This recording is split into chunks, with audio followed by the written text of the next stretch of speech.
1,000 words ain't enough to define the body of, yeah. Got a look and she wants it back. She's firing up that body of, yeah. You think that I want you, but nah, babe. You're one in a million, but it's not for me. I'm not into girls with a plastic trace. Don't take it too personally, yeah. My fault, my bad. The words out, but you weren't ready for it. Show off, appearance of I got this, but I got.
If I'm gone by now, all my weakness keep on linger on repeat like it will be my favorite song. Oh, I know I should be moving on, but you got me good, you got me good. I keep on trying to stand still, it feels like I'll pretend. Keep on driving along the road tonight. Toss my head up on my back between the jars and bottle jar. Just me and all the red lights. Keep on driving.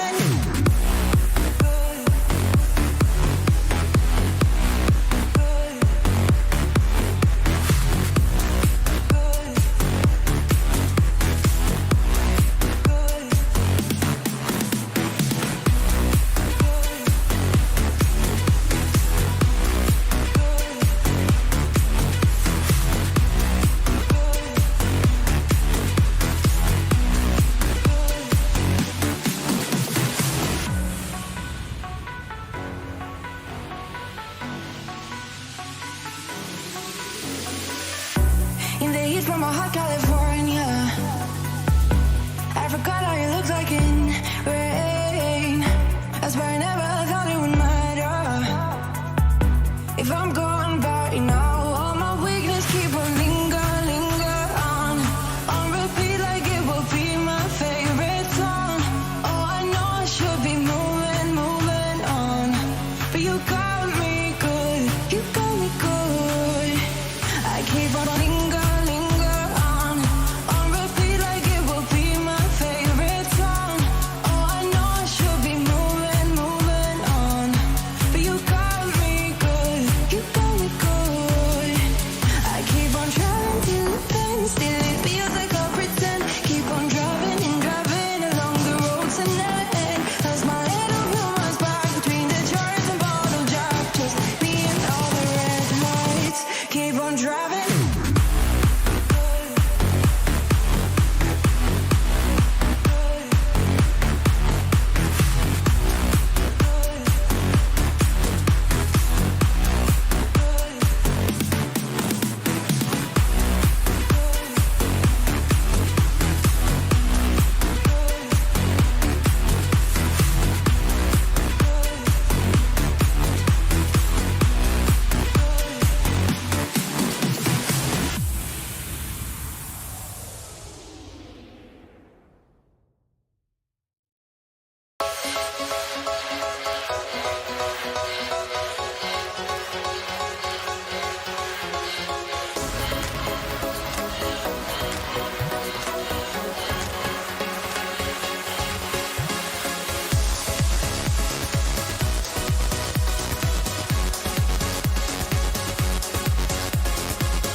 I think that I'm going to hiding, somewhere by a gated star. Baby, they ain't never gonna find me. I'm a renegade. I could be the one who saved you from them. I played. We could be as one and escape. We can run away. We don't gotta stay. I can feel it. It burns inside. Take away the pain. We can go insane. I can feel it. It burns inside. Burns inside. Burns inside. Burns inside. I won't let you down.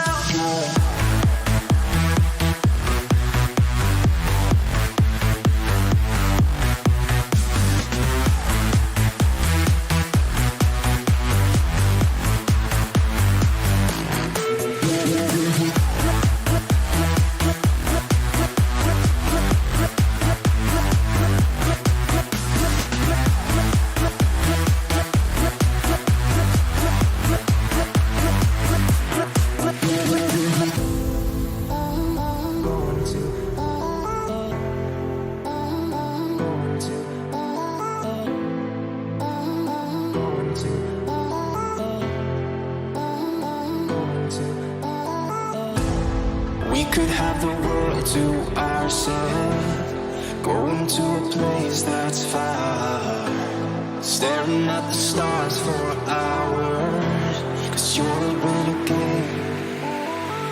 I could be the one who saved you from them. I played. We could be as one and escape. We could run away. We don't gotta stay. I can feel it. It burns inside. Take away the pain. We can go insane. I can feel it. It burns inside. We can run away. We don't gotta stay. I can feel it. It burns inside. Take away the pain. We can go insane. Trust me, I won't let you down. I won't let you down. Yeah, I won't let you down.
Good evening, everybody.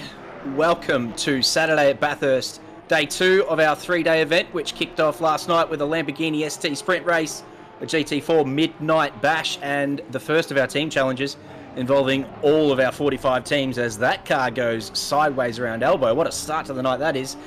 An exciting 2 races last night, but tonight we've got another 2 support races to kick us off, this being the Porsche Cup Sprint, followed by a GT4 Wet'N'Wild dash on what will be a flooded Bathurst track.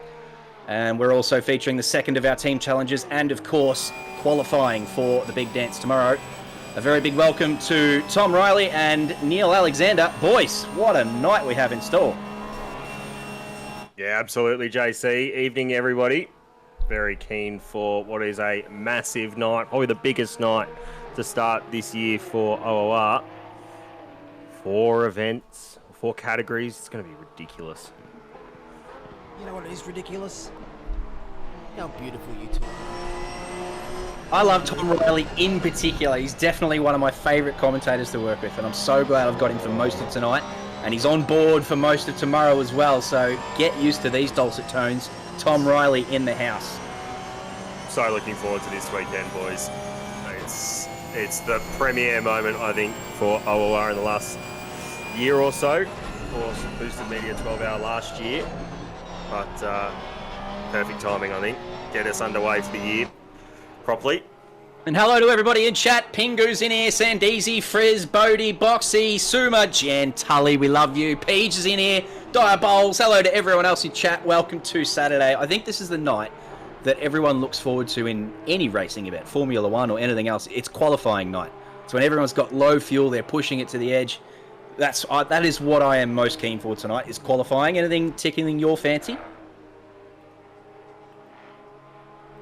I actually think this Porsche Cup race might be very interesting. We saw the Lamborghinis last night. It was absolute chaos on the first lap. What happened through McPhillamy Park, or in between Reed and McPhillamy Park through Sormont. Yeah, it was ugly. Ridiculous. It was pretty ugly. I was smack bang in the middle of that, and yeah, it was not pleasant. But yeah, you're not wrong. A spec race where everyone's sort of getting used to the car and isn't quite confident in its abilities. Makes for lap 1 carnage, so looking forward to that. What about you, Neil? Anything in particular tonight that you're looking forward to? Bendergate. Oh. All right, I won't elaborate too much on that, but I'm really looking forward to the carnage is going to bring this Wet'N'Wild race in the GT4s. But I can never go past the shootout. That's one of my favourite things that we do here in OOR. And tonight is going to be no different.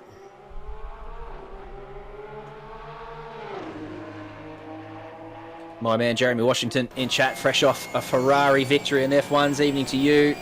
Hello, Fluky. Very nice work from you last night, Fluky, in the team challenge. Very impressed with your work, other than the fact you had to crawl over the line with no petrol in race 1, but we don't talk about that. You did very well all night long. These boys are in free practice and they're going at it already. Look at this. Oh, they've all 3 have gone deep. That's a good save by Liam Hamilton there. One of our. Is he still in rookies? He was last season, but Mo very much loves the support races for our series. It's not bad. He's been in all of them, to be honest. He was in both of last nights, and he's in this one. So if he jumps into the GT4 Wet'N'Wild Bash, which also very much looking forward to being in that one, he's participated in every support race. Well, I love that from Liam Hamilton. But if that's an omen for what we've got coming, 3 wide down into the chase, no one making the corner, goodness me. I cannot wait. Dankachu Swaggins currently topping the leaderboards here again, displaying his pace last night. And I know it's only free practice, but that's what he's capable of. Our man Lucas Burse, Dankachu Swaggins up there in the 420 entry. Oh, as I say that though, Ben Hignett goes quickest, so he's clearly got the pace. 205, I tell you what, these Porsche Cup cars not really far behind the real thing that we'll see tomorrow. That's only sort of 2 or 3 seconds shy of sort of mid-pack pro-am pace, so that's pretty hot. Yeah, absolutely it is. Very rapid. It's good to see. These cars obviously very quick down the chute, so a little bit less aero. Obviously no traction control There is a cockpit adjustable ABS, but will certainly be a handful, through the first and last corners, and probably up into the cutting on exit. Coming out on the climb up to Reed Park, you have to be really careful on the throttle. Coming out of the chase as well, very easy to loop it when you load up the car for the flick sideways. You sound like you got a bit of experience in these, Tom. Have you ever had a drive as this one goes around on his rear end? I've done exactly what Brian Rasco has done right there. I ran a little bit of testing and a little bit of stuff in the week to get some footage ready. Couldn't get the whole video together, but we will see an intro later on tonight, which will blow your socks off. I can tell you that right now. To that, mate. I love your media work. We were talking about this last night, how you came up with a little GT4 intro. And I said, I'm absolutely a massive fan of your work. So if there's some more tonight, I'm a little moist thinking about that. Liam Hamilton goes quickest with a 2:05.6. Only a tenth or two in front of Hignett, so it's close at the top there.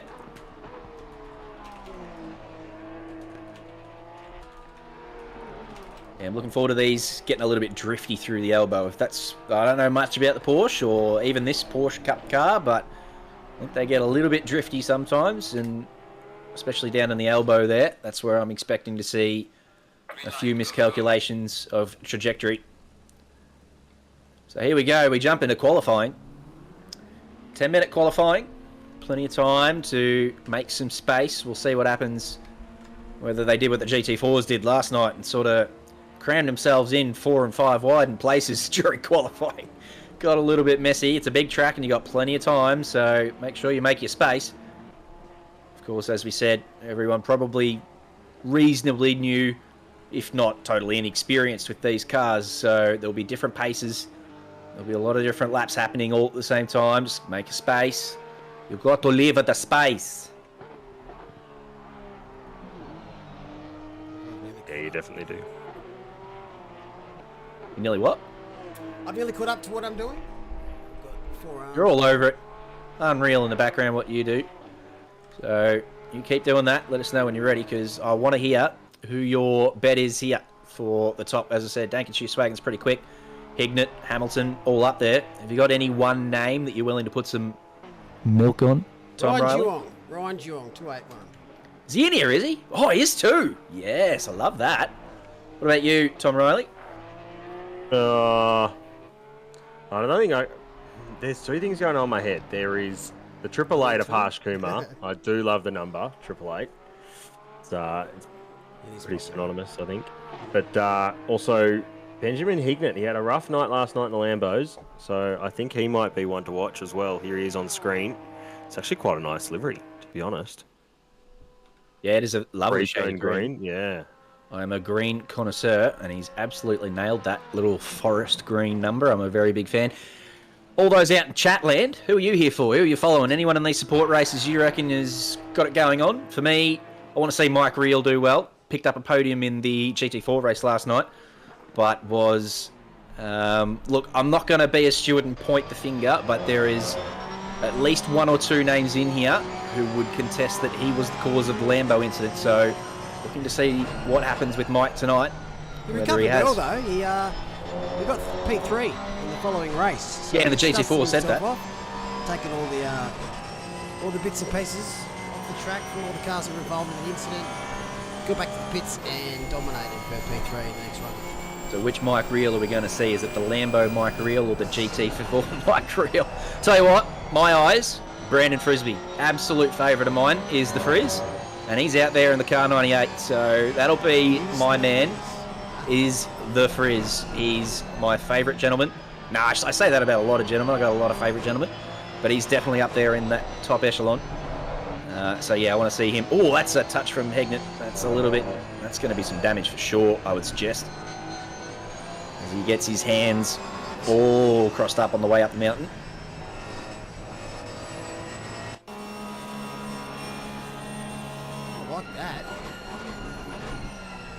What's this out the back of the car? Yeah, do these have diffusers and splitters and things? I don't know. What are we looking out of here? That's just the rear diffuser. Just the under tray, I guess. Rear splitter type of thing. So you get old dual exhaust. Another bright livery there for Mike. Check some times up now that we're getting a few laps at least near the board. What are we going to see time-wise? Did you say 2 or 3 seconds off the GT3s? Is that what you said? Yeah, they were doing mid-205s in practice. Hignett, Hamilton, and Dankachu Swaggins were up there with 205s, so... Right, 204.8. Okay, all right. I'll say 205.2. I'll split the difference. Hedge me bet. Are you sure you don't want to? You sure you don't want to? Sure, Tom. Thomas. Are you sure? Are you sure, Tom? I'm not changing. I'm not. You two. I don't say he doesn't have confidence, does he? Great call from Sadat in chat. Actually, we were talking about Real, and his battle with Rodder is where we were focused most of the night last night. So if those two resume their battle, it'll be very interesting to see how those two, because that was an epic, really. Rodder unable to find a way past Real with the maxed out Janetta's top speed. But as you said, bang goes Bab with the quickest time so far at 2:05.9. Still plenty of time to go and tyres to warm up, so we'll see that beaten for sure. But he goes provisional pole with 5 minutes to go. Dankachu, he got a win in the GT4s last night, or was it? GT4s as Western, fresh from an amazing team challenge one last night. 205 Fuck at me, we're nearly in the 204s already with Wheezy. Holy, what a time. Holy smokes, he says. And 3/10 up through the turn 1-2 is Wheezy, by the way. I know we're not on board with him at the moment, but I'm watching his Delta. That's he's rapid, is Wheezy. He's found it. Up, I go for it. Get in there, Wheezy. Tell you what, there's plenty of green Deltas. Liam Hamilton's got one that is 1.2 seconds up, so that's pretty handy as well. That is not a great colour combination there from Wheezy. Can drive, can't paint. But won't hold that against him. Won't hold that against him whatsoever.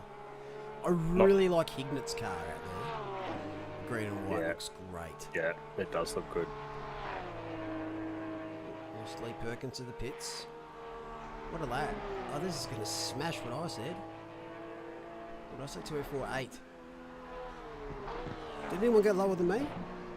No, Tom Riley was in the middle, and I said 205.2, so I'm already out. You're gone. So Tom Riley bang on at the moment with his 205 flat. There it is, 204.9. So, do you want to revise your time, Neil Alexander? Are you sure you don't want to? You sure you don't want to? Him. Yeah, come on, Mull. You want to change your time? Come on. Surely 204.8 Why would I? beaten, I'm going to win anyway. I reckon 204. No. If you back out and choose another time, then we get another swing at it as well. No, but that gives you another chance. At the moment, I'm winning. All right. Well, you stick with the 204.8 then. I took all the chips last night. Because if it goes lower than that, then no one gets the milk, and someone in chat can have some milk tonight. Someone in some team's going to get a Zinger box later.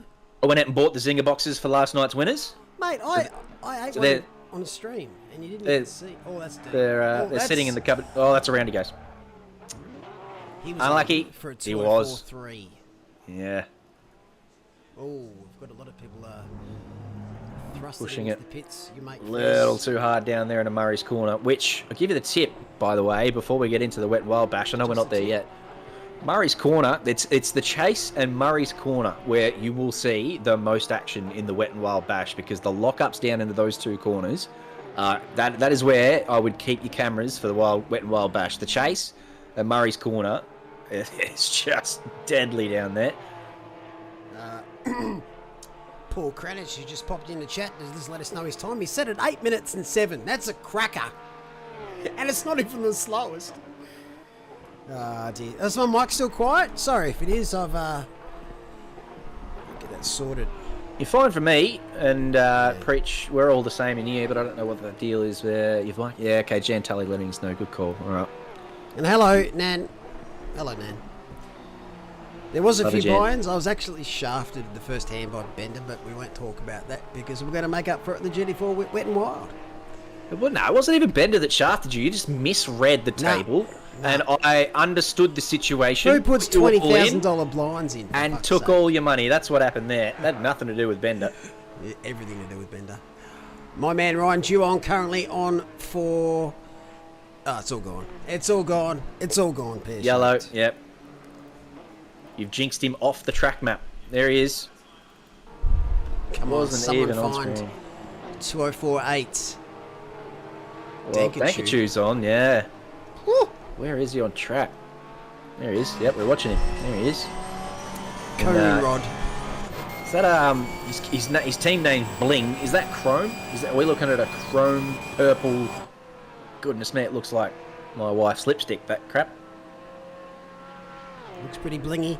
Is it chrome? I think it is. Got the pink rims as well. Look very looking to stand out.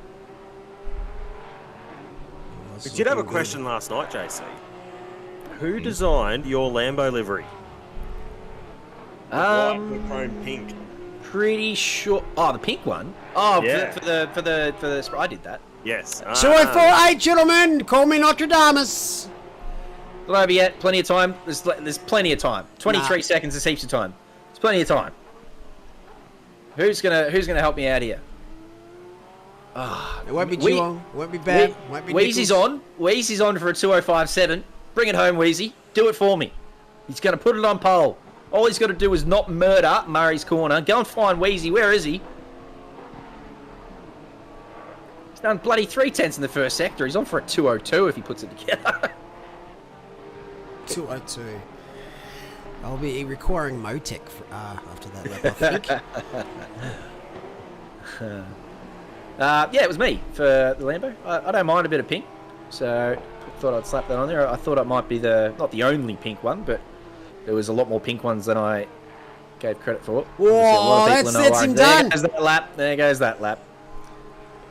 We're disappointed we didn't see any unicorn stickers on your car. Wow, another wall. Getting his money worth here is these. Are any of these invalid? He's still got a green Delta, so I know he's lost his 3/10 that he had, but I think he's still on.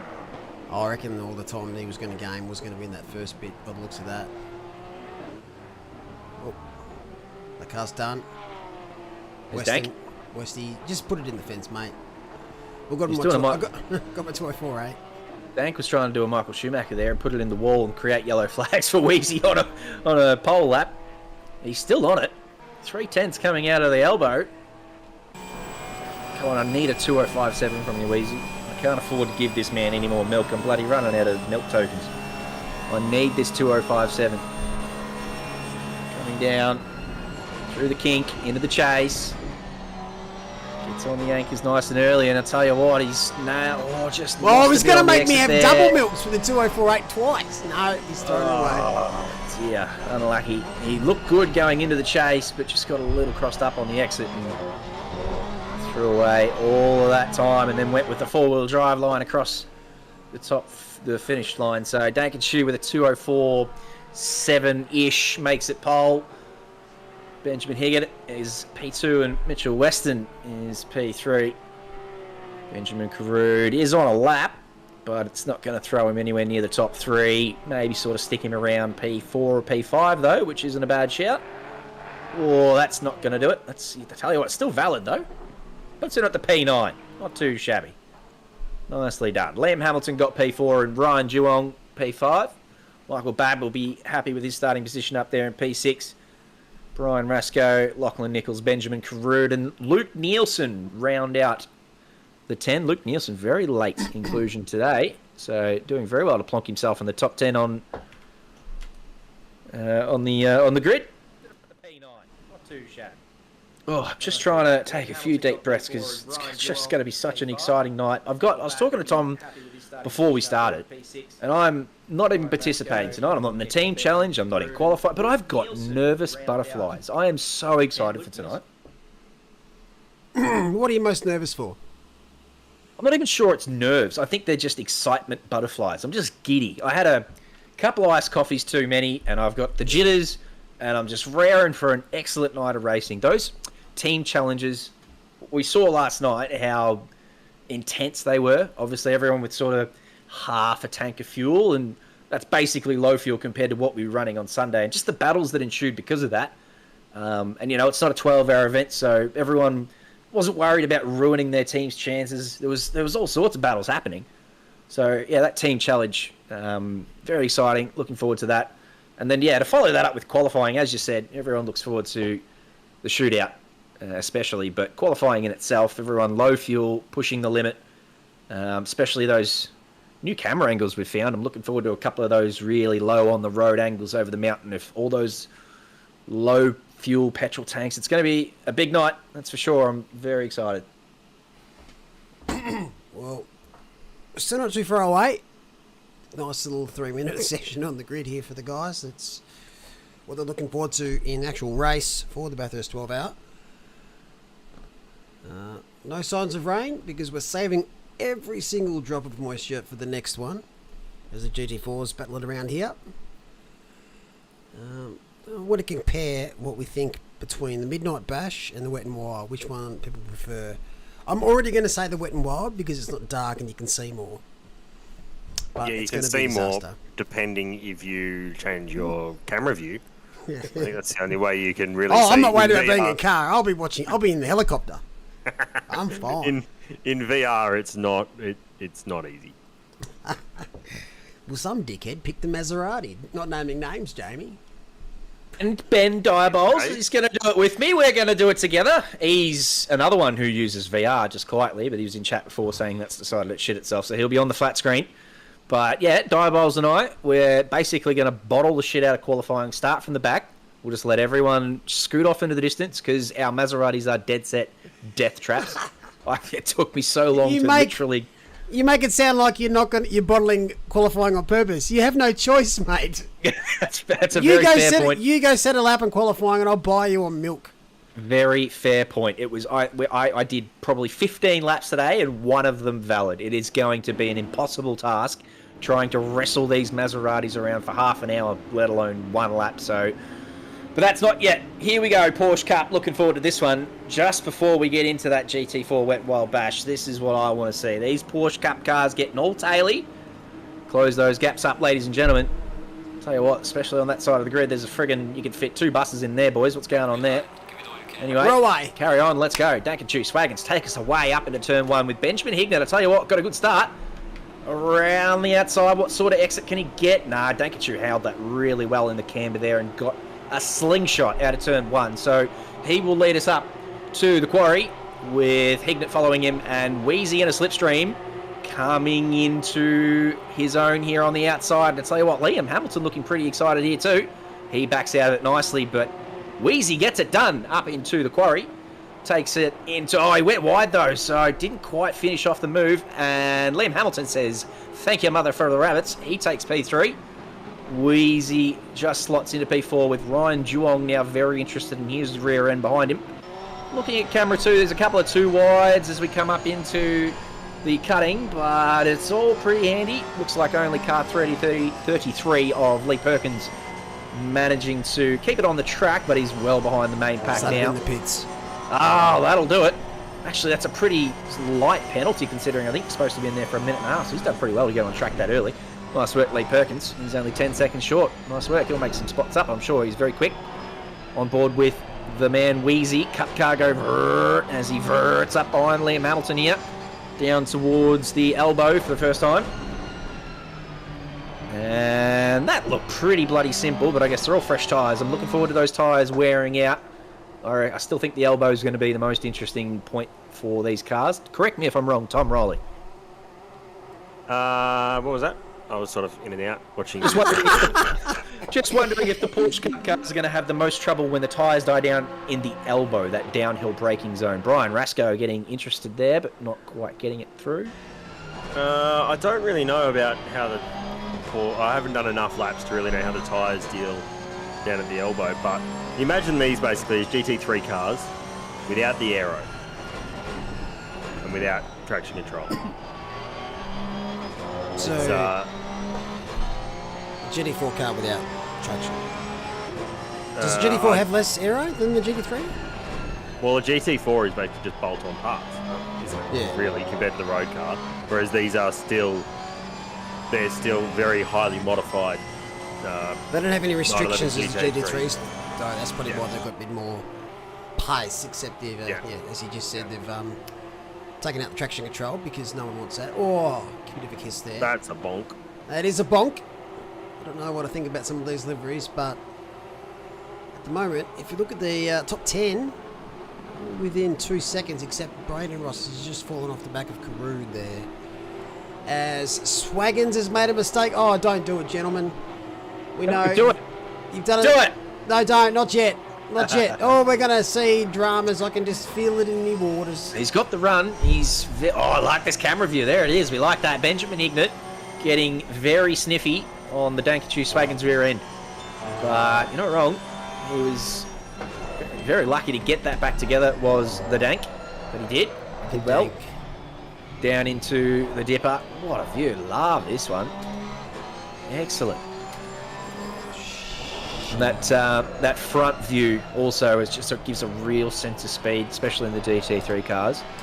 So that'll be my favourite. But yeah, you're not wrong. It's been a pretty clean start from these Porsche boys. But we've said that a couple of times already, especially last night, where we thought it had just settled in nicely, and then it kicks off sort of lap 2 or 3 when everyone's tyres are warm and they're getting a little bit more comfortable in the capabilities of the car, and they're getting ready to battle. Here comes Ryan Duong. Is he going to send it down the inside? No, he does well. Just puts himself in the mirrors of Liam Hamilton, says, hello, I'm here. But doesn't dive. Nothing silly there from Ryan. Like that. He is pressuring him, though. Down into Murray's. Nice into the braking zone there. In fact, he got a nice run out too. So I wonder down here into turn 1 whether Ryan, who's just put the fastest lap in, not quite into turn 1. That's your third child's name coming up there. Ryan.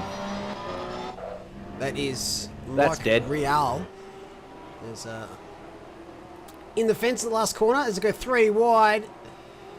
There's going to be a bit of damage on that very bright car. He's not starting well with these the GTCs. So last night, Lamborghini Sprint. We won't talk about it. A bit further we don't back need to. now. Is he joining us for the Wet and Wild Bash? That's my question. I want to know. Definitely. Oh, he's made. He loves this stuff. He'll be there with bells on.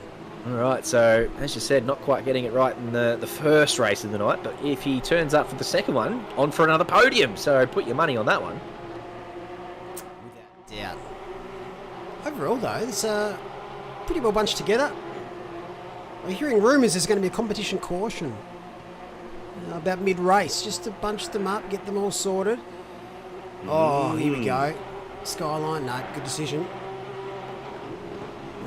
Hignett ahead. Oh, no. He saved it well, though.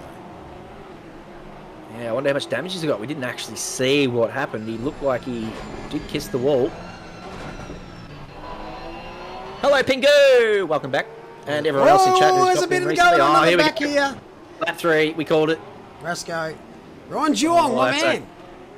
That's a shitty place to be turned around. He's basically going to have to wait for everyone. Although back at Skyline, car 888 is also yellow flag. Oh, there's another one now. Throw it now. No, don't throw it now. He's got his track map. Yeah, it is. It's just hard to watch. At least he's parked in the shade. Car 888 hasn't moved for a while. It's still white flag. He is crawling along now. There he is, Harsh Kumar. Not sure how much damage he's got either, but yeah, as we said, the sort of lap 1 and 2, nice and clean, no worries. Everyone getting a feel for it, and then lap 3 just kicks off. Everyone's getting comfortable. They start sending on each other, and that's the result. Ignate's going to be a bit of trouble. There's a lot of aero damage on the front of that car. Definitely more cooling. Bit less aero. So 23 minutes to go, only 7 minutes in. Still quite a lot of good battles going on. Duong, is he pitted? No. A long way back. Let's just check out the biggest movers. Position Delta. Oh, never mind. I just realised it's not even showing. Oh, I think Wheezy gave him a little kiss there and managed to hold on to it. Did the bright green vessel of Lachlan Nichols. There's a drama at the back. There's another drama at the back, front, everywhere. That's the leader. Oh, it is too. Oh, no. So Ben Hignett takes the lead in his very beaten up green broken Oh, he's in all sorts of trouble with that. Is Dankachu. 135 is still around. Whilst we saw last night some back. drivers try and crawl back to the pits after the collision in the Lamborghini race, and that was ridiculous, to say the least. That was, you saw Aziz Omar just trying to crawl down, couldn't turn right. He was stuck in the entrance to the pit lane. It had gone from bad to worse for him here last night. It looks like a controller failure for Dankachu. Oh, no. he's not. Yeah. Yeah, or controller wheel device, whatever it is. You had it up the mountain and it's still there. It doesn't look like he's got a great deal of damage, so if he can pull the hardware together, we're looking forward to seeing him get back up. He's got the fastest lap, so we know he will make some moves. Tell you what, my man Brandon Frisbee, speaking of moves, is up 10 places and finds himself in P8 right in front of Nakachu here. But yeah, we're seeing plenty of broken noses on these Porsches. That orange and blue number there's got a broken nose. We know that Ben Higman's got a broken nose. So there's a fair bit of damage out there with 20 minutes to go.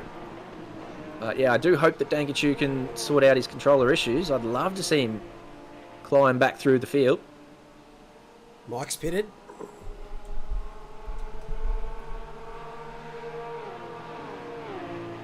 So a few big names, not quite where they started the race. Yeah, do we think Dankachu sorted it out? I mean, he's on the straight and narrow now, isn't he? So without any damage, he probably has got it sorted, I reckon. His best lap's are 2:04, last lap's 2:27, so he's lost himself a fair chunk of time, but 20 minutes to go, plenty of time left. That is a cracking lap. It's ridiculous, isn't No it, one's compared even to everyone close, else's? yeah. Yeah.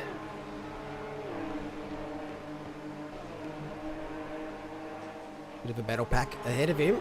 Caroud's beaten up Alpine looking Frenchmobile. Bit of a sandwich here. So just ticked over 20 minutes. Hope they can hang in there for another 5, and then we'll see the field bunched up as Caroud's going to look around the outside. No, never mind. Old mate's had a drama. Yep, so Dankachu gets one back for free there. That's Brandon Frisbee who's having the issues. Maybe just getting it all wrong out of elbow and having a little wall slap. Speaking of wall slaps, we watched Harsh Kumar get it all wrong in Skyline before. As he comes through there this time, it's pretty tidy into the dipper. Nothing wrong with any of that, so clearly not a lot of damage for Harsh as he tries to make his way back up the field. He wants to get bitten. Whoa, that was weird. And that's your driver off, that's Weston. He wants to get bitten on the mountain with these cars. He kind of just drive a lot differently. A bit too cautious. As Weston's going to lose another position maybe. Is that a back mark? No, it's Michael Babb. What colour would you call that?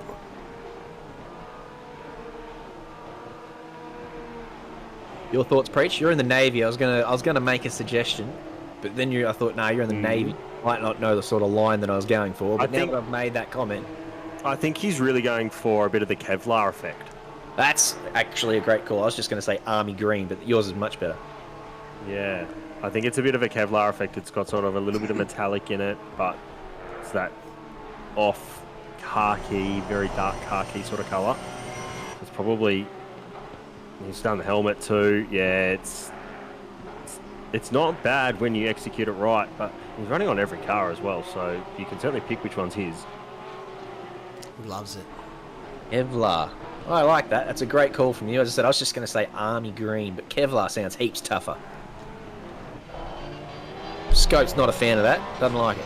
Baby shit green from Sean Muller. No need to blurt that out. We knew what you were saying there. Fair enough too. Oh, that's a little ambitious there from Dank on Braden Ross. He managed to keep it out of his rear end. Down into elbow there. He had to get on the anchors and tell you what, look at them all chase each other down Conrod now.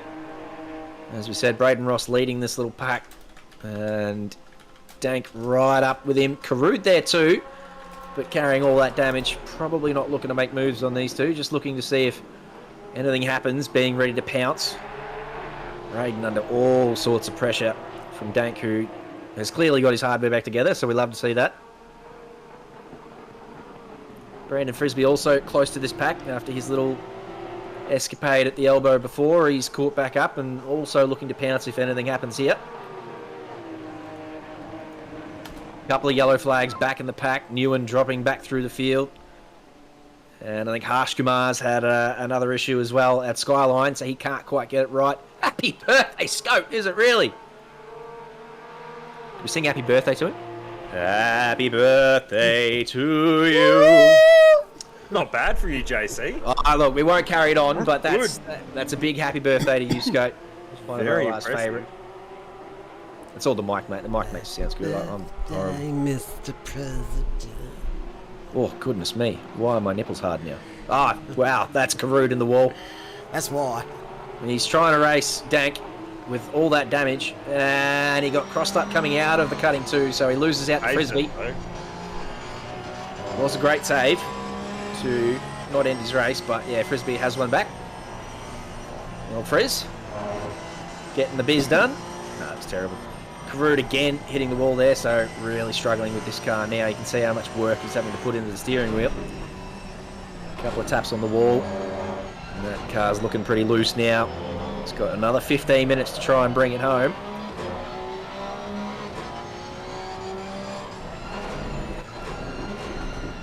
Definitely two main battle packs here. These guys at the front.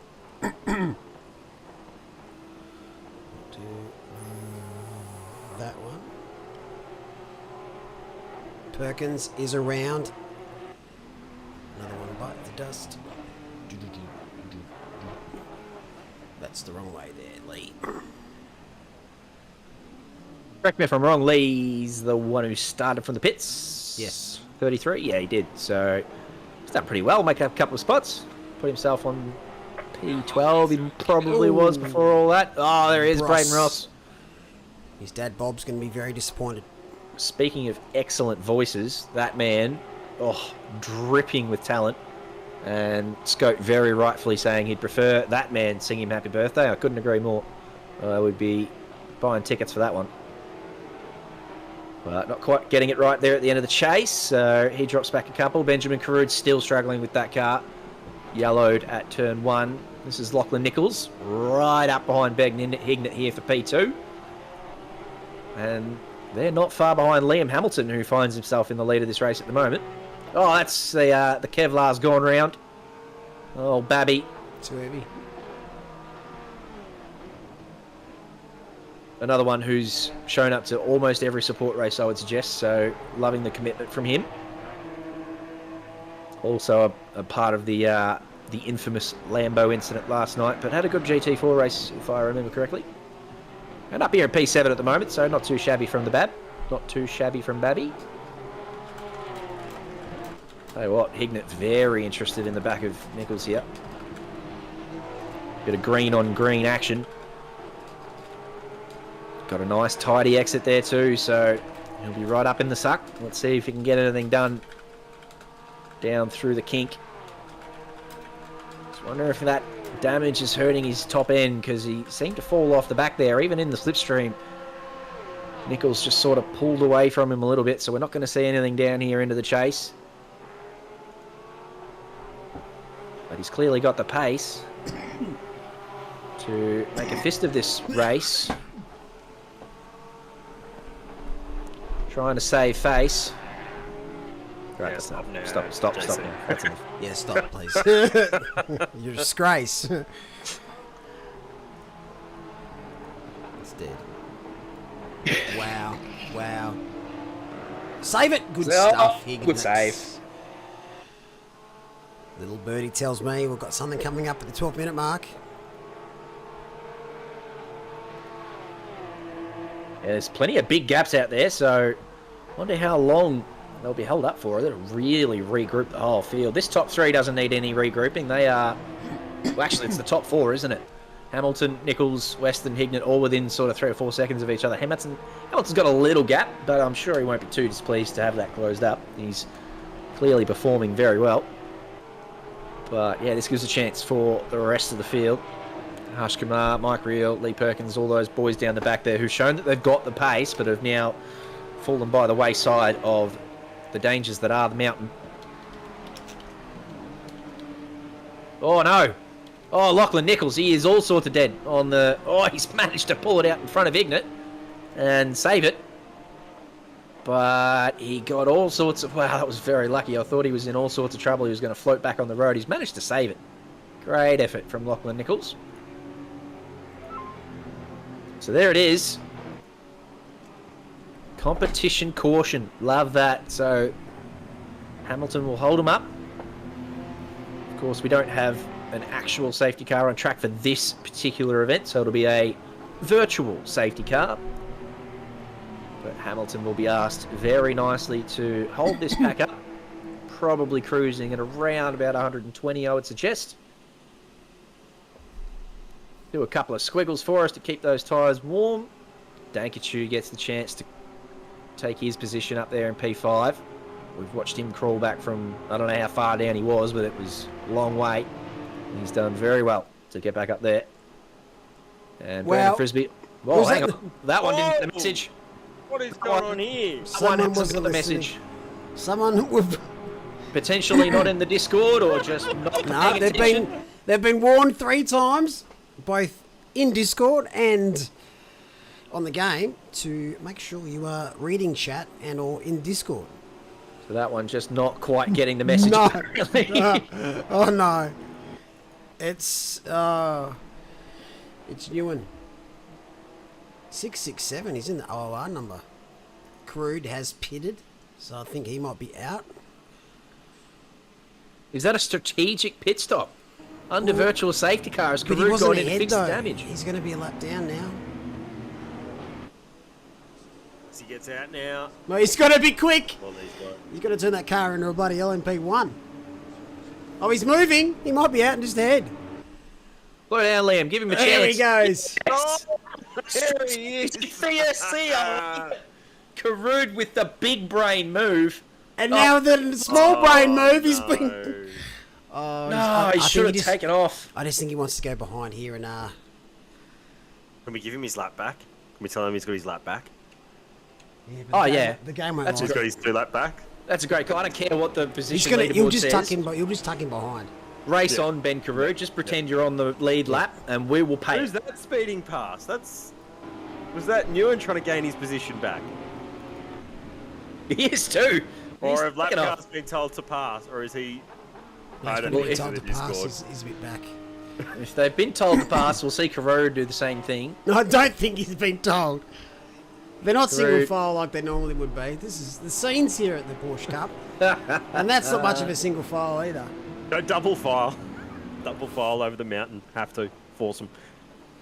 No, I don't mind that. It's not necessary. They're staying sort of stagnated so they don't crash in the back of each other. I'm okay with that. I like that. Prefer that to being straight single file and someone bloody hits someone under safety car. Yeah, Ewan should have probably tucked in behind Karoo, to be honest.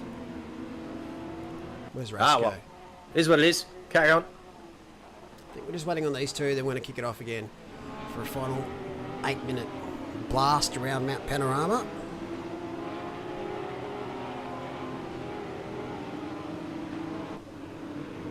A lot of damage in these cars. I'd expect nothing less.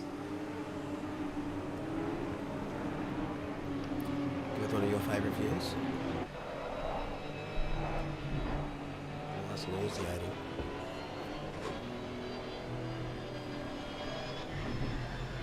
Right, who's your chance? Who's your pick here to win? Hamilton's come out of nowhere, hasn't he? I mean, you've got to put your money on him, haven't you? That's what I'll be doing. Nichols. Oh, Not necessarily out of nowhere. He's been up there all race, and he's just kept it clean. He's kept his nose out in front. He'd built a nice little gap before this safety car, so that's where I'll put my money. It might be the safe bet, but he's been consistent. Everyone else up there is had their issues. Wheezy and Nichols and Hignett. Dank, obviously. Dank would be the dark horse from P5.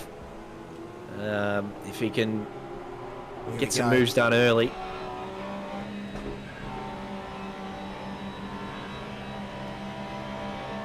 Safety car has ended. It'll be up to when Liam Hamilton wants to take off. Here he goes. Oh my word! Oh, God. So now safety car restart works, but... Oh, no. I can't, no. Not like this, fam.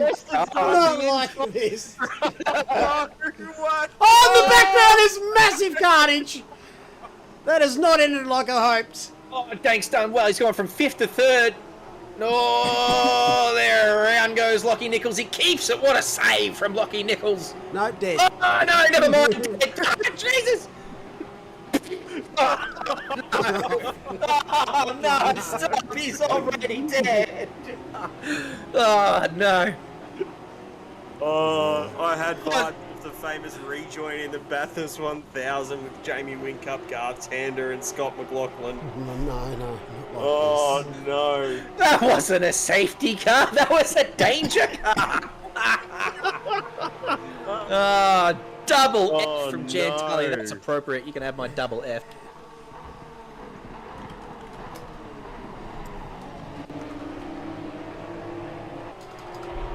Oh, what have we done?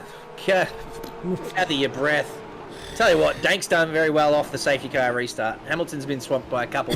Dank's gone from 5th to 2nd in the space of 4 or 5 restarted corners. So he's on it. He's going to be, in the last 5 minutes, he will reel in Wheezy, I would suggest, who's not slow. We saw him provisional pole there for a little while and very fast in practice. But yeah, with Liam dropping back to P3, I reckon it'll be Dank now. It'll be between Dank and Wheezy. My man Frisbee also doing very well up there in P4, and Babby right behind him as well. Yeah, I was just talking to my my race officials. That's gone well. Is the general gist of it. Are you considering one of those sorts of safety cars for the Maserati event? I say the Maserati event, the Wet and Wild. Quite possibly. You're reconsidering it now. You might have 6 of them on the first lap. Oh dear. It's just the reason why it didn't work is they weren't single file to start with.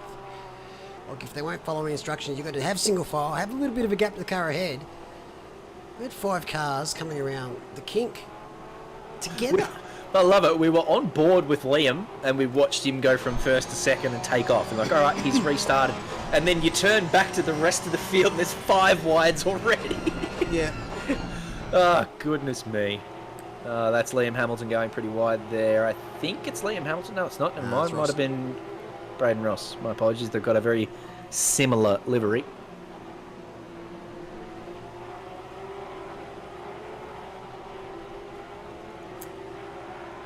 Exactly. At least it was entertaining. It's the whole point of these 100%. support races. So we went car racing, says Suma. Michael, not like this. Yeah, no one in here battling for sheep stations, so it's all in good fun. Well, if you think that's a laugh, the next race coming up is GT4. Wow, that's a punt. GT4 Wet'N'Wild. So a flooded track at Bep. Oh, wow. Stop. No. He's already dead as well. Lee Perkins has had a...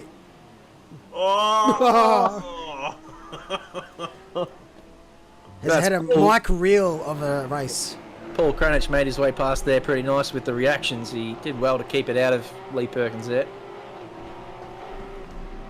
But yeah, as you said, the Wet'N'Wild GT4 Bash up next. If you think this has been excitement, goodness me, wait until you try and even see what's going to happen through the rain. As you said, I'd be happy to be up there in your nice, safe helicopter, Neil. But I will be departing you in a minute or so to go and prepare for that one. Who's joining in to commentate? That was just you and Preach, is that right? Or have we got someone filing in? I think it's just us. Oh, you two Bang. are in for an absolute treat, you two. I can stay here if you want. I'll go jump in the race and I'll commentate from the car. we can just have some in-car commentary. I've always thought that's a good idea, but apparently it's been done before. It doesn't work. Dank absolutely drifted Murray's corner there. That was very... but Mitch Weston was out over the curb. He was in the dirt. Oh, you'll need to be in Discord in case we call it good. I say, Yeah. I'll be telling you to tell them, but you won't be able to be in Discord. So. That's all good. Degachu picked up a win yesterday, one of the support races. Can Mitchell Weston get on the front step? Or will Degachu pick up another one? Minute 50. I reckon they might be able to squeeze another lap in. Unless they come together. Then Hamilton's not too far back. We'll just go for the race gaps. Oh, look at the look at the run Swaggan's had there.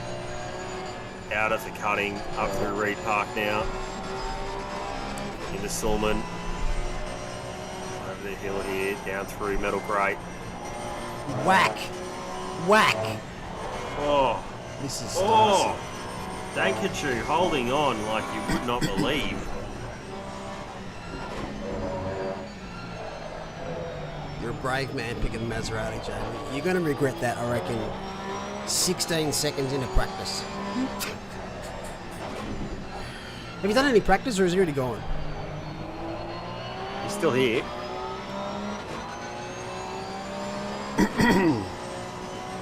By the way, Swaggan's here trying to stick in the toe. He does have the draft.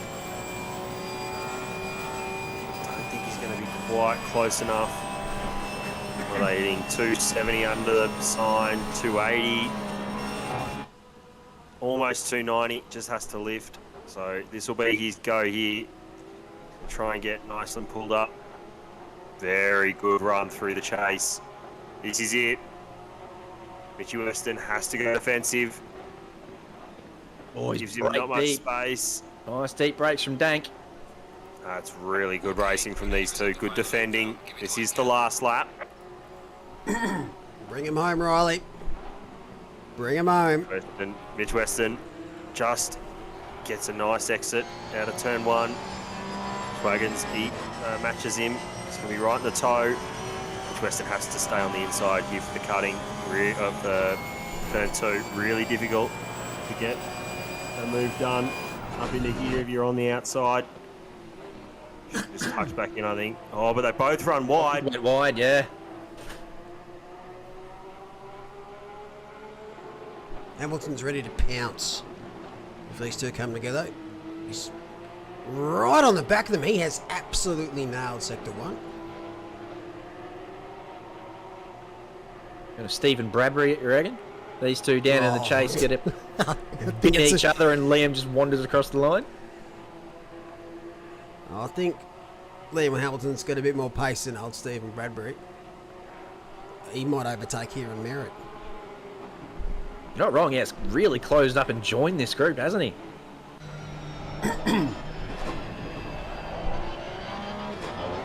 Weston versus Swaggans versus Hamilton.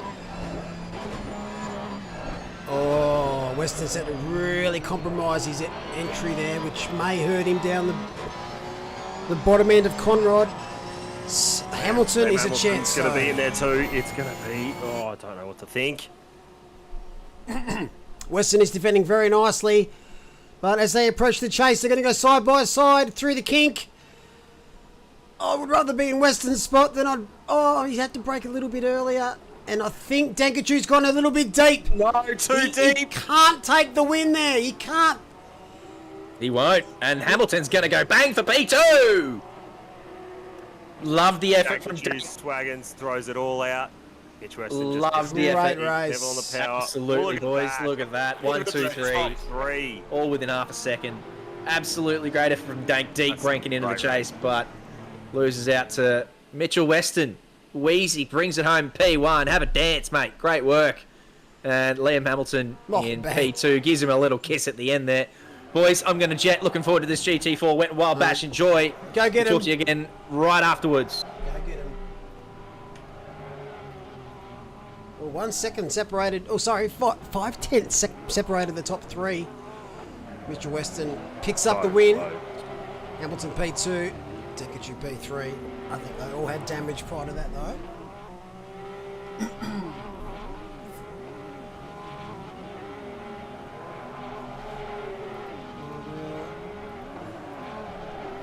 Oh, this is going to be so dicey, this next one. Say that again. Oh, jeez. Are you ready for this? Oh, I'm so not, but... Alright. Let's head over to the GT4 Wet'N'Wild server. And there it is. Oh my... And there it is. Oh, no. This is going to be Oh, tragic. Dear. Oh, far out. We need to have a look at some cars on track. Safety car's out. The safety car is there. We're going to need about 8 of them, I think. Yeah, absolutely. Oh. We'll just flick a few things over as we get ready for this nightmare of a race. Oh, wow. I love to see the fact that someone's actually brought this livery. So we'll just get a few things up. Who is that in that car there? Benny Curtis. Caution Skyline. Good from you.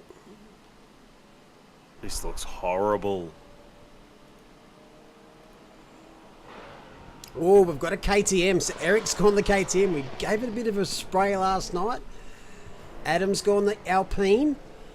We've got 1, 2, 3 absolute crazy lads in Curtis, Duog, and Conboy in the Maserati.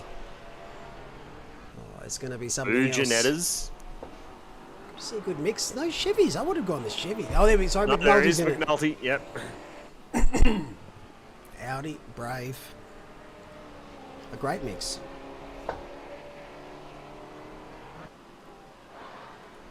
I'm not sure if you've seen your DMs, Mel. I sent you a little treat. 2 little treats now. Ooh. Ooh, what is that? I'll have to open it and look. Just prior to quali.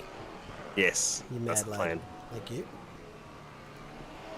The Dunker. I will get that other up as well. So yeah, what on Mitchell Weston picking up the win there in the Porsche Cup Sprint. Special event. It's funny that there's more people in the GT4 race in flooded track conditions than there was in the Porsche Cup. Absolute scenes. Are we going to have more who join as well? I reckon. Raj here in the Audi. He gets us underway with a 241.2, as you can see on his dash. And how reflective that is of actual time. So moist. Oh, and we go straight to quali. No, Rightio. practice 2. Oh, practice 2. It's still open, so if you're out there and you want to get involved, just head to Discord and jump in the GT4 server channel, and you will be able to race in this absolute cluster of an event. Raj there got a little bit taily look as he at exited his pit box. Look at the onboard. There is no way that anyone is really going to enjoy this. Especially those Oh. Maserati drivers. Unless your do name's not McNulty. put on the lap. Get those rain lights on, gents. Where are the rain lights? Where are the headlights? Get them all on.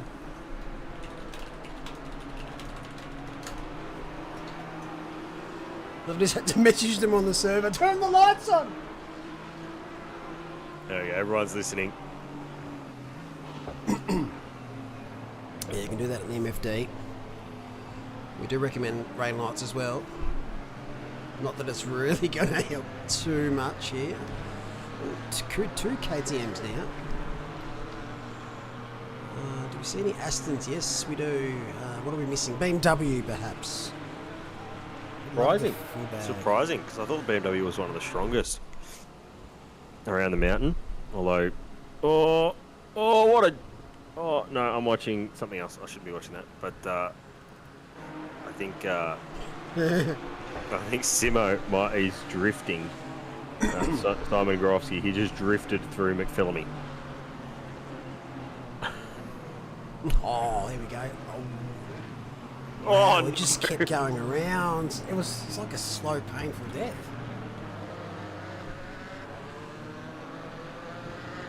This will be very, very interesting. So if you're just joining us, we've got a Bathurst 12-hour coming up this week. Wow, that was dicey. This weekend, a main race, 12-hour race, is on Sunday. Qualifying is at 9 p.m. Australian Eastern Daylight Savings Time. But this event, we've actually got special events to support. And one of them is the Wet'N'Wild race, which is a flooded track, middle of the day, with GT4 cars. We haven't done that before. Last time we did a flooded race like this, I think it was at Spa. And it's probably going to about end the same. A lot of sadness. Could only do 2 minutes 34 of these conditions, so we'll leave it to the pros and save them all in there. Mate, just jump in there. There's no one out there that I'd say is a pro in these conditions. It doesn't get any wetter than this. I'll be back in a sec, Mr. Riley. Rock up.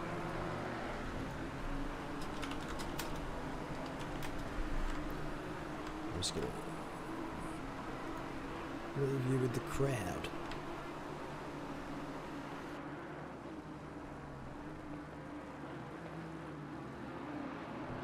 So, a little bit of early form will come at the end of these laps for everyone. No real times being posted yet. Can't tell who's on a lap, really, to start one. I think these two that we've got on screen here at the moment, Crab and I think that's Raj in front. Having a good go. So tricky to see anything up through here, Reed and Silman Park. Oh, just trying to catch it, just trying to hold it. Oh. So tricky. These drivers. Ben Crab's doing an amazing job. Lots of counter steer.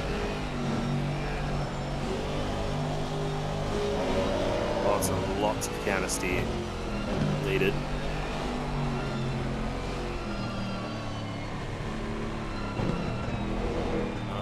Simon Grofsky running a bit slow on track. I think he had a spin over the top.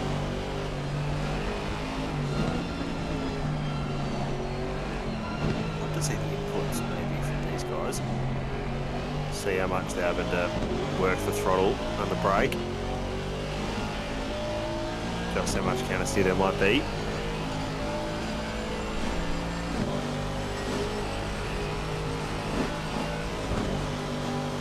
We might be about to get our first representative number. I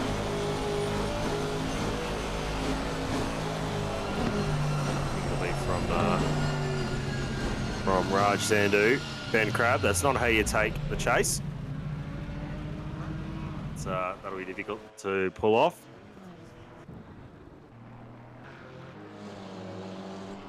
Raj here, just about to come through the last corner. Nick Rhoda up over into McPhillamy through the grate. That's a big walls slap in the KTM.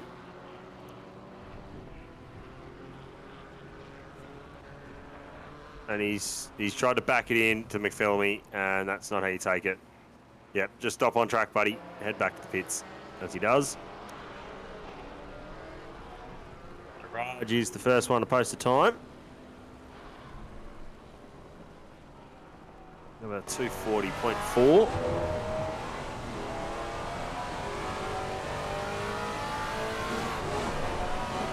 Dave McNulty, he's jumped in there into P2 with a 44.8. So nice big gap there for Raj. Here's JC here, running in that Maserati, which is very bold of him, very brave. I'd leave it in second, young man. Very gentle on the throttle, gets a little bit of wheel spin.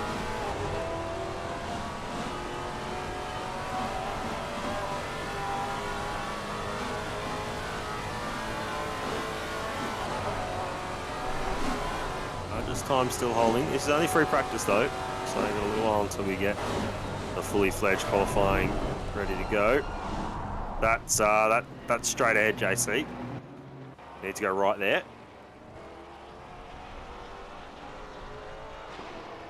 Charles Clark in the Ginetta. Certainly won't be as bad for him hitting top speed though. Got Kranich around at... where's that? That would be through Metal Grey. 66 is around as well. Kurt Moss goes fastest with a 40 flat.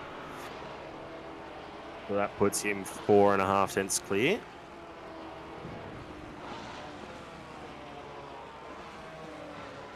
Very treacherous conditions. And who's that in front? Yeah. Curtis, maybe? Yeah, probably. No, Charles Clark is 717, 117. Benton Curtis, yep. Diabol's up in front there. All right. We're just going to go straight to quali.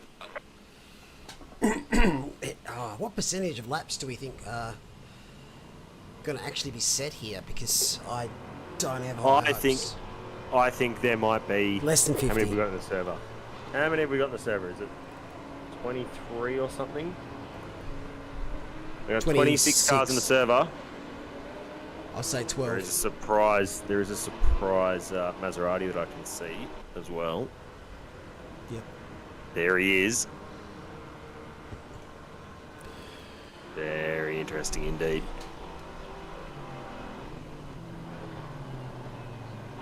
This is horrible conditions. Oh, someone beg to differ. At least there's no tornado. Is that what you're saying? Oh, there's going to be a Maserati tornado, that's for sure. It's going to be named... It will be the Maserati... Hurricane Convoy, I reckon. Yeah. Where do you reckon McNulty's going to qualify? Well... I'm going to say 10th. I'm going to say he's going to set a lap. So he'll be midfield. That's a good point. That's my thought. Is that I don't think we're going to see some... I think we're going to see a lot of cars not set a lap. Oh, definitely. We've got 10 minutes in qualifying to get a time in. Now, if you get a time in, you've got a fair chance you're going to be up the pointy end because, as you can see in qualifying, still a lot of yellow flags popping up. 27 around. What time did we see last lap? Last session, 2 minutes 40. Was that the best? Yeah, 2 minute 40 flat. So I think we'll break that, but I don't know how much more. You're only really going to have time because you've got to do, let's say a 3 minute out lap. You're probably only going to have time for 3 laps. So it's really going to come down to getting that banker in first, as we always say. Yep. I think the banker's going to be the lap. Exactly. Yeah.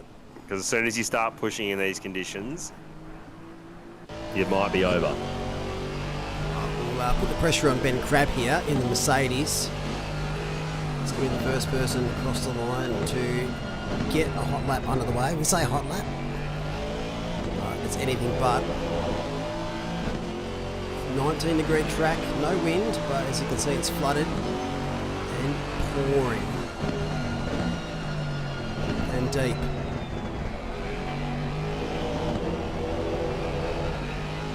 Hasn't worked out that bad for him though. Just keep the car inside track limits.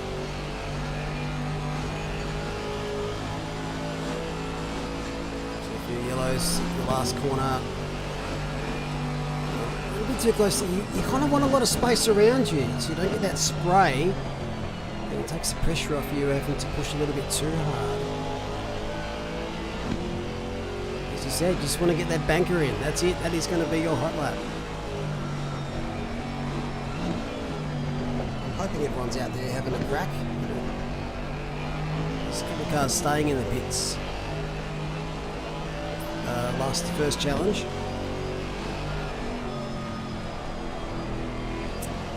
Following this race, sorry mate, so following this race we've got Team Challenge 2. Did you watch much of last night's Team Challenge 1?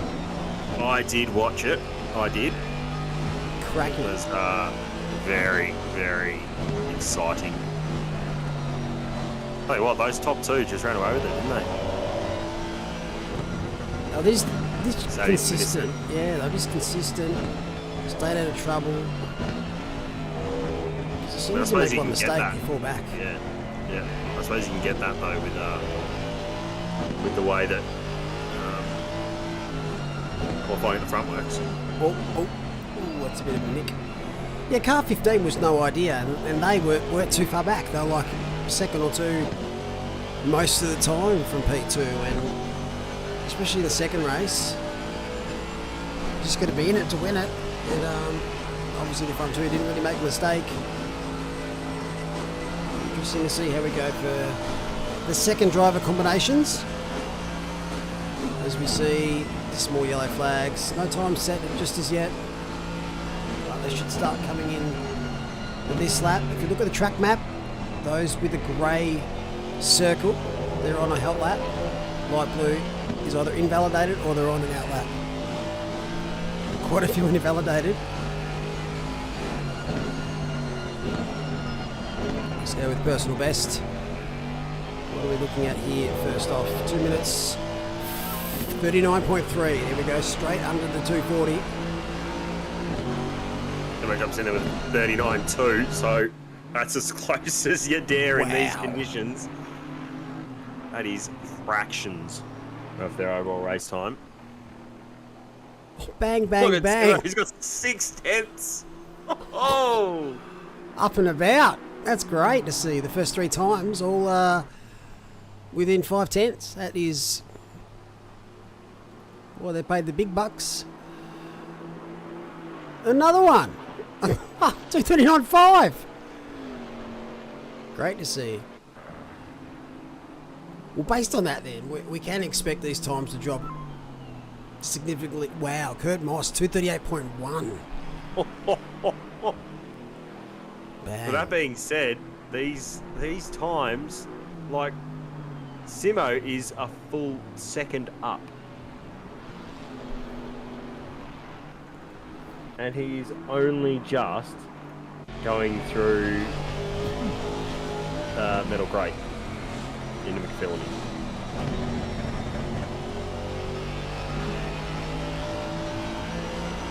Does he expect Megan D to jump up as well a bit more? Just hear that throttle so much different when you're wet than you are. You're here over top of the mountain in the dry.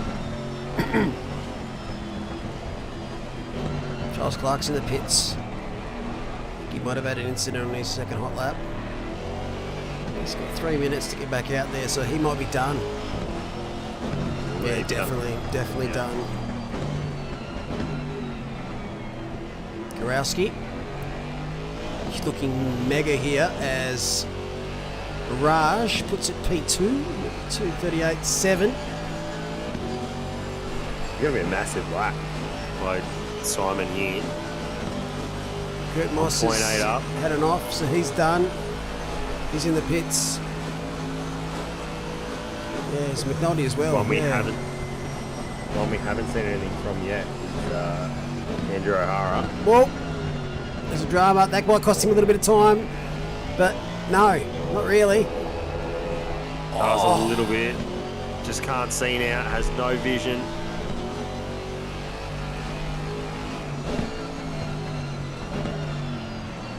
This will be his last lap. We got another one after this, but he's got spray. It's going to be difficult for him. Bang, 237. First one in the 37s. Great lap.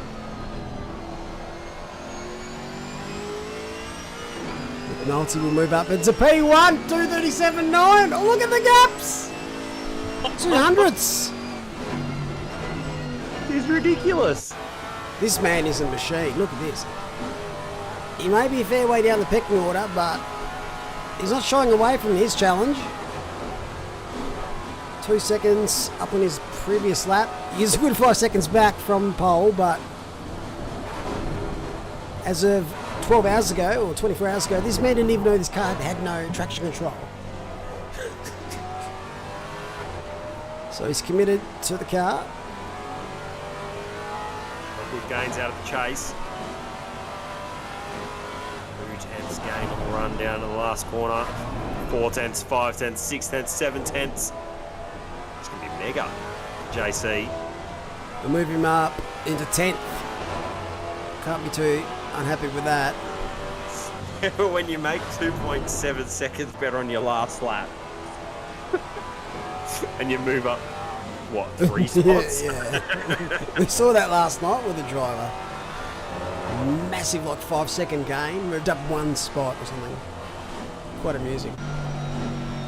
The yellows at the dipper and at Forest Elbow. Oh. You've already had enough. You're probably just best to not be rude and get out of the way. Oh, that's a bonk. That's that's a collect. Yeah, Ewan should have probably folded there. Oh, that The car O'Hara here. reeking. Is O'Hara? I think he's seen the Oh, bits. no, he's gone off. O'Hara has. He went deep at the last corner. So he hasn't set a lap. Watch him, he's on the last or first challenge. Definitely. Megan D here in the McLaren Chewy hoping for some massive gains. Ryan Duong, he's got a second up. He's the Maserati as well. So he's got some traffic in front of him though. Hopefully it doesn't get in his way. Oh, that visibility just drops right down as soon as they're about 3 or 4 car lengths ahead. Look at that. Crazy. I know McNulty's, I think, is using bonnet cam. I think that's what he uses. Yep, Which is a little bit easier. You think a lot of these drivers using bonnet cam. Great Ryan time Young there. comes with the P5. Megan D here coming into this last. It sounds like the Macca.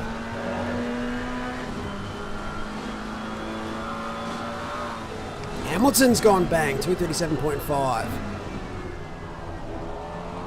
I tell you what, those top 3 times, 4/10. That is great to see in these conditions. Megan moves up to 11th, or didn't she move at all? I don't think she moved at all. So Liam Hamilton in the Cayman. We got Raj here. He's found. He almost had 3/10 through the elbow. Doesn't quite get the exit compared to his last lap. But of course, he's got no one in sight of him that's going to affect his visibility. So that'll help him.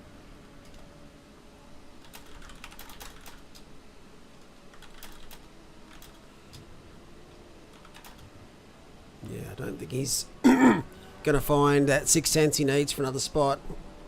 But more practice nonetheless. Let's get back up to 3/10 through the chase. How late does he dare brake? How late does he chuck it in? Oh, could he? Could he? No, not quite. Did he even get across the line before the timer went? I think he did. Would have been close. I think the session timer might have expired on him. That's Oh, harsh. no. That's harsh. Nonetheless, we get ready for our final support race before Team Challenge 2. 29 cars on the grid, Mull. It's nice to see. Just had a whisper from the race control. Safety car is prepared to come out at some stage. May need to What, come we're out getting with one of the Maseratis to search at the front? Well, Particularly, Diebols is out there, and he's got the safety car livery. Yeah. So, 2 birds, 1 stone. I think JC even has a safety car livery on. Just see him under the Maguire's bridge there, the He Quali needs the bridge. medical car livery.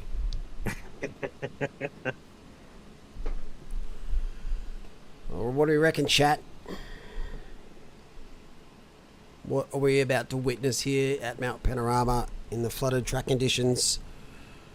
Hamilton, McNulty front row, Garowski, Moss second row, we have a massive mixture of manufacturers there in that top 10. Porsche, Chevy, Mercedes, Aston, Audi, Maserati, Ginetta. That's 7. That's crazy. Who's going to win, you reckon? Oh, it'd be hard to look past Liam Hamilton, really. But because of his pace, and probably one of the stronger GT4 cars. But it'll be interesting to see how far ahead Andy O'Hara, I should say, can get.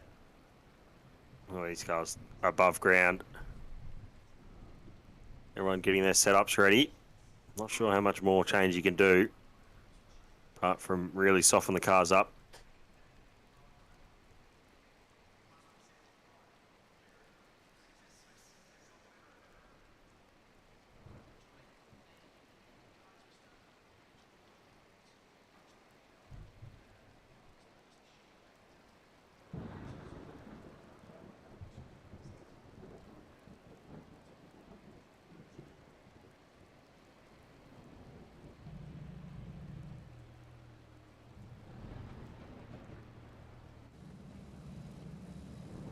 Rightio.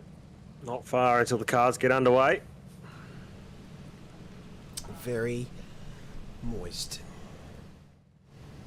Extremely moist. Do a couple of camera angles here because Might need it. guarantee this will not end well.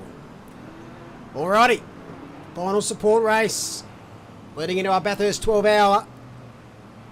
The GT4s in flooded track conditions and 28. What is going Absolute on? Absolute psychopaths. What is going on? Don't know, don't want to know. Never happened. Oh, you wouldn't want me too close to the car ahead. There's a big gap between P1 and P3 there. We are green. Hamilton is going to get a fresh, easy stab. The first corner, Raj Sandhu in the Audi has a bit of a squizzle, but decides against it. They're very backed up at the back. It's crazy. Safety car side by side in the other screen. But here we go. Let's have a bit of a race. We'll go on board with Ben Crabb. Just what you can see what the drivers can see here, which is 3/5 of fuck all. Oh, you can just hear how early they're on and off the throttle. That visibility is disgusting. I haven't seen a yellow flag yet, but it's just impossible to can't be. You can't see where you're going. We've just seen Ben Crabb put his TC up one more click. So far, this is going a lot better than I was expecting. Yeah, everyone's single file.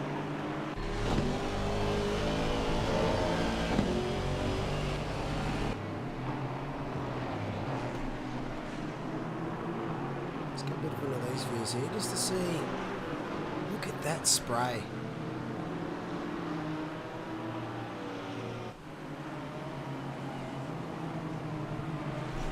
Well, it's started better than the Lamborghini Sprint. Certainly everyone got through to Skyline. Will do, we hope. I think the marshals must be racing because I haven't seen a single yellow flag yet. There we go. Just never now, yeah. 471. Yep, through Skyline. Well, that's not Ben too with bad, it. being honest. There's race gaps. Only drama with these types of races is you're more fighting yourself in the car rather than other people. You're just trying to survive. So side-by-side battles don't really present themselves as much as other racing. You just saw Ryan Yong there get a little bit squirrely as he comes up over the rise down into the chase.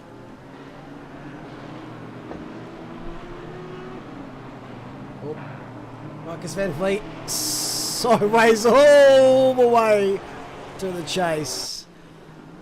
That was spectacular. Regan Herbert putting the move on Ryan Duong. There you go.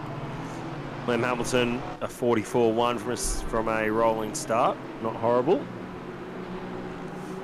Nice and close between Dave McNulty and Simon Gorofsky behind. Simon just gets past. Yeah, Gold just had a horrible exit there. Yeah, I think he might have grabbed too much curb. Tried to pick up the throttle early, try and get the run. Megan D and Charles Clark had some contact. I think that's all we could see in the bottom corner. No. This is Charles here. I think he's put 2 wheels on the white painted line. It's not where you want to be.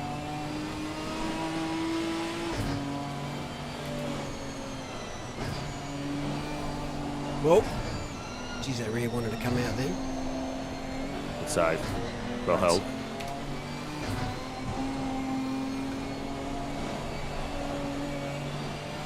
Oh.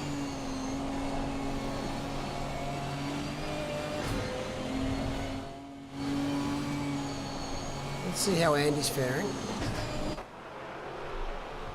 As he gets past the safety car. Again. Another one. He's just got past Diabols and JC. Whoa.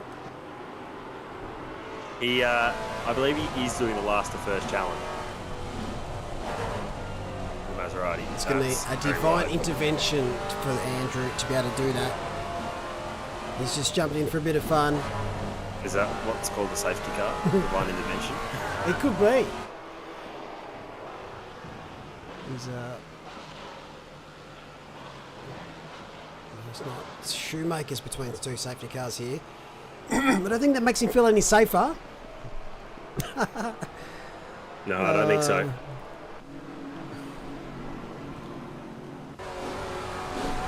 Right, those racing and team challenge 2, the server's live. We're getting there for some practice. Car 1 is around. I don't know who that was. Bill Cranich. Whoa, that's off. It's a long way off of Ben Crabb. He's just going to straight line it. Does lose quite a few positions. Comes back on nice and safe. We've got Charles Clark who's gone deep as well. Hamilton 2:37.4. Is that quicker than his qualifying time? Not sure. It would be awfully bloody close. It is quicker than his qualifying time. He did a 37.5 in qualifying. Wow. Oh, dearie me. What has happened there to Sam Shoemaker? And Paul Cranich has gone miles off. I hope he needs gumboots because he's deep there. Kurt Moss. Here we go.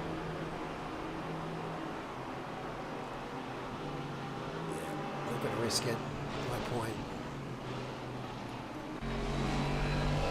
The man from Jamaica. Loves his Jamaican themed deliveries, and so do I. They definitely stand out. Just gonna have to channel his inner Usain Bolt here though to pick up that pointy end. Oh, side by side, you can't do it. You won't do it. Yes, you will. Crazy. Have you seen Jamie Conboy anywhere?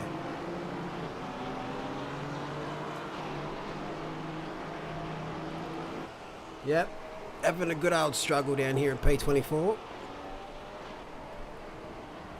He's regretting that choice, I reckon.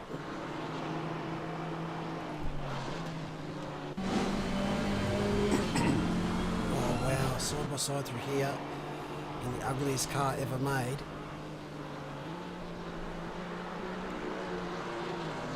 Woods off.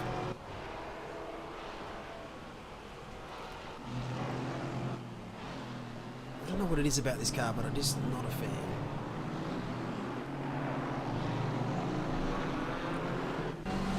What an old car though, it's been around for a while. Oh, that's now needs to be... Oh, that's, yeah, no, okay, we've got carnage. Oh, everyone, oh, there's multiple people in the wall here. think Rodder's just trying to make it look... it's a crappy spot to be.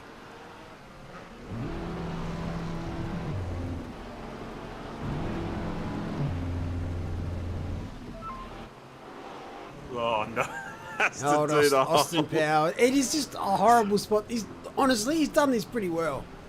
He hasn't hit anyone. He's shown patience.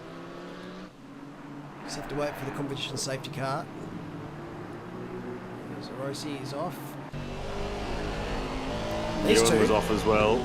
These two Oh. here, O'Hara and Heron. We'll start from the Doesn't back. make going at it.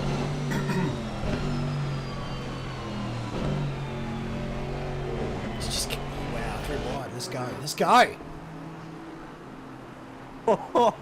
It's a nice little battle here. Oh, that's Oh, was that a body? I don't think so. I think he's just miscalculated there. Kranich is in. Now, rumour has it that safety car will come out as Kurt Moss is around somewhere, or is he'll bang. Oh, that's a fair bit of damage. Sparked it up. Did he maybe have some contact with Dankachu Swaggins? Check the Let's get replay. the replay to see. Andy O'Hara, though, he's up some many positions.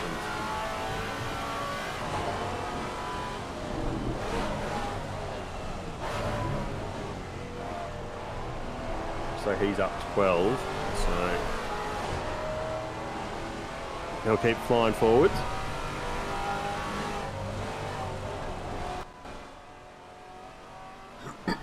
Found what The happened. replay of what happened here. So that is. And it's Dangachu. Oh, think dearie that's- me. Just trip honestly- over each other. I think that's his fault. He's not given the space on the outside.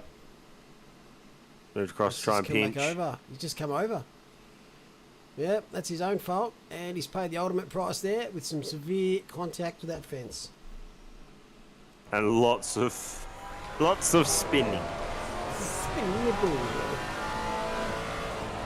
That is the Cyclone Aston that we weren't expecting.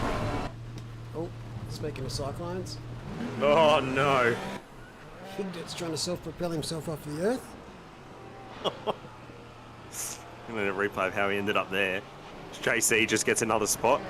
He's doing well. Hamilton is 35-1. Oh, if you don't mind.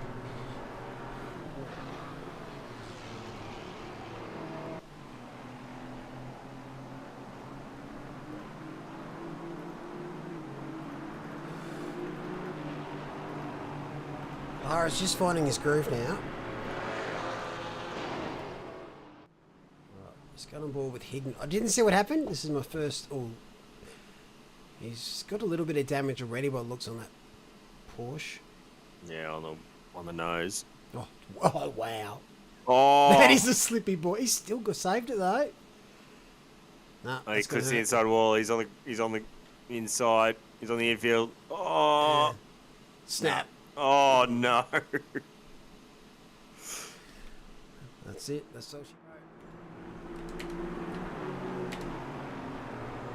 And O'Hara got that move done on Sean Muller. Chow Nguyen in the AMG. He's deep off turn 1 in Mull's least favourite corner. All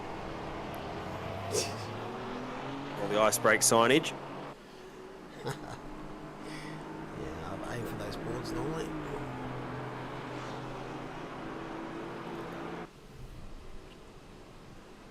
Convoy getting into the groove. Not much groove you can really get into when you're in that car.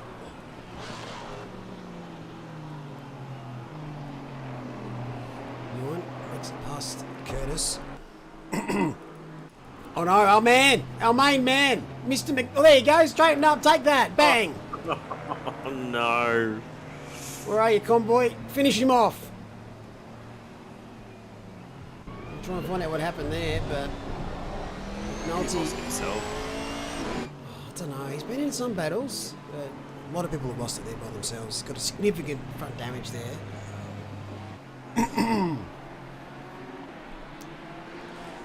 Just starting to see a few more drivers come a cropper. Oh, that did not look fun. No, I'm trying to look away. Oh. Anyway, Harry, he's going to make another move this lap. Looks like. On Bercolini.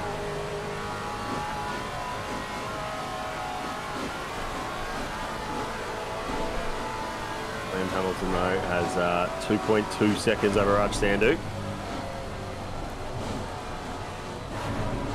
Oh, that's not where Bercolini wants to be. Oh. Oh. Anyway, Harry just holds on. Doesn't make contact. Here we see what happened to Bender. He's got wide. Turns it in, clips the inside wall. It's almost the same as what we saw happen to whoever it was. Yeah. And O'Hara does get that move done after Bercolini was 2 wheels in the dirt into the chase.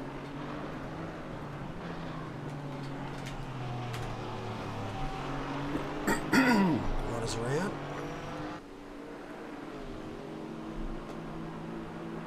We've still got 29. 2 of them are in the pits though. Hamilton is having an absolute... I say field day. That gap was 7 seconds, I swear. Now it's 2.5. His last lap was a 2:40, so might have had a little bit of a mistake or something. Yeah, exactly. The car behind 2:35, so there's 5 seconds in itself. Raj is flying along here. Don't forget, competition yellow number 5 is around. That is Shoemaker with his gumboots. Got a fair bit of damage to the nose of that car. Yeah, that might go straight into the skip bin.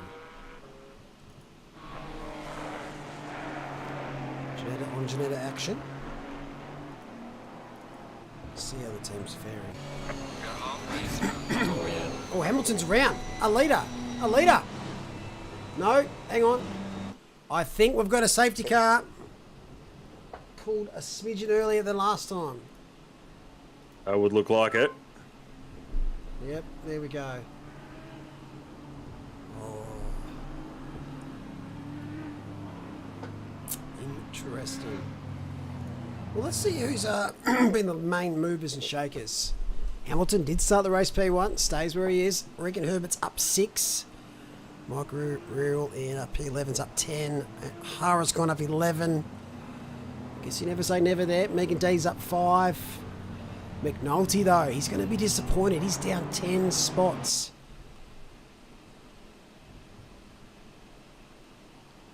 It looks like Kurt O'Hara might be up more. O'Hara might be up more because I watched him and he went round and parked on the entrance to pit lane and let everyone through. So I reckon he's got another couple of spots there that he's has made up. That's fair. So he really is doing the last to first challenge.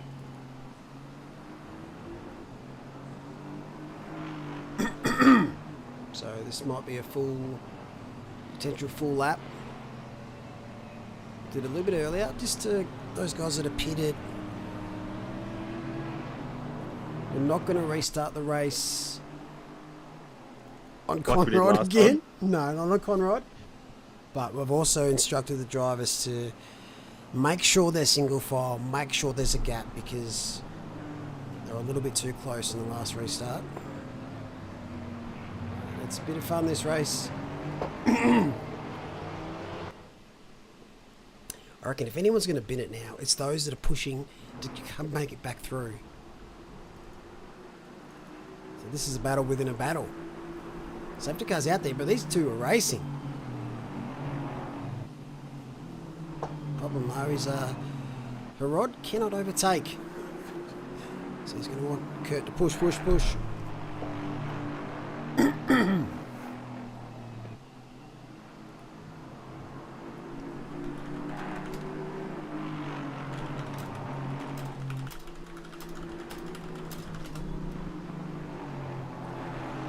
There is Convoy at the moment. Is it close enough to David McNulty? He's P. Oh, where's he gone? P19. He's in there somewhere. Just see some lights. Nope, can't see him at all. There he is.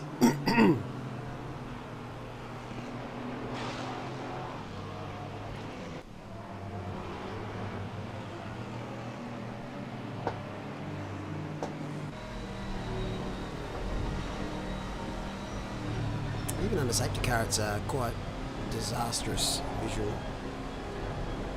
visually. With someone around, chase. Oh, let's sneak right up. So there may be a few drivers that will not catch up to the back of this pack. Kranich should. Hignett should. And so should Shoemaker. Oh, actually, I take that back. You'll be pushing very hard.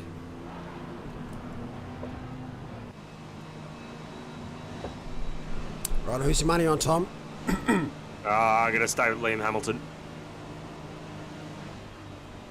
I think that's a pretty Had safe that gap bet. up to 7 seconds and dropped down to 2.5. But I think he's got the real pace. So go for it here. What about you, Mole? Look, I think you're pretty much bang on. I think Hamilton's shown that he's loving these conditions in that car. Gurowski's been very consistent. But Raj is a little bit of a smoky. He was making gains on Hamilton and he's up a few spots.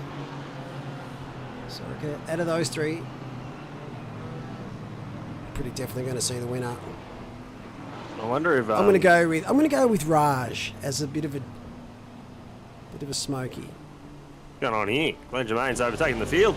Yeah. Look at him go. This is how you win the race. Sorry, my money's on Glenn Germain. Quick duck in front. Look at him go. Caught them napping. All right, safety car is going to be coming in at the end of this lap. So about a 9-minute sprint to the end before we head over to the big dance. Team Challenge 2. Just see that track map. There's going to be a few cars that won't catch up to the back of this pack, but at least they won't be in the way blue flag wise and they'll still be able to have a bit of a race.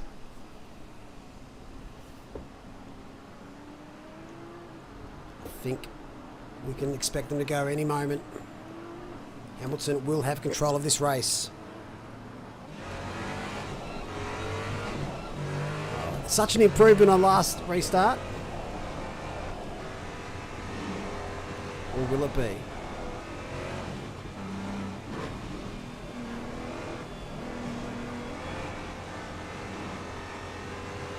Hasn't gone yet. Now he has. Bit of Constantine going on back in Gion the got field. caught out. Is it Gion? Yes, it was. Megan D's on a good charge here. Up 6 spots. Coming out with that.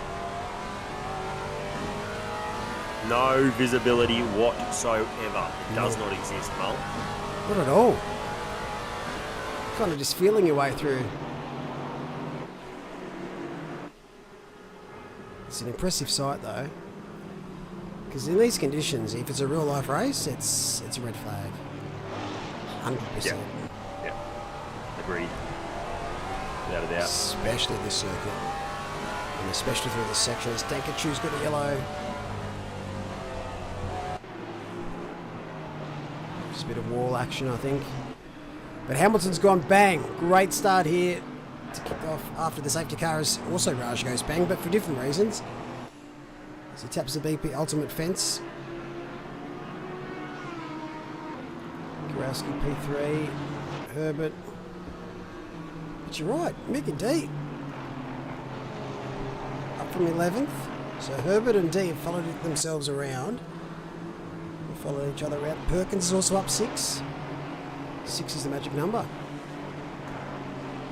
Looks like. But you can just tell by watching it now compared to the start of this race. A lot of the drivers have got the hang of this. Yeah. Absolutely can. Because it isn't something that you practice often. No. If you do, you've probably got issues. Or you've got a lot of free time and hate having fun. Hamilton is gone.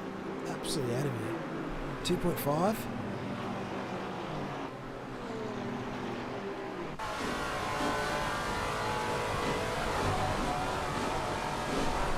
There'll be absolute scenes if Convoy can get and finish in front of McNulty.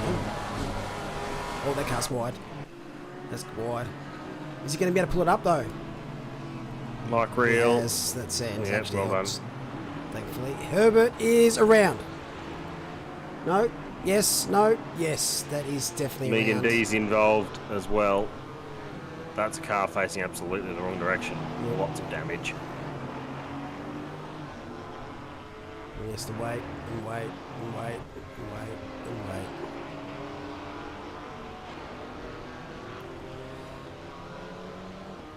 He's going to try an 100-point turn it. We will go away from Regan. Ben Crabb. He's got Megan D behind. We'll try and find out what happened there in a second. But just look at those gaps. Those front runners have shot away. So that incident with Herbert's really separated P3, P4.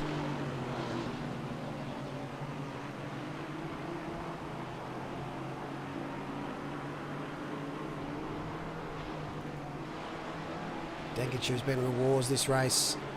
Side by side here, McNulty. Is that O'Hara?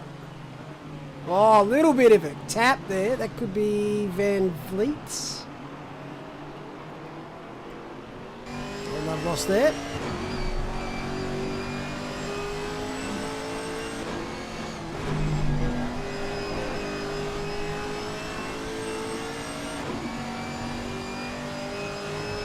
Really at the hands of the sim racing gods here. Because if someone makes a mistake in front of you, you have no chance of avoiding it.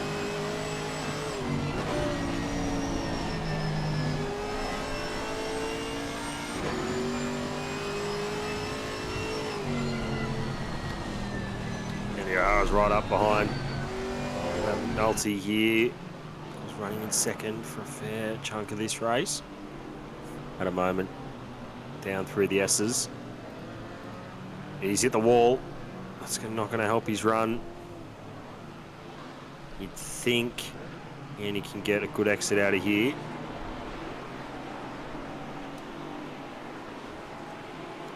And Andy get top 10. What do you reckon, Mo? 4 minutes left, probably 2 laps. Yes. You reckon? Yeah, I can finish his 10th. I reckon it'll be a good battle with Mike, with probably P10 on the last lap. You can get that. Well, there's one spot. We put the muckers. Oh, it's all kicking off. Oh, no. Oh, no. It's a horrific end of this race. McNulty, O'Hara have come together. Breakboard flying everywhere. There's cars skidding around. We can definitely say that O'Hara won't finish in the top 10 now because we've just cursed him. He's only 13th. But yep, yeah, but he's 3.5 seconds. Oh, no love lost anywhere. Ignorance just giving him a tap. Everyone's trying to get one up. Him on there, good old O'Hara. We'll skip Bully away the from man that. before qualifying tonight. Well, this is what happened to Herbert. Now, maybe a little bit self-inflicted-ish, and also very unlucky. So he's gone deep at the chase, and so is the car ahead. Can't quite work out who that is. The car ahead, though, hits the wall, comes across. They've both really entered the track very dangerously. Oh, no. And as you can see, it's actually brought more involved than it should have.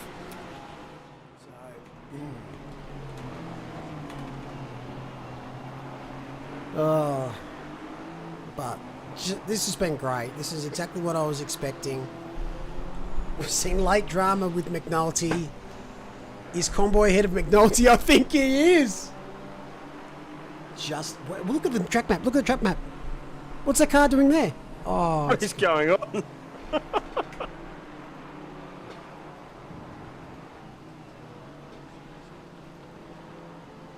try and find it.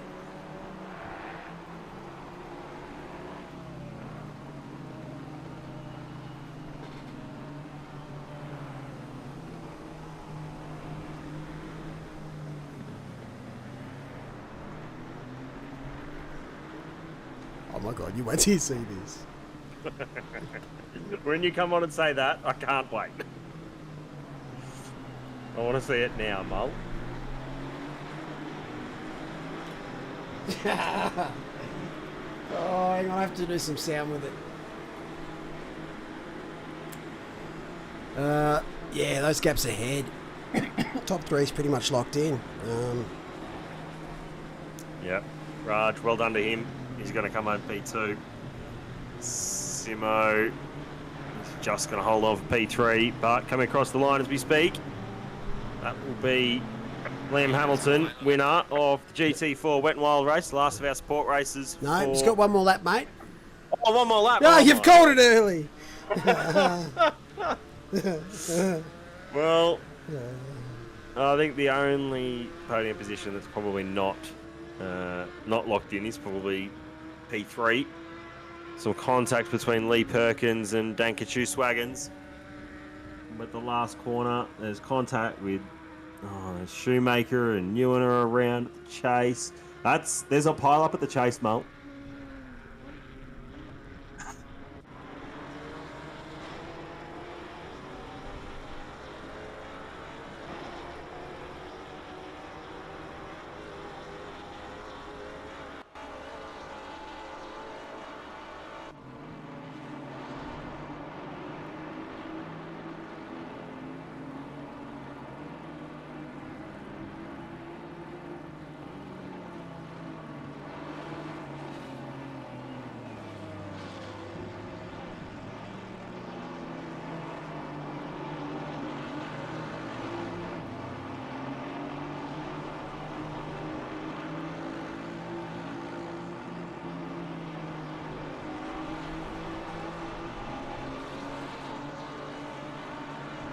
Okay, I'm ready. We both know I'm not what you need. And I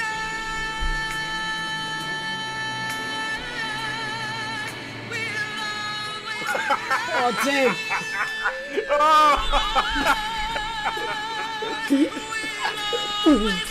Goodbye. Thanks for joining Cameron Rule.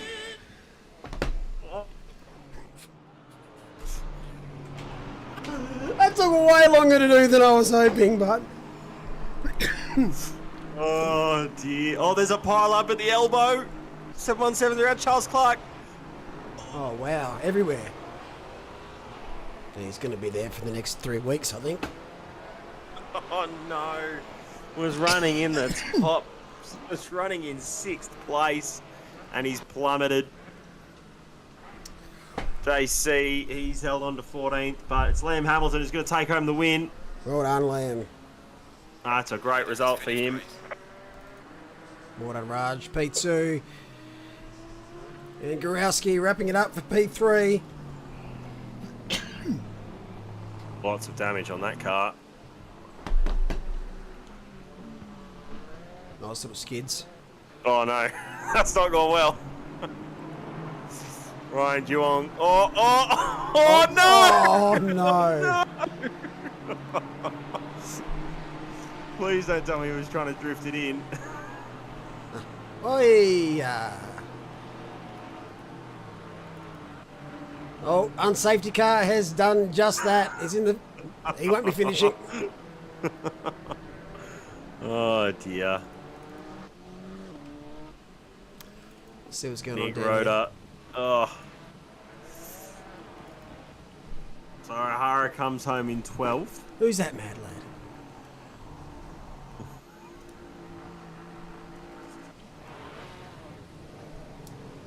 Oh, that's good fun.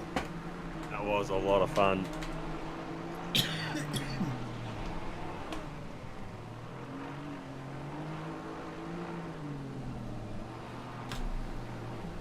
And on that note, let's head down to the Team Challenge 2 event. Just a second. Well, we won't be seeing rain. Oops.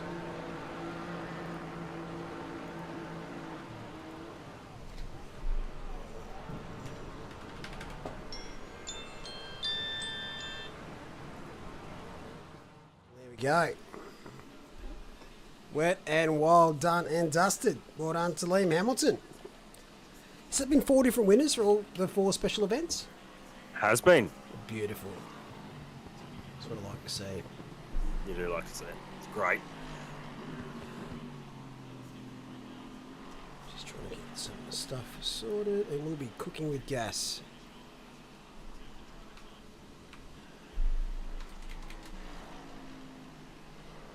Alrighty.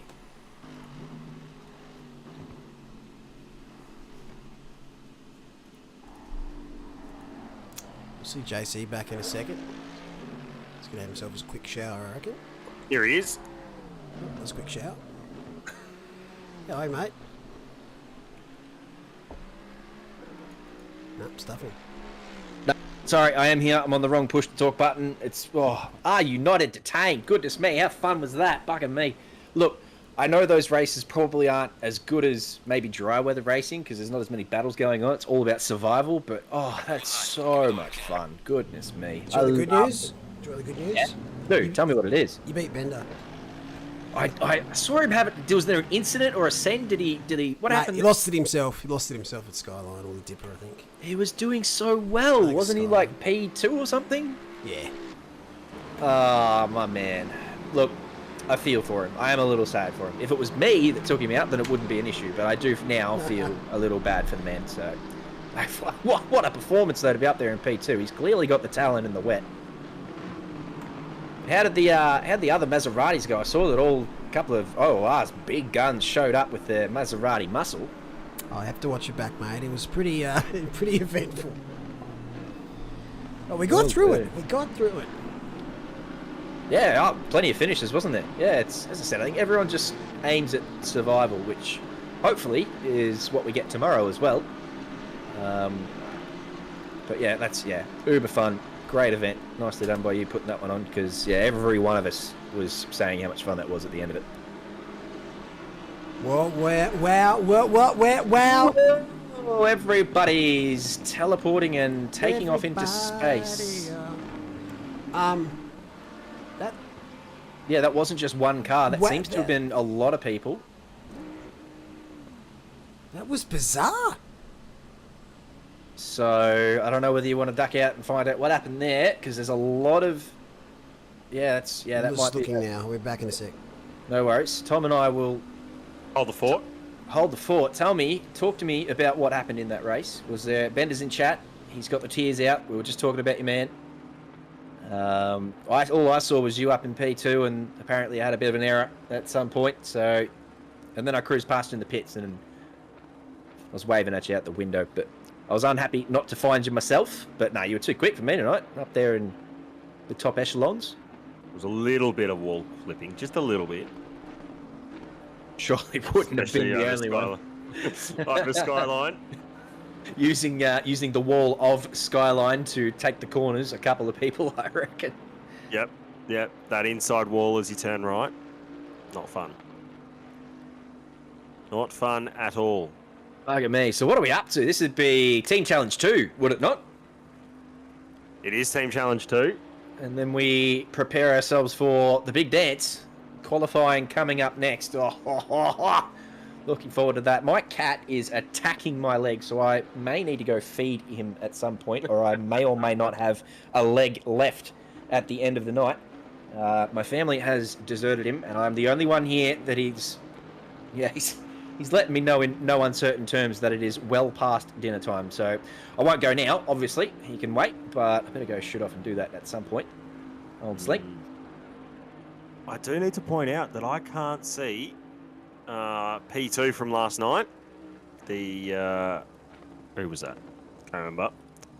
But I can't see that entry. Zach Smith and last night it was Lawrenson. So Lawrenson, there's no Lawrenson entry. But Lawrenson won't be right. They're not doing two. There's only two challenges. Nissans. There's only two Nissans there on the entry list. They're not there. Not Tom Malone's, obviously. And who's the other one? I can't see that far down the list. Have you got a list open? You got pit wall something, or have you? Gibson Motorsport. There is no car number 10. Right, so they're not participating tonight. Understood. Well, they're right. Qualifying in the first part, so that's very much looking forward to seeing how Pigger goes. Matthew Pinata has been absolutely rapid in practice this week, so he'll be trying to follow on from Zach Smith's dominant performance last night. Qualified on pole and then won both races. I think he had a fastest lap as well. He absolutely dominated last night. As I say that, the man himself pops in with a purple 2011. Very sharp lap. That's a great first lap. Great banker. Stevie Ty jumps in there. In front of Stevie Ty, yeah. Yeah, one of the other AV cars. Carl Johnson in Kovacs, he's jumped in with he's 1.3 seconds off the pace. Alex Bone jumps in there. So everyone's sort of, the field will start to sort itself out. Absolutely loving seeing Thomas Malone up there too, having a crack at the team challenge. What's he in? What's Tom in? Is that a Nissan? It is a Nissan. It is. A big fat bum beast he's doing a very good job in that with a 2:02.5 at the moment. Yep. That's a great lap from him, to be honest. That's I think that's faster than what he's been talking about doing. So well done to him.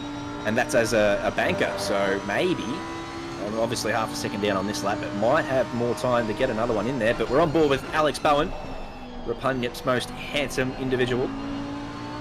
He is in the Lamborghini and is currently 3/10 up on his 2:02, so he'll be sneaking into the 2:01s. And with 2.5 minutes to go, he'll have time for one more as well. He's got it absolutely pinned across the top of the mountain. You can see how close to the walls he has been on multiple occasions as he crosses and goes through McPhillamy and down here into Skyline. He's absolutely flat out. You can see the car dancing all over the place, really, but managing to hold it and keep that pace. There's Lexus in the wall, and it's ruined Alex's lap. No! So I think it was Jordan Finch in the wall there in the Lexus, and Alex had to take evasive movements and didn't quite get it done. Even if he did manage to dodge him, he would have probably lost all of those tenths that he'd gained. So that's just rotten luck for Alex Bowen. Pigger goes quicker again and into the 2.0s now with a 2:09. He is absolutely flying. Yeah, I'm just watching car in P2 at the moment coming down into the chase. He's not anywhere near, he's on invalid, so we'll let him do his thing. P3, Stevie Ty. So I don't think he improved on his last lap.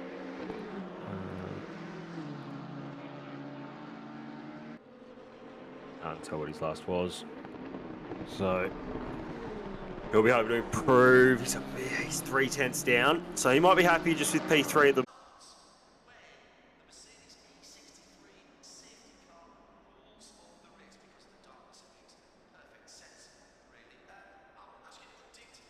I'm not sure if anyone can hear us. We are here. We won't leave you, chat. We're right here with you. I think they can hear us. I've just watched I'm just got the stream on.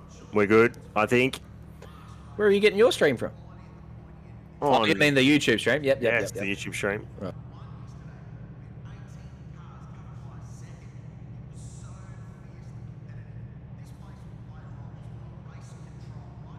Eight.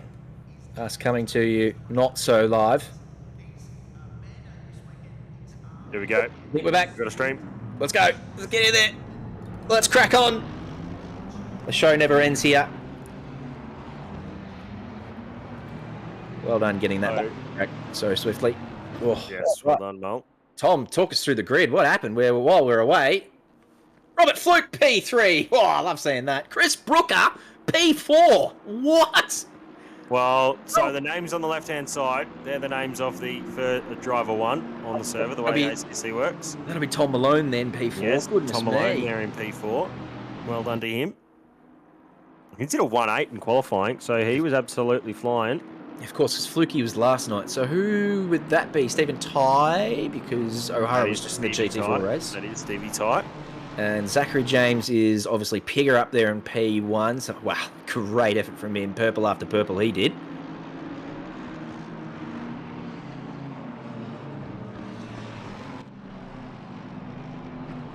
I don't think there's many unexpected results. Maybe having 4 Pro-Ams in the top 10. There's a Bentley dead on track. 38 back there. That was. Yeah, not wrong. That's an extremely good effort from our Pro-Am contingency. And good little mix all the way down to P20, really, with the Pro-Ams showing up the pros in a couple of locations. So, very good effort from those boys. Looks like the boards have updated, so I can give you some names. And as you said, Tom Malone P4 is absolutely showing up, if you don't mind. Pete Reynolds and Pete Viney, the two Petes there in 10 and 11, also doing very nicely. And a very nice lap from Zach Malloy in the Bentley. Yeah, those Pro-Ams, very happy with those boys. Congratulations to them. As we wind our way down here, this is Conrad in the formation lap, warming up the tyres, getting ready to go.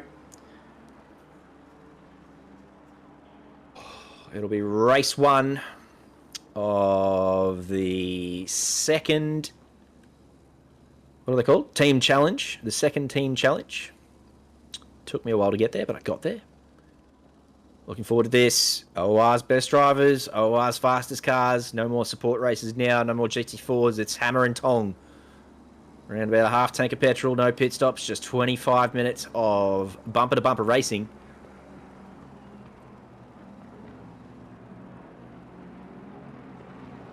So looking forward to seeing if Pigger can get the jump on Lamb here.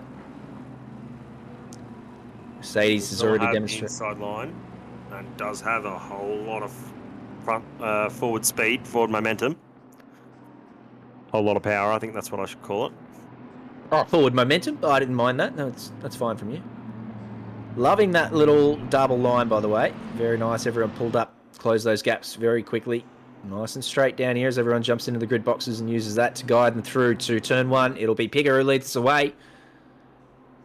We are green now-ish as Pigger does get a nice little start. In fact, it was Tom Malone who's jumped. He got sort of...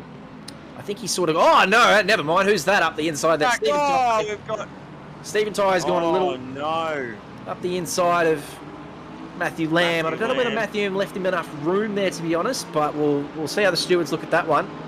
But he's certainly the one who came out second best. Everyone's a bit slow further back, but Alex Bowden has gone from P5 into... or P6 even, into the lead of this race. Carl Johnston's jumped up 2 spots as well. Yeah, Alex Bowen's had a great start, hasn't he? Yeah, well spotted by you. But not too bad. Everyone's sort of 2x2, no 3 wides. There's a little bit of action coming up into the cutting there, but nothing too strenuous. I think everyone will get through there pretty safely, I think. As they head on up to Griffins, Reed, Frog Hollow, Sulman, all those lovely little flat corners on a qualifying lap, and not so flat now, cold tyres and a bit of petrol. So the nimble mid-engine cars probably stronger through there at the moment as they start to warm up. On board with Matthew Lamb, who, as we said, started from P2 and had that little incident turn 1. Oh. It's all right. I think we're still on live pictures. Just got a little bit of an overlay there, just letting us know that we're just keeping us on our toes, Tom Riley. That's all that is. Yeah. Keeping Chad excited, keeping us on our toes, just throwing curveballs. That's fine. Not as many curveballs as Matthew Lamb's been thrown so far. Still on board with him. Chasing He's down. done well. Stumbled to hold on in 10th place though. Might get a move done here on... Is that Van Vliet ahead of him? They go side by side through the chase. Little bit of contact. Lamb pulls it up nice and square. Grabs a little bit of curb, a little bit twitchy on exit. So he's not going to be too vulnerable though. Pignata from a rolling start does a 9.6 to start us off. Already 2 seconds clear of Alex Bowen, so very quick start from Matthew Pignata. Very good from him. Yeah, Matthew Lamb with his elbows out early and a couple of little battles already. And took a little bit of the grass there at the exit of turn 1, so in between two Lambos here, one of Pete Reynolds and one of Marcus Van Vliet. Van Vliet, I believe, is the pronunciation there. I think there's a couple of different ones, but I'm going to roll with it. So we'll have to see if he can climb back up. He was very, very close to a pole position. Watching a replay here of everyone coming up into the cutting for the first time on lap 1, and around goes that one. That is the old farts Bentley, I think. I might be wrong, but that livery with the your grandma's couch type brown on it, I reckon I recognise as the old farts livery. That's good from you, JC. Good I think that's why they've gone for that colour, and they've absolutely nailed it. If I'm right, if I'm wrong and that's not the old farts livery, then forgive me. That's my guess. Another replay here of the same corner, I reckon. The cutting obviously claiming a few victims on lap 1. Oh, what a little jump that was, as long as he gets around. He doesn't. Oh, no. I tell you what, he had a good cutting, and I thought he got the jump and he was going to get a couple of moves done, but he just got tagged on the way through and lost all that spot that he'd get, and he'd have to wait there for everyone, wouldn't he? So yeah, I think he got lucky though with the way he got turned. It was only the one car who made contact, so everyone will be breathing a sigh of relief for that. Not so much that UNSW Racing BMW. Of course, quite a good livery reveal video they put out in the week. Dancer Saluna there getting a job done on the Conrod straight on Marcus Van Vliet and pulling it up before he gets to the chase. So good little move from him from P11 up to P10 now.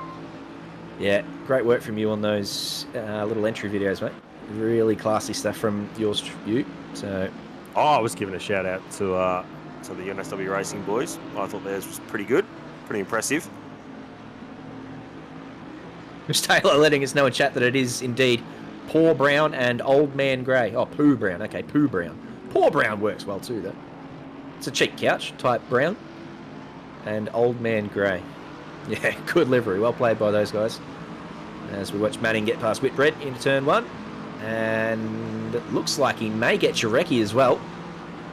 And it looks like we're going to have Manning follow him through. So Jarecki just getting mugged here on the mountain straight.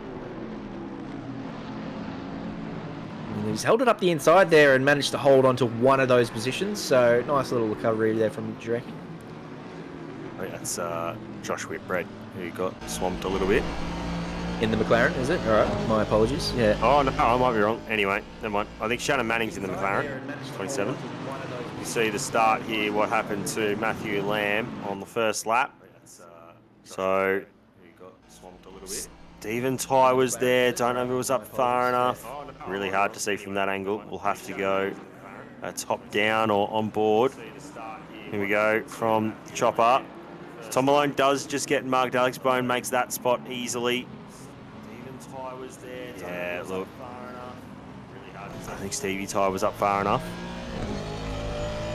Yeah, but lap 1, I would have thought Lamb could have left a bit more space. So probably both at fault there. Let's just leave it at that. I guess the stewards again will decide. But yeah, both probably could have done things differently there. Whether or not only one gets punished or not is up to the stewards. Don't envy those sorts of decisions for them. A couple of Kovacs cars here. The Lexi. We learnt this, didn't we, at Paul Ricard, that it's actually the plural being these two Lexus, as you would say, these two fish. They've got their... Look at him go, he's just putting in lap after lap. Pete Viney joins Michael Babb up in P4 and 5. That's a great result for these Pro-Am drivers. It's an excellent result, getting past Bowen. Tom Malone looking up the inside. There's contact there between Alex Malone Bone and Bowen. And Tom Malone. That's two of my favourite people. They've come together. That's no good for them. Goodness me, Alex is carrying some damage there. He's got a very, very sick front end by the look of that. These two Kovacs cars are going at it though. What's that? 3 Kovacs cars in the top 5 at the moment. Here we go. Here's some action at the dipper. Who's going to loop it? Oh. Uh-oh. Oh, no. Oh, no. That's not a good place to be parked. That's not it. So he's gone straight back to the pits, but not quick enough, and he's caused, well, I wouldn't say he's caused it, but a couple other people just come around the corner there, and that's what's going to happen. That's what's going to happen all day Sunday. There's so many blind corners here. Doesn't matter how quickly you see the yellows, if it's just around that corner, you're in all sorts of trouble. Stevie Tyres got through on who was that in front? Carl Johnson. We saw that. Oh, that was on the left-hand side of your screen. We've got Weldon, who's dropping through the field. That would be the slow Mercedes.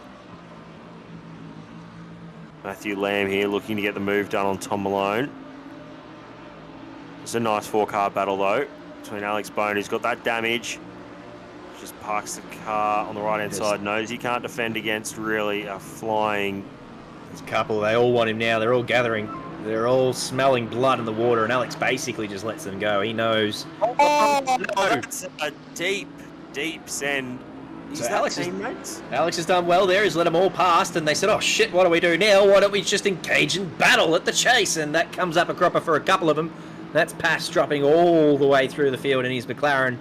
And Alex Bowen, even with his damage, does the smart thing, and well, he's into the pits now, but he kept those positions just by playing it smart. That's what you get. That is, again, a picture of what you can do on Sunday if you just play it clever. No need to engage in too many silly battles. But yes, Bowen had enough of that damage, throws himself into the pits and says, all right, get this over with. We'll whack some fresh wheels on and we'll have another go.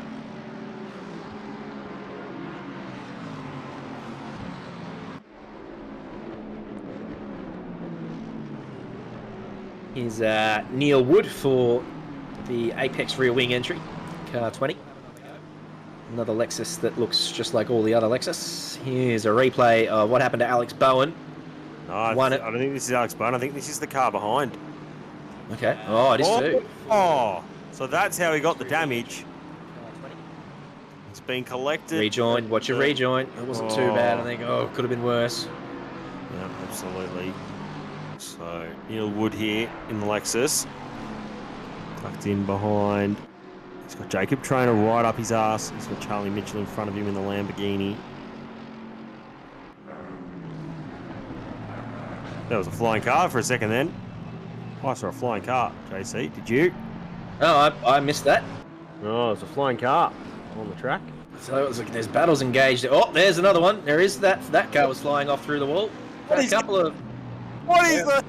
Having a couple of little otherworldly experiences here. They must go. Their people need them.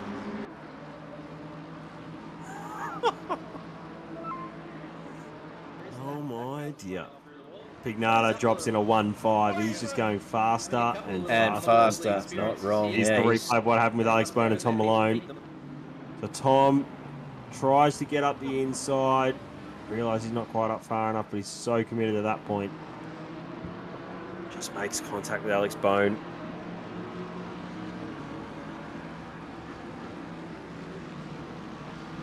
Corey Tui for team first name.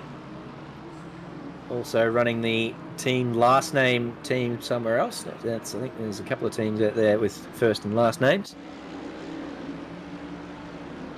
Here is Todd Malone after a very promising qualifying. Has just sort of dropped back through the field a little bit with obviously the start getting sort of jumped. I think he actually got a really good start. I'm not sure. I want to watch that replay again. I think he got a really good start and just ended up really close to the car in front of him and had to slam on the brakes, and in doing so got sort of mugged into turn one. So yeah, turn one didn't work out for him, and then he's been in another incident since. So but hey, still really good pace from him. Hasn't done a lot of ACC in his time, so to jump in here for the Bathurst 12 hour is a very good effort, and putting on a pretty good performance here so far in Team Challenge 2. Here's Josh Whitbread just doing it easy, nice and casual, as you do it in the relaxed motors entry. This is a Nissan, if I'm not mistaken. Yeah, there it is. So, oh, that's a wall. Oh no, that's not how you do. That's a little too relaxed. It's a little too relaxed, Josh. You need to sharpen that up. he'll have all sorts of damage there. That was a pretty hard hit. He'll certainly need a steering realignment, maybe a new steering arm for the next race if he tries to battle through for the next 13 minutes. We've got another car around, 221. He's around at the top of the hill. That's it, Skyline. Yeah, we're going to see plenty of yellow lights around about that point of the track map, I reckon. So, yeah, stay tuned. Another race to come after this one. So they've got 12 minutes to go in this, and then they'll qualify again, and they'll have another crack at it. All those boys who we saw qualified well and have fallen back through the field, they'll have a chance to redeem themselves, and it is all for points. So they'll be back out there. They'll want another crack, but at the moment, as we said and discussed, Pigger is absolutely flying at the moment. Purple after purple. So he's doing very well up the top there. And yeah, all those Pro-Ams. Look at all those Pro-Ams up in the top 10. Absolutely loving that. Bab, Viney, Reynolds, Malone, oh goodness me. Schick Luna? It might be a Schick. I don't know. No, it's not Skick Luna. Goodness, that's enough. Put it away. I'll go and ask the man tonight, and I don't push that all day tomorrow.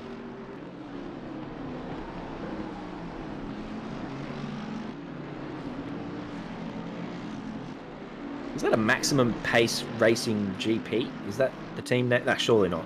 That's a no, very. I think it is. It's just a coincidence, is it not? They're in a Mercedes as well. I believe it is a coincidence. I'll have to go look that up as well. What are they?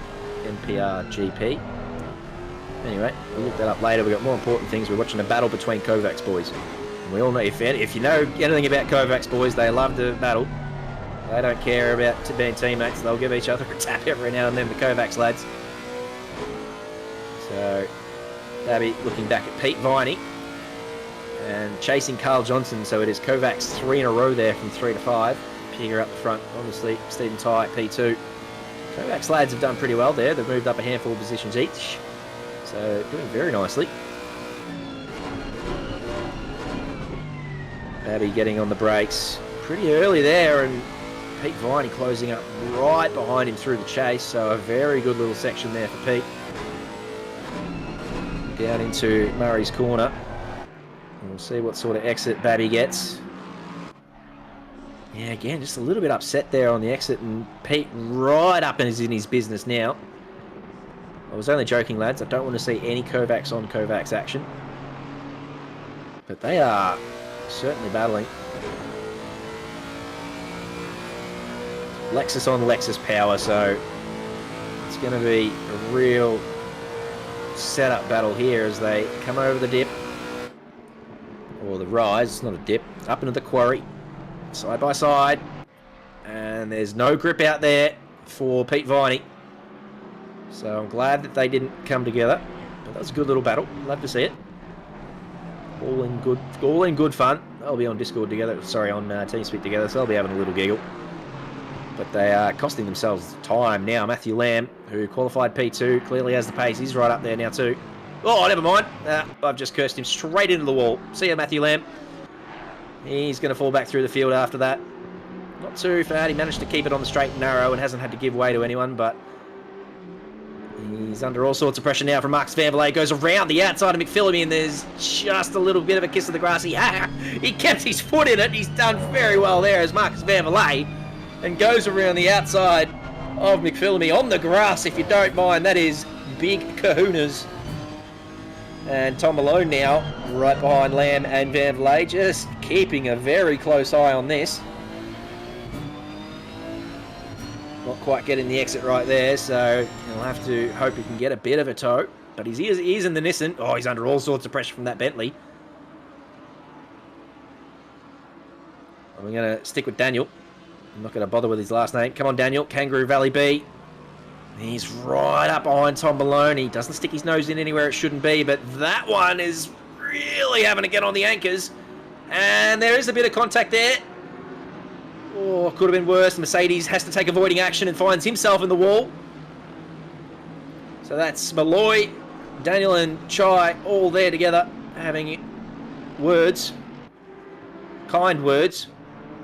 Not sure they'll be so kind after the race if they watch that one back.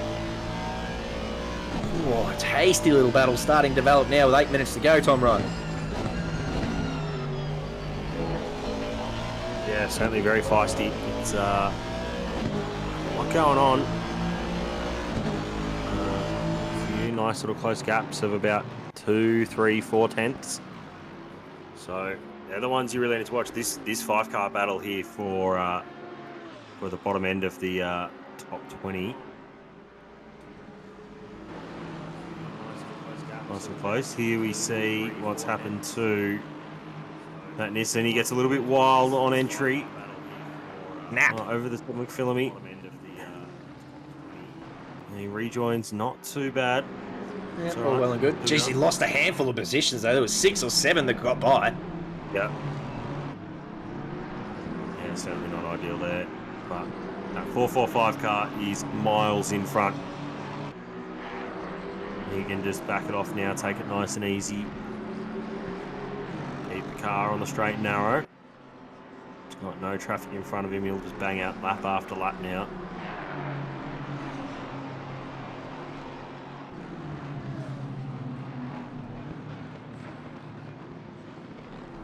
What's Corey Tui in here? What's that?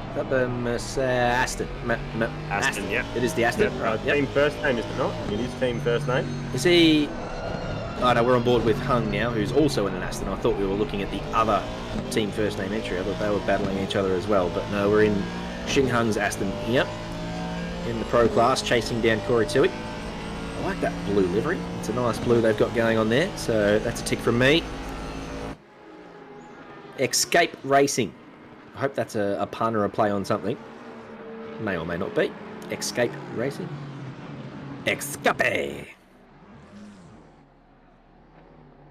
Oh, no. That's Jacob Trainer. He's facing the wrong direction in that Alex little Bowen. motorsport car. Alex Bowen's coming up. He's very closely clicking that delta. Oh, I hope that's not... He's going to obey yellows. Alex knows how to look after yellows. He's right. He still can't get that turned around, Jacob. He's still struggling in there. But here's a battle. Here comes Corey Tui past Neil Wood. Into turn 1. Gets done pretty comfortably. Nice. So, we got on the grass there, and the Lexus got a very nice exit. So Neil, having lost that position, will want that back, I would suggest. And Xing Hung also here. He's very interested. He's going to go on the outside. Neil's going to go on the inside. Tui's going to defend the middle. Oh, this is going to be a close battle. There's no grip out there. We've seen that already. So that'll be Xing Hung losing out. And Corey Tui managing to hold on to the position he gained in turn 1. So nice. Again, racing between the three of those boys. All very close in proximity, but managing to stay out of the walls and each other. So that's what we want to see. Good stuff from them. Fastest lap for Alex Bowen. Hello. So he's put on fresh boots and he's back there in P29. That was even with the car stopped on track. So he's flying. Here's Alex. Handsome and fast. Goodness me, what a lap that is. Pegger will be spitting too. He'll want that back. What's happened here? That's a submarine Lamborghini. And it comes down under the road. What is happening there? Marshals, this is fine. The marshal's standing there. That's fine. Carry on. We've seen all this before. So we've had a couple of instances of cars just submarining themselves. Not sure what the issues are.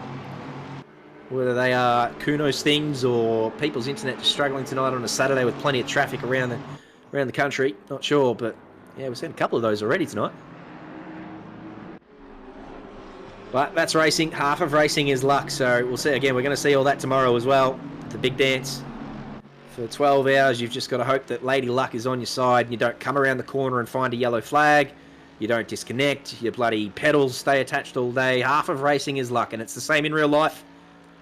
When they've got mechanical failures or someone doesn't turn up for work and put the right tyres on or whatever, that sort of shit happens in real life too. So just got to bite the bullet and hope the best for 12 hours. But tell you what, this man doesn't need any more luck. He is absolutely storming away with this one. He is 12 seconds clear of Stephen Tite. And although he has lost the fastest lap, he is running away with this one. He will want that fastest lap, though. If I know that man, he will have seen Smithy go purple, bloody nearly triple crowned it last night with 2 wins and whatnot. So he'll want that back. He'll want the same sort of results. So we'll have to see if he can pinch that back from Alex Bowen. Here is Stephen Ty. Alpha Venturi 1-2, if you don't mind, up there in the pro class. That's 3-4-5. So both of OOR's most prominent teams, and they're showing it. 1, 2, 3, 4, 5. Look at them go. Loving that.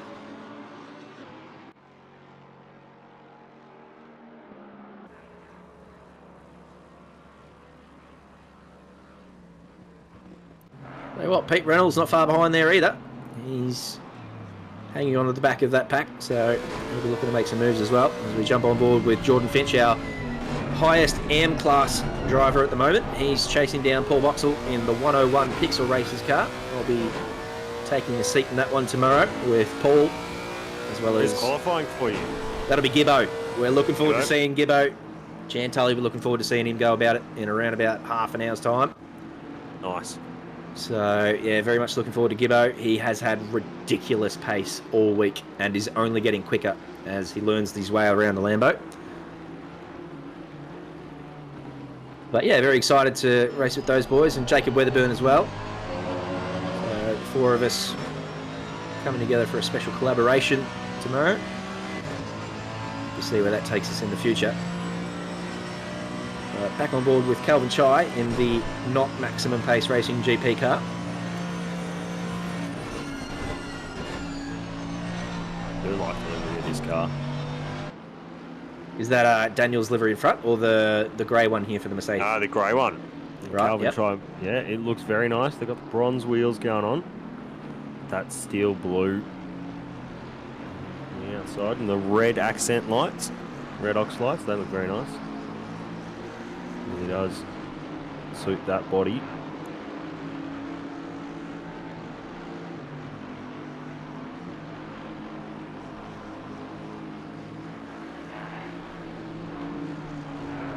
Yeah, I agree. Watching it come over the top of the mountain there, I was just having a little inspection, and I'll agree with you. That's getting a tick from me too.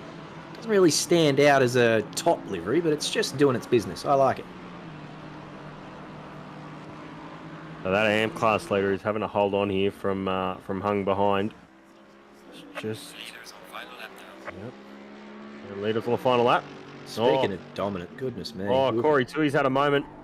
I think it's not on stream, but he's had a moment over the top. He's dropped down a couple of spots. Doesn't look like there's any damage, so might have just missed his braking mark on straight ahead at the skyline, taking that escape road. Oh no, Tom Malone. What has happened to him? He's just gone round at the chase. We've all done that.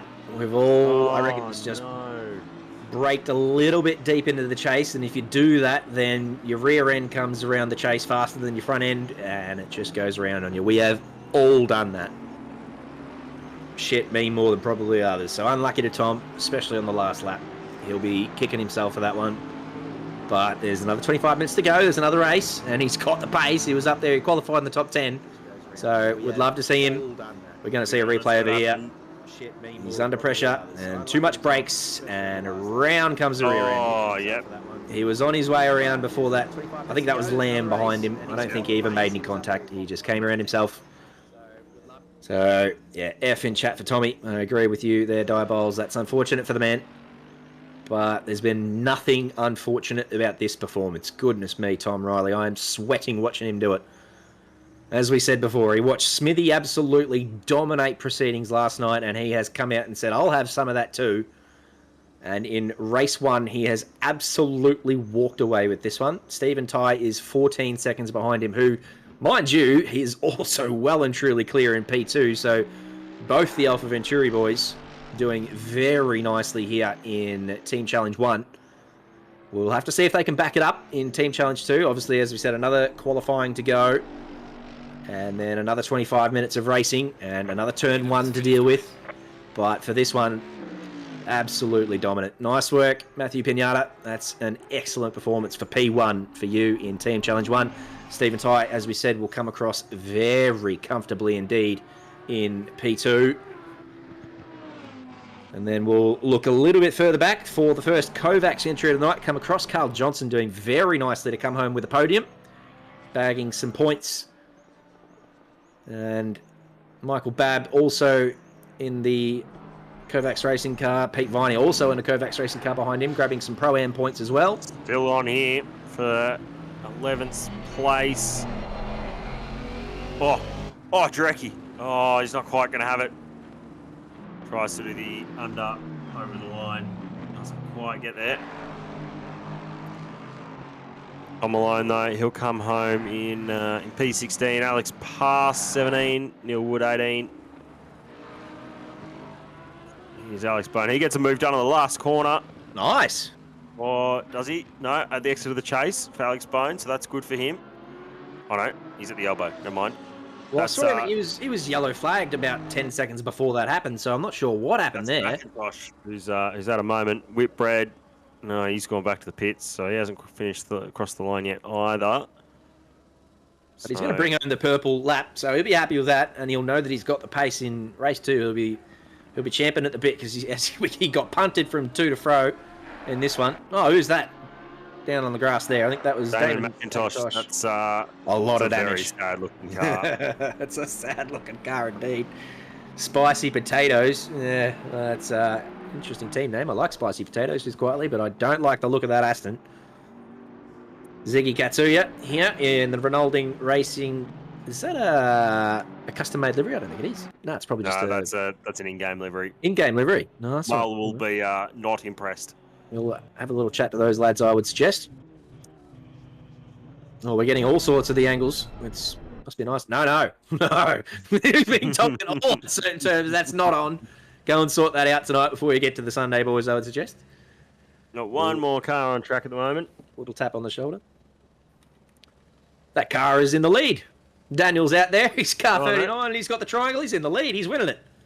He's going for an extra lap. That puts him on the front. Good on him. Nah, it's Matthew Pinata in P1. Very, very easily up there at the top of the pro board. Stephen Ty, P2 for the pros, and Carl Johnson, P3 for the pros, with Babby, Viney, and Reynolds bringing home 1, 2, and 3 for the pro-amps. And we saw the M-Class drivers come home, but I can't remember what order they came home in, so we'll jump straight into qualifying. And Alex Bowen, look at him, he tears out of the box. He wants to make amends. Jumps straight out in front of Pigger and says, "Follow me, son. I'll show you how it's done. I'm going to go out here and put the first lap in." He is champing at the bit to make up for race 1, that's for sure.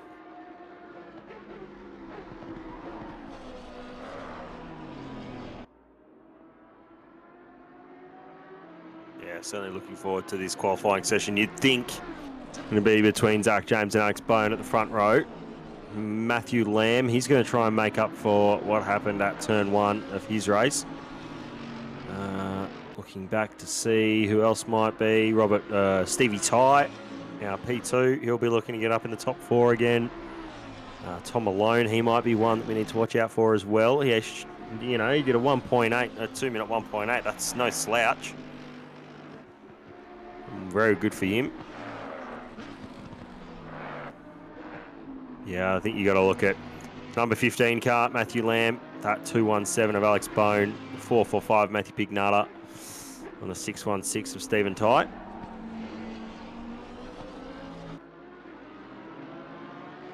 think that'll be the one. That probably will be your top 4. I'd like to see some smokies in there though. We did see great performance by 3 of the Kovacs boys to be up there in the top 5. Yeah, absolutely. Carl Johnson put in a steamer in the last race, so he'll be up there. He'll be fighting for it.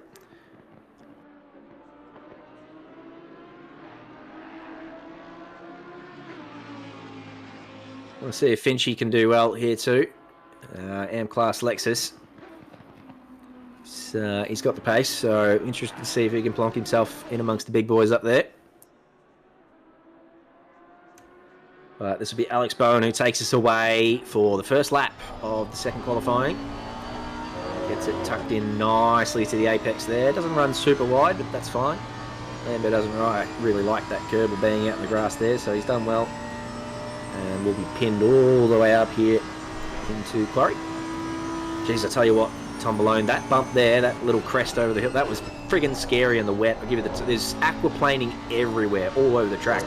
But there especially, Like, almost lost it. The car goes light. The car goes light. It's just, so scary. Yeah. It felt really stable coming up the mountain. This little bump here, we all know this bump here, that was pretty scary in the wet. But the whole way up the mountain and over the top, it was pretty much the same sort of feeling car that you're used to. It was pre-planted, it was alright. But, I mean, the braking zone into the chase and Murray's Corner, it was 20% brake power. And absolutely any more than that, and you were locking up and you're in the wall. It's just super scary. But, as I said, lots of fun. This looks like a very hooked up lap from Alex Bowen. I know this is only going to be a warm-up. Just getting the tyres still up into the zone and probably just sort of thinking of a banker here at the moment. But he looks very clean. He's got his lines. Like that wall on exit. Yeah, just a little touch. A little touch, I thought. Nothing too serious. And it's not like, we know Pigger's quick. And on the track map, he hasn't closed in on him. So we know this is going to be a quick lap.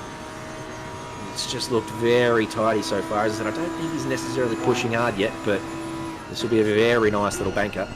Got a little upset there coming over the curb around the King, but had no troubles pulling it up for the chase. And then he'll make his way down here into Murray's.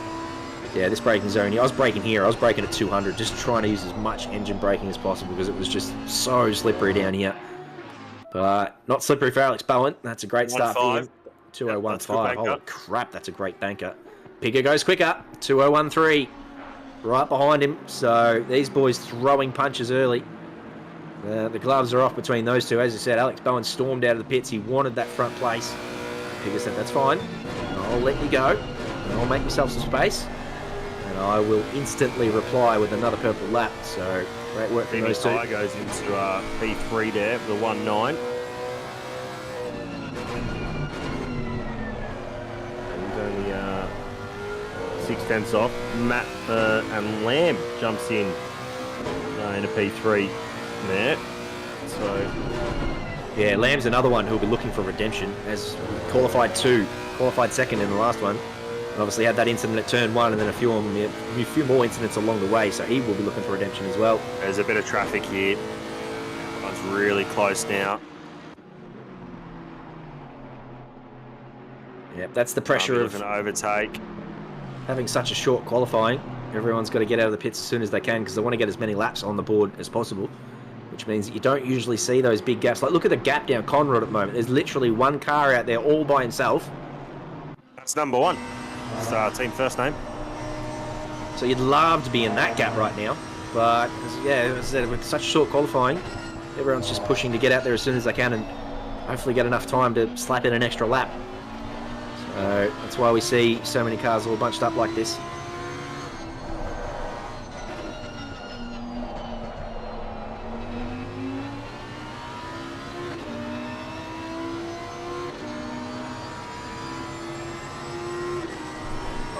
Here, he's on a lap.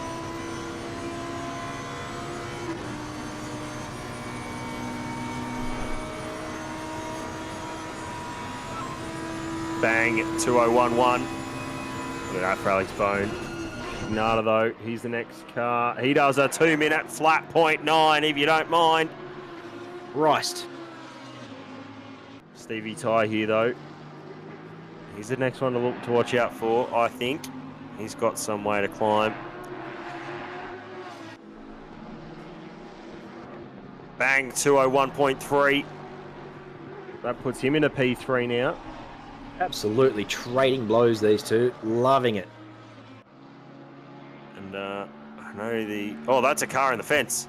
That was Reynolds, I think. He's going to the fence at the last corner. Here's Lamb. He's going to wait to start his next flying lap. He'll have to wait a long time. Yeah, another 2 cars I reckon he'll let go. And then there's a bit of a gap between 27 and 507. So here we go now. He'll still want to wait for a little gap to build in front of him. Shuts up pretty well, to be honest. He has, beating anyone. So he gets a nice exit. Had a full 50 seconds to wait. So he had plenty of time. Didn't want to let the tyres get too cold though, because he's only got one more crack at this. This is one of your favourite tracks, Preach, so I'd like you to take me for a lap while we're here with Matty Lamb, if you could. Rightio. So through turn 1, he dropped down a second gear in the Aston. Trying to get some of that drive out of the corner. Up Mountain Straight now. up over the rise, out under the Audi Sport Bridge, come down in the braking zone here, braking just at the road there. Down to second in the Aston. Some cars you use third. Does short shift to third. You want to keep the car tucked in nice on the inside, so you use the camber. Up here now into one of the more difficult braking zones. He's just fanning on the throttle. Turns it in nice and tight. And now up through here, through BP Ultimate, Reed Park, into Sulman Park. So you use all the curb on the entry and on the exit. Now across here through Metal Grate, you're flat. Trying to keep the car pinned. You don't want to use too much of that inside curb. You keep it nice and tight against the wall into McPhillamy. Round here, it's like a little lift. He's just gone a bit wide. And he's lost that. So that's unfortunate for him. Unlucky, Matty. Pignata's improved to a 2-minute 9.25. Still got to see Stevie Tyres next across the line. He doesn't move, so he's going to stay P3. Lamb stays P4. Chai in 144. He's just coming through the exit of the chase. Just behind Pete Lining, I think. Just in front, up there. Tom Malone had his bloody wheat bix this morning in P6 with a 2:02.3, if you don't mind. He's loving it. Another great lap from him. You got Pete Viney, where does he drop himself into? He stays 15th, does improve, stays 15th. I don't think anyone else is really on a better lap. That's everyone, isn't it? Yep, so that top No, five. Still got a couple of cars on track, 777.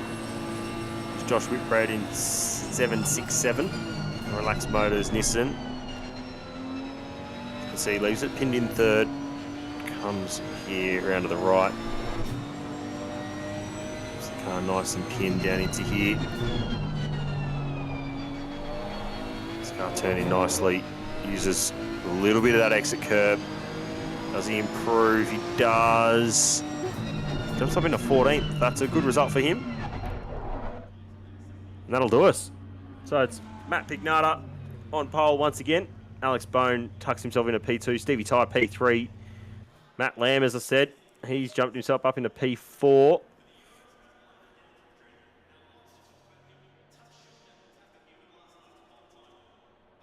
Tom Riley, we're bloody blessed. We're blessed. We are blessed. We are absolutely blessed. We've had so much quality racing to commentate already tonight. We've got another 25 minutes coming up. And as we spoke about last night, this is a later on race at 7 o'clock. So we get to look at ACC with the long shadows. And I love this time of night racing. But I'll tell you why we're super blessed. Is it's about to get super factual. The Bender has arrived. Mr. David McNulty, welcome. Yes, hello. Good afternoon, good evening, good morning to all the viewers out there. Hope you're doing well today. How are you guys doing? Mate, we're super excited to have you. Tom Riley just took me through a lap at Bathurst and I'm already sweating, but now I'm super excited for some facts. Don't spread it out too early. Oh my goodness, I know you're going to have to build the tension, but I'm all about those facts. I'm looking forward to them. Oh, mate, I've got a few good ones for you, but like I said, can't go too hard too early. I've got plenty lined up for the race tomorrow, so stay tuned. Can we just have one fact? We do have about a 2-minute break here between now and the race, so I think it's prime time for one, if you could. Yep. All right, here we go. I may have said this one before, but the Vatican is the city in the world with the highest Pope to square kilometre density. 4.1 popes per square kilometre. Wait. So there's more than one Pope? I thought the Pope was like the big dog. No, there's only one Pope. There's only one Pope, but because the Vatican is like so small, only 250 square meters or whatever it is. There's 4.1 Pope per square kilometre. Yeah. What? Wow, hey. There you go. You've blown my mind yet again, David McNulty. That is amazing.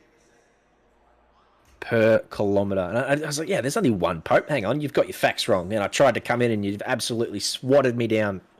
You tried, mate. I'll give you credit. You tried, but no, just... I tried to find you in that bloody wet race too, by the way. I couldn't get you. You were too bloody quick. I was lining you up, but I just couldn't put the Maserati high enough on the bloody grid to get you into turn 1 or 2 or anything. And you took off. You did bloody well. What happened? I saw you up there in P1 or 2 or something at one point. What happened? Look, there's a new definition for bottle job in the dictionary now, and it's got pictures of that race from my perspective in it. So the less said about it, the better. It peaked in qualifying. We'll leave it there. So we might go over the current standings for the previous race.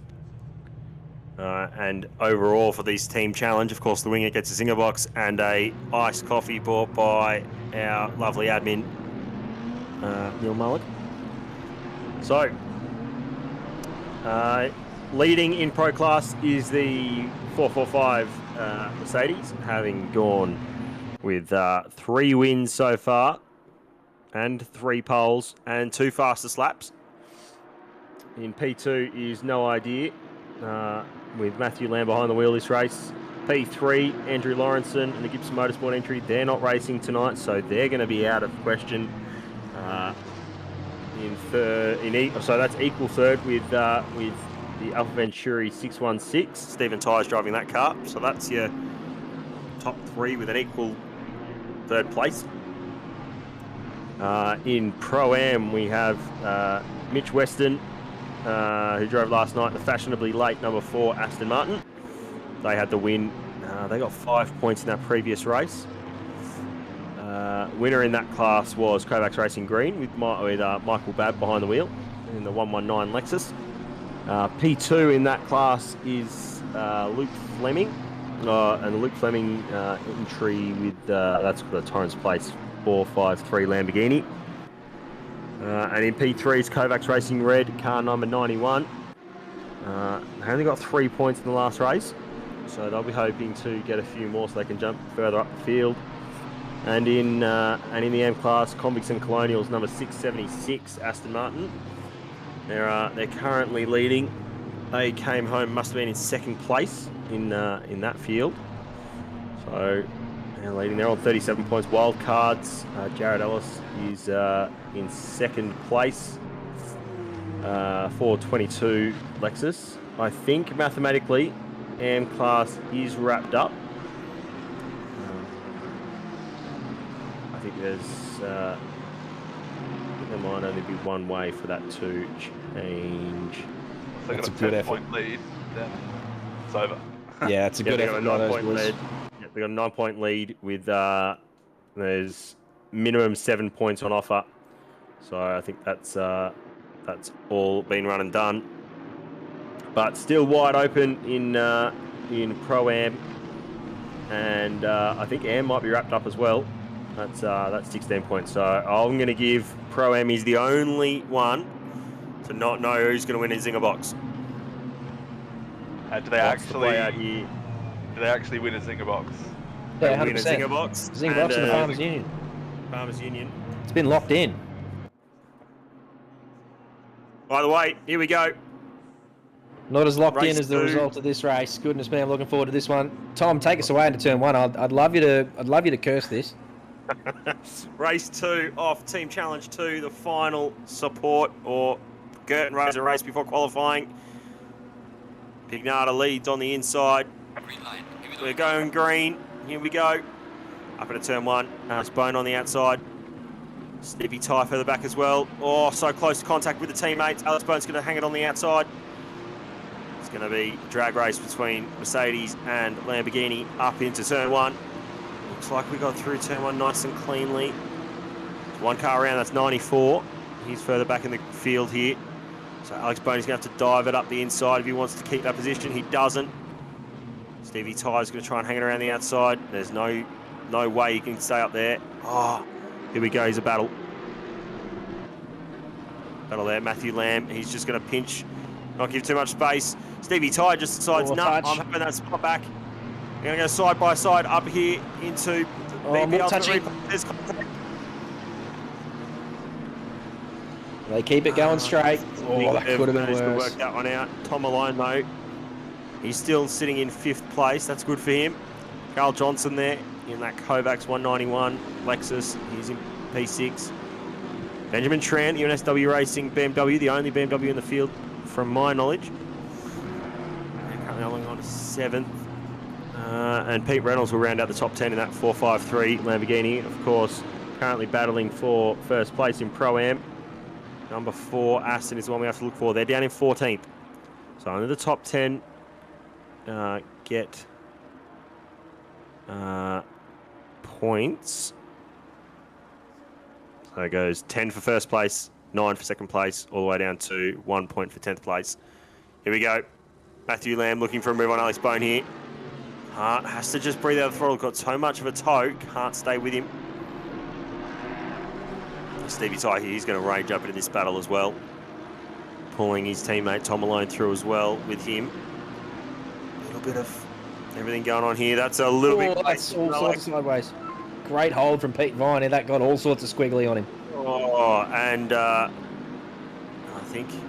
I was just going to say a nice clean lap from everyone, but there's a couple of yellows back there at the end of chase. I think there's 2 or 3 involved there, and a couple of white ones going slowly as well. Hard wannabe in but other than that, it was pretty nice lap 1, and everyone sort of managed to hold position. There wasn't too many big incidents like we saw in the first race where a couple of people dropped a handful, so everyone getting off to a nice start. But we have seen, obviously, once the tyres warm up and everyone gets a little bit comfortable, it'll start to kick off again. A couple more yellows back there at the exit of turn 1, so already we're seeing a couple of little incidents occur. A couple of 2 wides here on lap 2 up towards the cutting. Hope that sorts itself. No, it has not sorted itself. Oh, no. It's upside down. Not sure who that was. That was the yellowy orange Bentley, and he's still going. What is going on here? What? He was nearly upside down. No, he's not. He's not. It's car 27, I think. Oh, we did have this mistake there. There are 2 similar looking Bentleys, and that has absolutely blown all of our minds. But they've tricked us. The 2 yellow Bentleys, they've done the switcheroo.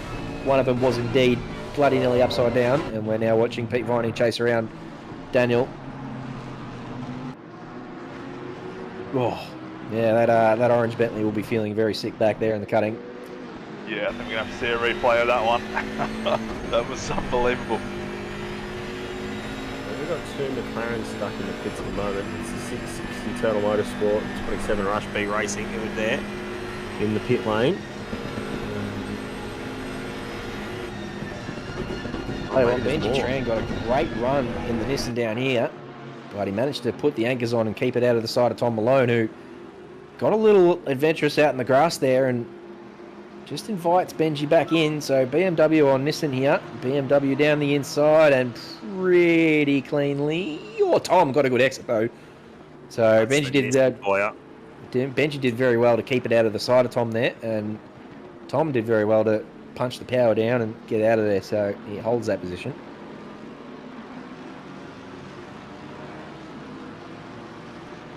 A couple more events back in the pack. Marcus Van Vliet involved, and Daniel dropping a few positions as well. Events, of course, those little orange triangles, letting us know if there's contact between 2 cars or... Contact with a wall? Contact with a wall would come up in qualifying, but probably not in the race because that's for track limits, so... it might still come up, I guess. Yeah, sometimes it gives you a little warning. So I think if it's a track limits warning, then yeah, it will come up. Great of course, contact with a wall here is mainly where you'd get track limits with a wall here is pretty common. So great to see we're using the technical term, the orange square with the triangle thingy in it. No, we're not rolling with that. That is a giant mouthful. I love that we had that debate, but I'm sticking with event. I think that's a pretty classy little title for those little orange triangles with a square and an orange triangle in them. So,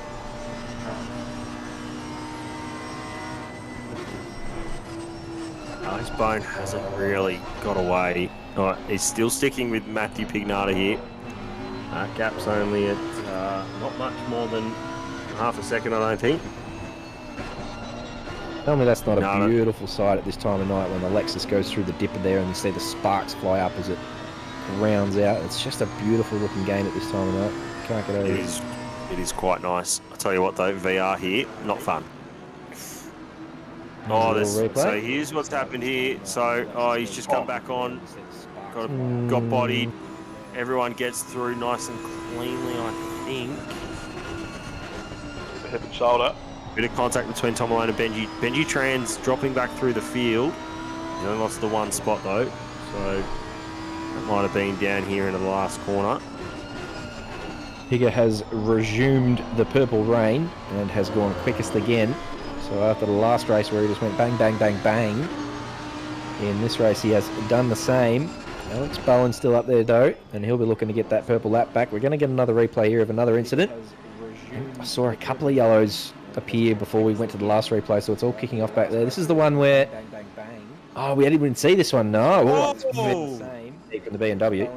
So these two had a battle before that we were watching. I thought it might have been a replay of that, but no, that is Tom Malone and Benji Trant. So that was called by you, Tom Riley, when we saw Benji drop down the field a little bit. That's a replay of that one. On board with Carl now as he chases Benji around. And Calvin Chai here also very interested in this battle. Carl Johnson having just dropped a few positions from the start. Still up there in the top 10. But stuck on a couple of Pro-Ams now, so he'll be looking to get these moves done in the Lexus at some point down the straight, hopefully. Calvin Chai and the Mercedes carrying around the ballast, doing a very nice job. A little bit wide and a little bit squirrely through Skyline there. So he would have lost a little bit of time to the Lexus in front, but the Lexus also being held up, so stay with them as they head down into the elbow. Such a very important braking zone. Everyone hates this corner. It's such a prick to get right, and if you don't get it right, there's a good chance you get swallowed up down the straight. Speaking of the elbow, there's a couple of yellows back there in it, but we're with Calvin as he follows Carl Johnson. Carl Johnson really closing in now on Benji Tran as they go around the kink. Carl Johnson for Kovacs Racing purple with purple rims. This is a nice little battle here, the little train developing between a few cars. Yeah, P5, 6, 7 and 8 separated by 1.5 seconds.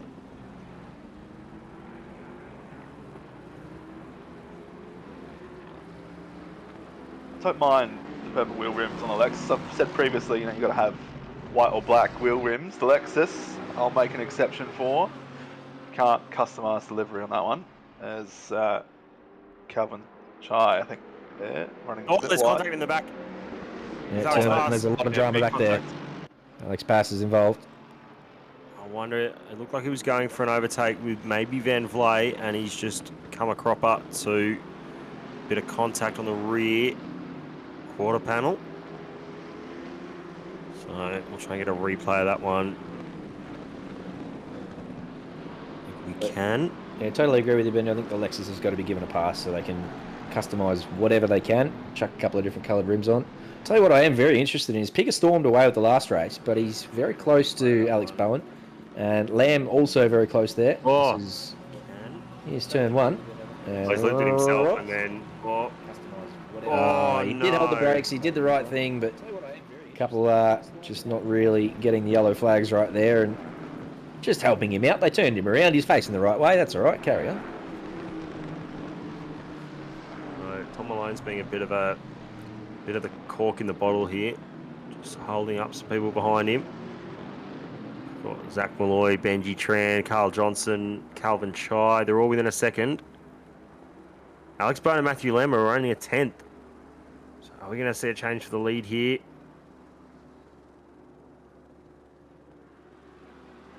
Yeah, Lamb's got past Bowen at some point. For a second, and then Bowen's got him back. Gets back. That must have been through the chase, I think, through the flip-flop section. Here comes Benji Tran down the inside of Zach Malloy, I want to say, who holds it.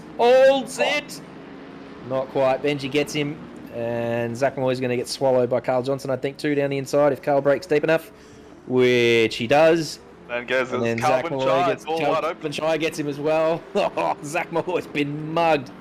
Unfortunate for him. And he's lost out a couple of spots there. They like robbery at its finest. But here's this battle at the front we're talking about. As we said, Pigger's sort of walked away with the last race, and we didn't see much of him. But now he's got Alex Bowen, Matthew Lamb, and Stephen Tye. They're not letting him get away. He has built a little gap to Alex Bowen, as they, obviously Alex we saw, and Matthew Lamb having a bit of a battle, an exchange of positions. So he has gained a little gap there, but certainly nothing as large as what we saw last race. So clearly these guys not interested in letting him get away. Look at those sparks, absolutely love that. Very close to the wall there is Stephen Tye, pushing the limits of what this Lambo's capable of. Absolutely pinned around McPhillamy, using the engine braking to the extreme down here as he goes through Skyline the Dipper. And very wide there. I think he might have got a little error happening through there, so he would have dropped off the back of Matthew Lamb a little bit. That top four have gapped Tom Malone, but Pignata's, 3 seconds ahead. Matthew Lamb's right up behind Alex Bone. Stevie Ty's just sort of sitting, 1.5 back from those two.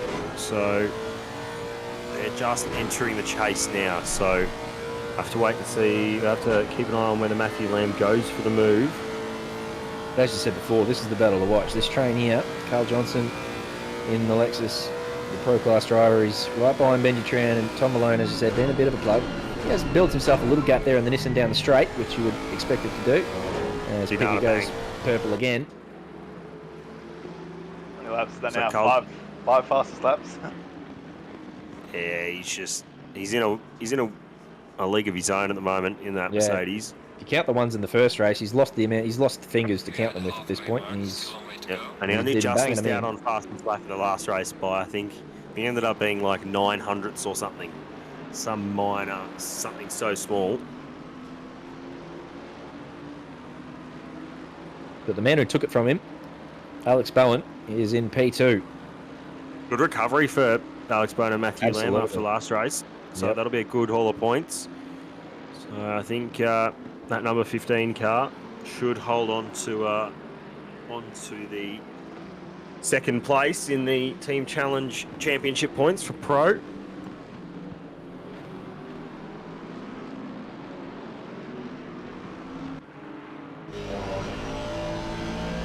Michael Manns has just got the job done on Xing Hung here.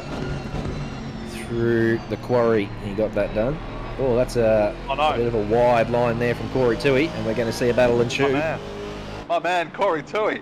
Is this your car, Bender? My car, my teammate. Yeah. Corey, what are you doing? Well, he's got him back. He's forced Michael Manns out wide with a bit of mind punting. Didn't get any contact. He just said, I'm here side by side. What are you going to do about it? Coming through, thank you very much. He has absolutely outplayed Michael Manns there, and he takes that spot back after making a bit of an error in the cutting. So Bender gave him a pep talk, and he got it back. That's a very good drive there from Corey Tui. He's doing very well up in P14. Nice job.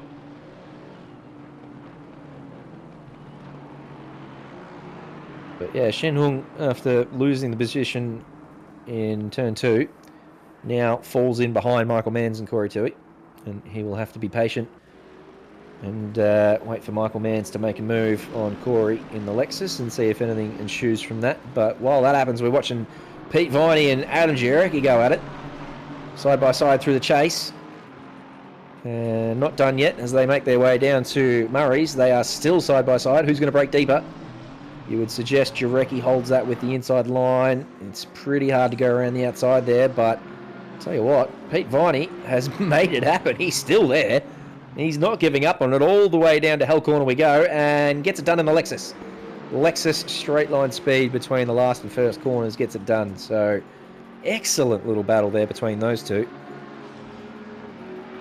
Side by side all the way from the chase through Murray's and up to turn 1. That's a great little battle from those two. Love that.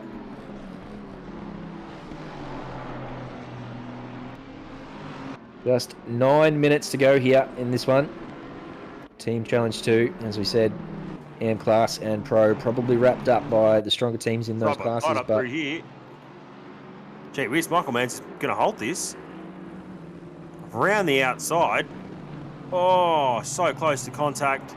Michael Manns manages to hold on. Your teammate, Bender, Corey Tui. It was the same corner as last lap where these two had their battle, so they've rejoined and got it going again at the same corner. And this time, Michael Manns comes out on top, but you would suggest Corey Tui's not done. And Xing Hung, as we said, is right there. Michael Babb has also joined. Oh, actually, I don't think that is Babby. Shin Hung is all sorts of dead now. He got it all out there on McPhillamy's. And I hope he is yellow there at the top of Skyline. That's a super dangerous spot to be yellow. There's another car around there, I think, who might have found... No, he's off the track. Okay, that's not too bad. That could have been much worse. I wonder if he reversed down there to get out of the way, because that's a great call if he did that. That would be a very good call, I think. Very smart. Tell you what, there's little battles and spot fires popping up everywhere here. This is Tom Malone down into the last corner. That's a very late break from Tom Malone. He has absolutely murdered Carl Johnson. Carl Johnson was sent to the next dimension with that one. Both of those cars will be suffering some damage, I would suggest, because that was a very late break from Tom. Oh, I felt that one in my tummy. That was a big hit. Oh, Lamb's around. Exit of the cutting. No, he's been having such a good race after recovering from turn. Oh, and he just can't turn the car around in there. That's going to be painful. There's a whole lot of cars coming. Oh, he could have reversed it a little bit further into that. So he's gone back to pits. Oh, no. No, that's sad. Unlucky. That's not the call. He's clearly got the pace, Lamb, and he's just had a prick of a night. I hate that. Unlucky, mate. He could have reversed it a little bit further into that. Here we go. So he's going to see what happened to Tom Malone. So I think, because Carl Johnson's behind him, he's 2 cars back. So I think what's happened is Tom Malone might have got a horrible entry out of the chase here. So Benji Tran looks for the move. He goes up the inside. So there's contact there. So Tom Malone rejoins. He's losing positions. So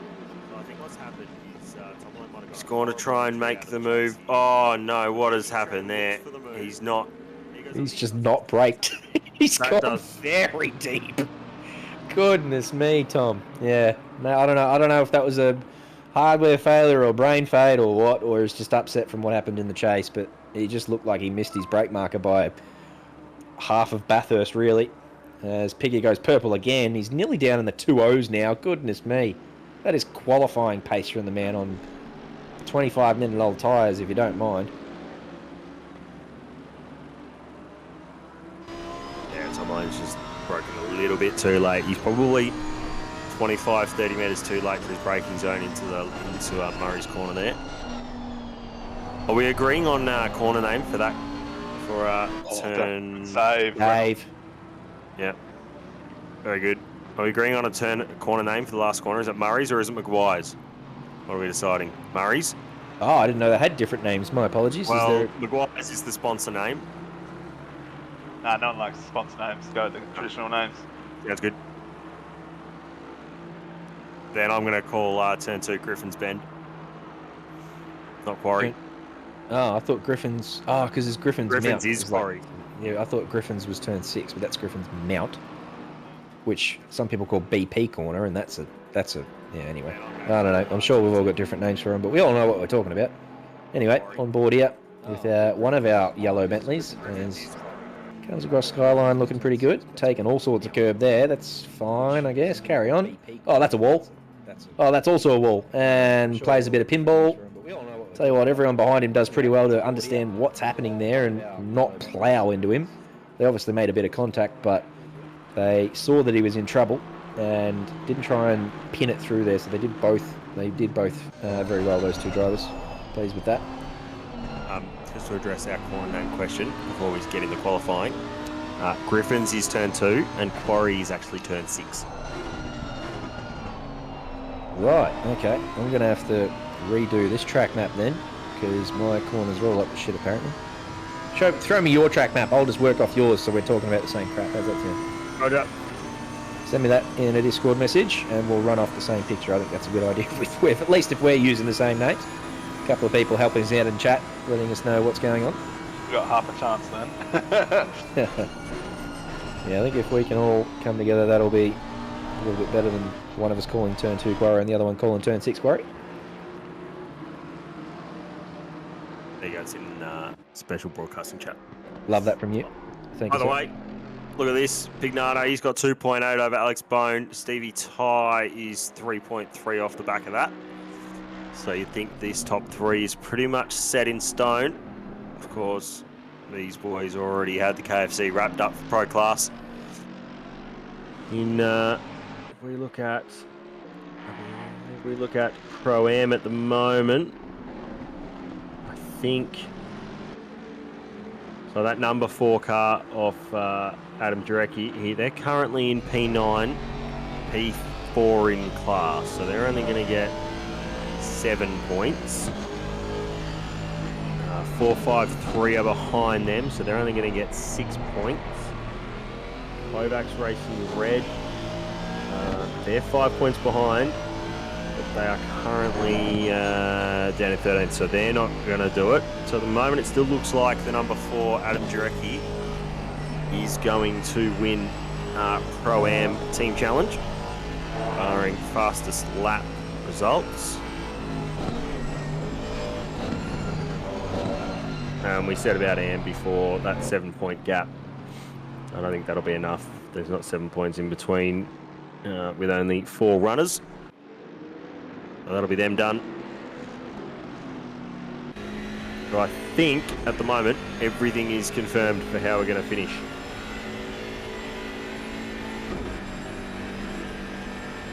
In terms of classes, barring any crazy events with Adam Jarecki.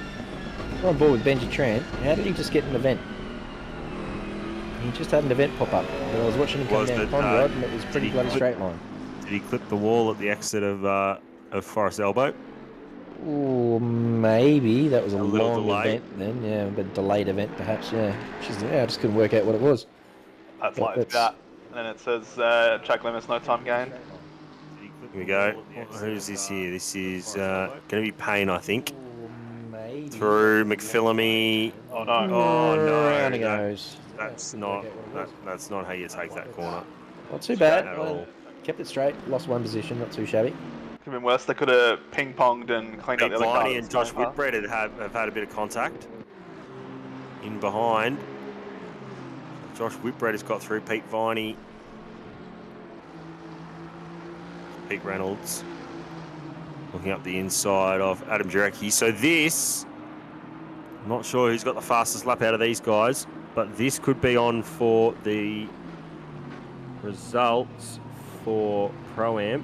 Of course, these are the two protagonists. They're both on 23 points coming into this race, excluding fastest lap from the last race, which we haven't found. See if I can do some research. I'll get back to you. I'll get back to you, Barry. Yogo? Anyone? Bender? Help me out here. You didn't have a Yogo yogurt back in the day? No, I did have a Yogo yogurt. I love those ads. Was a fan. The snake and Barry. Anyway, up the inside, here we go with the Kovacs Racing entry, and he just didn't let him through, did he? Oh no. Tried to close the door, and they both lost out, and then they Oh, they're were bumped still together straight. side by side. So they're not happy with each other. Alexis is not going to give that spot up, I'm sure, and does not go. And again, that red one's just closing the door on him. Did he leave the? Oh, did he leave it no. as best? Did he leave No, it as he best? didn't leave the space in the last corner or the first corner, so that poor old Lexus just got a hammering, and he will be seeing red, I would suggest. Yeah, Tom Malone looking at Pete Viney here for a top 10. Just at least salvage 1 point for their team challenge. They got 2 in the last race and 2 for qualifying. So they've got 6 points tonight already, so we're looking for 1 more. Well, I'm going to resume this because Deckers has come in and said dirt dessert. Was that? Is that a play on Yogo? Is that what you're trying to tell me? 'Cause I'm not sure. We'll talk about it in qualifying because we've only got 1 lap to go here. With Pigo obviously still out in front, doing a very nice job once again. As I said, hasn't walked away with this one, but is clear of Alex Bowen, who is yellow. Oh no, I hope that's not too bad. I see yellow for Alex Bowen. He's on the track map. He looks to be still going, but he's going to get chased down by Stephen Tyre now. Stephen Tyre coming around McPhillamy. He's right behind him on Lambo action. Stephen pushing pretty hard.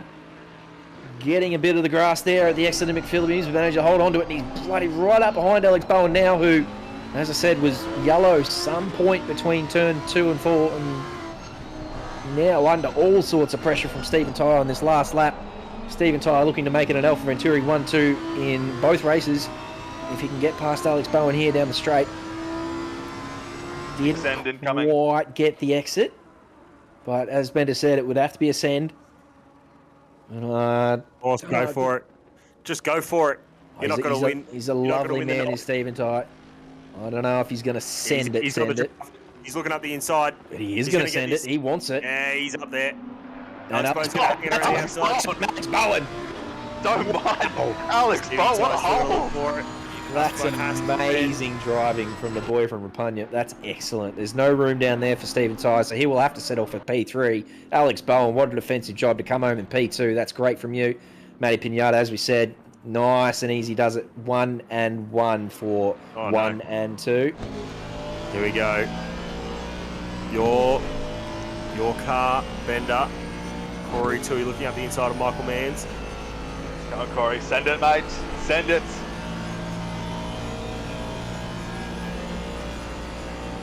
Not quite close enough here, though. Some good legs on it. Well, if he gets the exit here, though, Lexus not great in these slow corners, so if he gets a good run here, he might have a chance down into the last corner. Here we go. Michael Not Manns. quite going to be there, I don't think. No.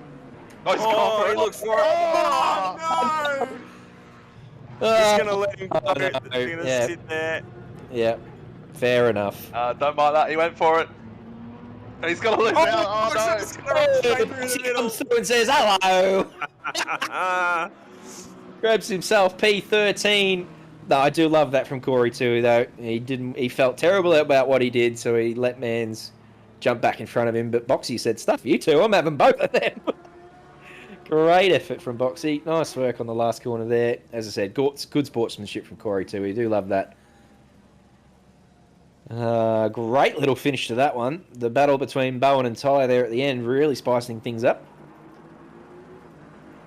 Jordan Finch coming around for AM Class P4, following around Elliot Levine, who picks up an AM Class podium for himself.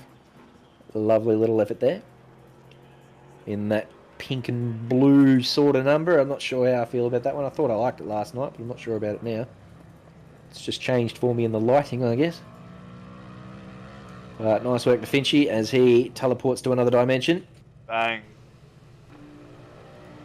World's strongest orange blockades. That was brilliant.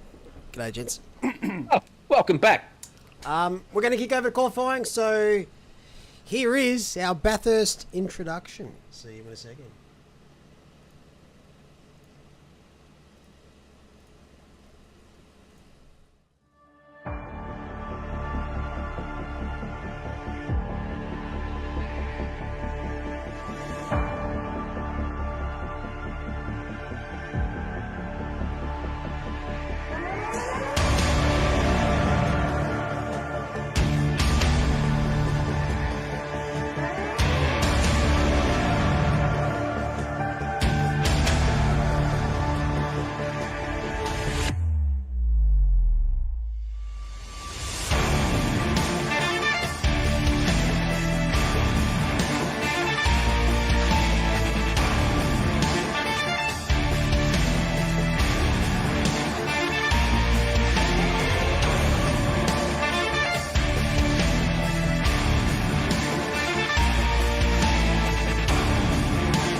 Boy, oh boy, that's magnificent.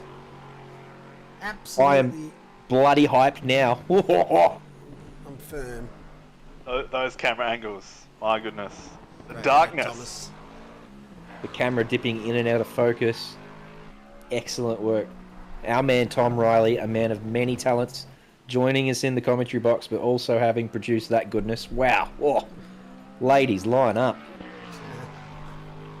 Single file. I'm gonna go relieve myself. I'll be back soon. I'm busy. I will be back in a second. Oh, you're all good. Take your time. You're leading the show behind the scenes, giving us all the best shots. Absolutely ecstatic with the way that race was handled for Team Challenge 2, but this is what we've all been waiting for. Low fuel, hard driving. The best drivers. It's going to be an absolute cracker. It'll be AM class first. Shane McClaw's here in his Lexus. 2029. That's a bloody handy AM class banker, if you don't mind. That is very handy. That's an amazing time already. Still 15 minutes to go. Whoa, straight off the bat, Shane. Very nice. Tell you what, he's been driving the McLaren for a long time, and he's having McLaren withdrawals. I think that's his sprint team name, is literally McLaren withdrawals. So to drop himself in the Lexus and let his team know he's confident in taking on Bathurst qualifying, and then come in here and go bang with that sort of lap as a banker, that's a very, very nice effort from Mr. McClaws. Braden Ross, very long time OR stalwart, comes across and can't match Shane McClaws. So again, still a warm-up lap. 2:03.3 for Braden Ross. King Long Lee with a 2:01.3. Hang on a second. That's not an AM class time. What's he doing? Boys, am I seeing things? I'm rubbing my eyes here. Was that a 2:01.3? It is a 2:01.3. Yes, Where has that come from? Excuse me. Oh, look, just a reminder, because someone is AM doesn't necessarily mean that the person driving at the moment is AM. It is Very true. the cumulative balance of their team. So while Lee himself might be very, very quick, his teammates might be several seconds a lap slower. Yeah, fair enough, I guess. Wow, that is a stonking lap. That's better than, like, some pro times we're going to see. So he's doing very well for his AM class team. But still on board with Braden Ross here as he tries to improve.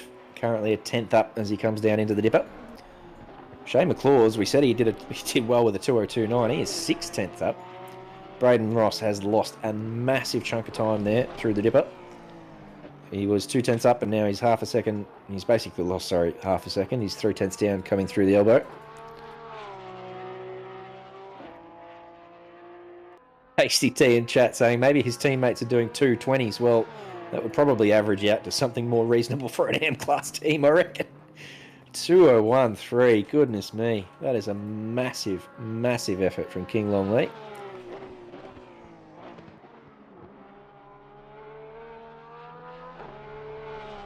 So Shane McClaws did improve. He went to 2:02.4. Again, that's what we want to see from AM class. Up there in the 2:02s. Very nice. Braden here, I'm sure, will be looking to improve with 13 minutes to go.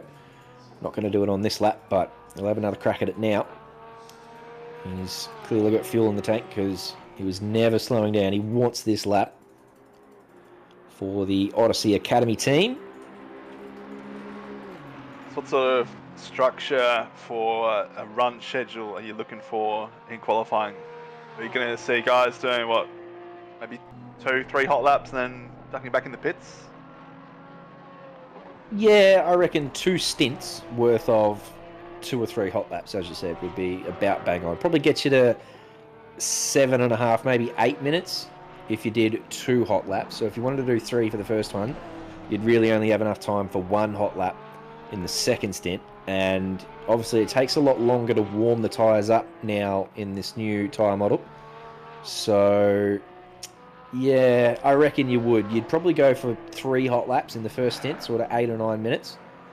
And then you might sort of pump the tyres up a little bit for the second stint, give them an extra 2 or 3 clicks of pressure, and you have enough time left for 1 really good hot lap, just to try and improve on those 3 that you've already done. I think that would be my go, at least, but it's not me who's doing it. It'll be Gibbo. I'm not sure how he's going to go about it. We haven't discussed it, but we haven't had to. That man is quicker than all of us.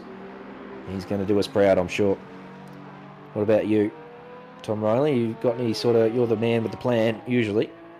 Any suggestions? Yeah, look, I'd probably split it into 2 runs. What's happening?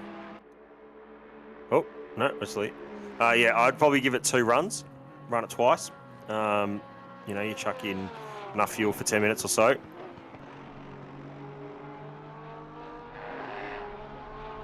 Well, there we go. That's why we find out why they're in there. Didn't set a time, so that's it's interesting. By the way, I'd probably split it into 2 runs. Get out there, do your laps to start with. Get a banker in on your first lap. Run 10 minutes or so, and then duck into the pits. And like Braden Ross is doing, make some minor setup changes if you need to, get your pressures right. Of course, track temp is up at 32, so it's a little bit higher than usual, but not enough really to change much of your plan. But that's what I'd be doing anyway. Got in chat question there from my Exhale Plix asking, what does the weather look like for tomorrow's race? Ask again in about 12 hours and we can tell you. No, it will be set to variable. Obviously for qualifying, it's static conditions, so it'll be the same for all drivers across all classes and the shootout, just slightly different time in the day, and it's guaranteed sunny. So there is a chance of rain tomorrow, but you'll just have to turn up on the day and see what it's doing.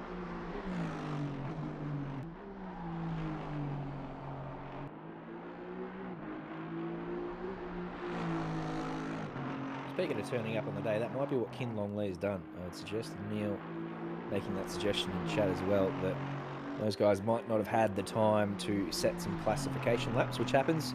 We obviously want to allow, as many teams into the event as possible, so those late sign-ups come in and they just haven't quite got the time in the classification.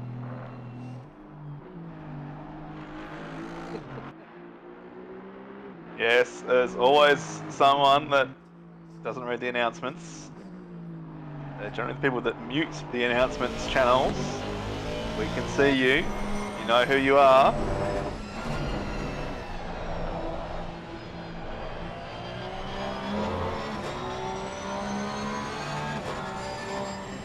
At the same time, we do our best to get people involved. Of course, I think this time around, a bit lucky that there's only been 46, 48 teams in. Previously, we've had 55, 60 teams registered, so half a dozen teams have missed out. So previously, and if you didn't do classification, thanks for playing. See you next time. But this time, luck of the draw has had it that we can slot them in.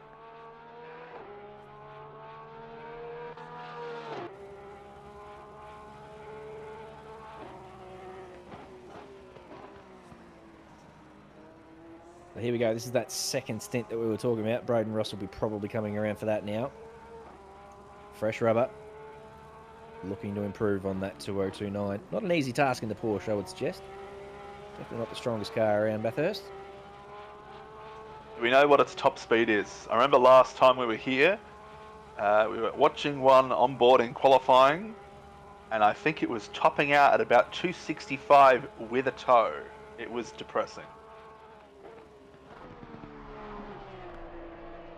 Yeah, I don't know what the speed is here. It'd certainly be nice across the mountain. Could get a nice drive out of turn 2 there. Oh, is that a good save there, Braden?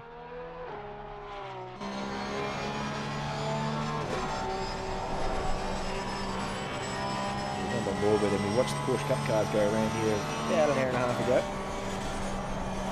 And we saw how much of a handful they were. It looks pretty smooth, not a lot of overcorrection. Of course, this will just be a build-up lap on these fresh tyres. You won't necessarily be pushing here.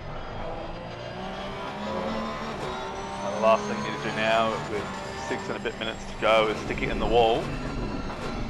Teleport back to pits, then you really are only getting one flying lap in.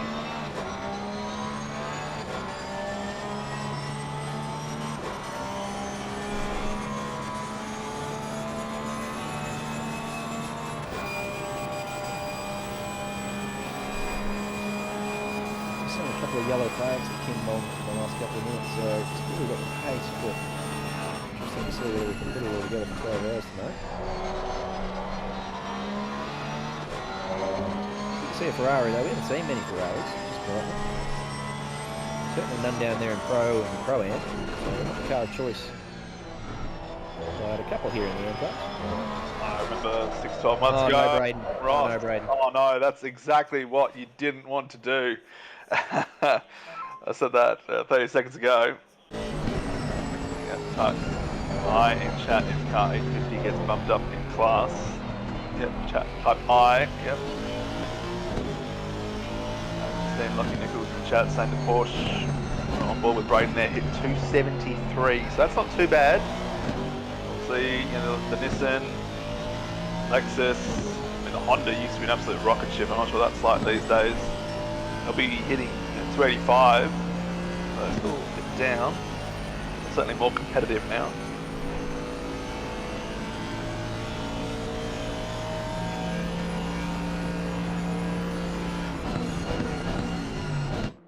A couple of I's coming through, a couple of ones coming through. Lachlan Nichols reckons they should go up 2. Probably fair enough. A couple of Q's coming through. A couple of people just not capable of following orders. There's all sorts of letters coming in now. Yeah, there's always people that don't read the instructions. The people that put doors on backwards to a TV cabinet. I've seen that happen.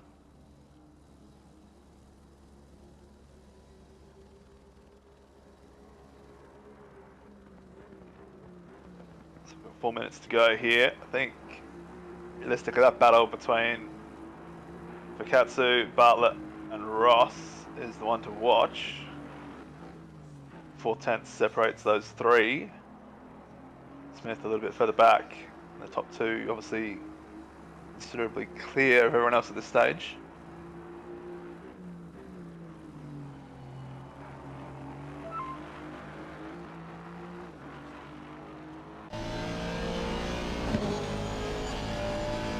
Is that a goat? Is that a dog? What is that? That's what that is. Put some form of animal in chat. JLS needs an upgrade. Lightning pace in the last couple of weeks, especially.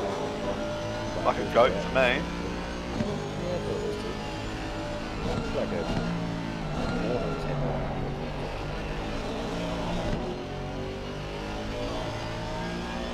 Some goats have horns.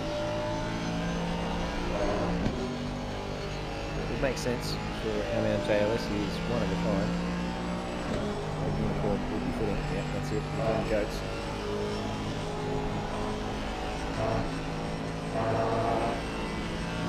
Unnecessary cyberbullying. So does that mean there's necessary cyberbullying? Oh no, David Bartlett. Oh, he's just had a bit of a moment there, coming down the dipper. He's going to teleport back to the pits. 250 remaining. If he's quick, he can get one more lap in. How good it would be on somewhat cold tyres, I'm not sure. He's on board with Ken Long Lee here.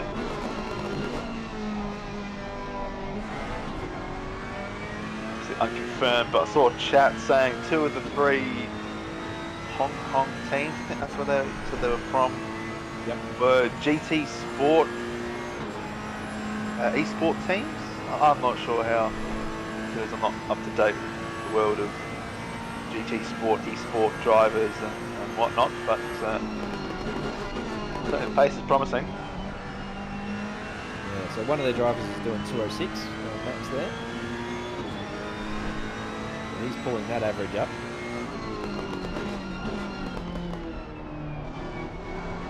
Wait, go back to. Alright, show us the whole. Show us the whole. We're getting the inside info here. Hang on, there's the Pixel Races. There they go. What's up there? Like JC's doing alright, yeah? Pointing into the field. 3/10 clear.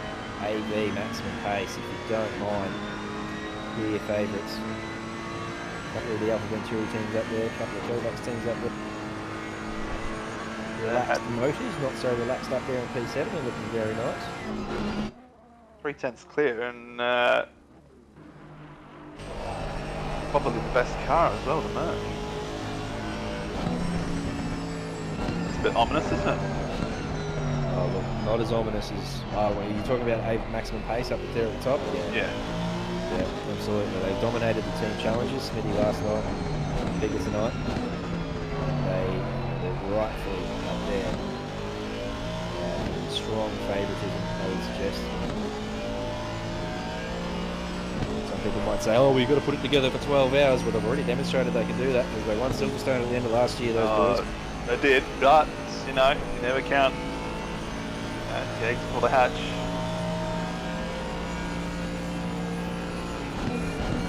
I don't let it hatch. Just put them in the Yeah, it's just not hatch. Well, there you go, that's one way. Don't put the horse before the cart, you know, all those sort of sayings. You go actually reduce it for 12 hours first. Anything can happen. Really hope it doesn't, but you know, we have seen leading teams suffer disconnections in the past. No one wants to see that. But, can't happen. Big correction there for Riley Smith coming out of turn 1. Well, this is it. Everyone on their last laps now. This is it. This is crunch time. This is what you've got. Put it out there on the table. Let us see it. Braden Ross will be the first to come across the line. He's in the chase now. And we've watched him have a few tricky spots so far, so I'm interested to see how he improves.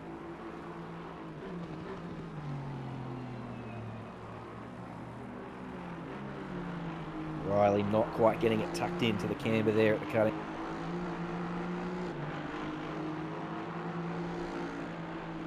Tell you what, you couldn't ask for better conditions here in qualifying. 23 and 32, just the way we like it. Sun shining. Absolutely premium conditions for qualifying. That's what you want. Optimum conditions. You want to see the quick lap times. Braden Ross is done, unable to improve. He's 5th in the AM standings for his team.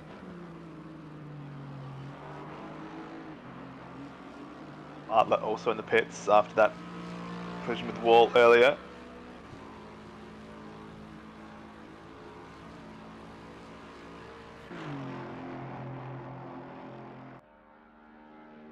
Last 3 cars on track here. Shane McClaws, Riley Smith, and Fukatsu.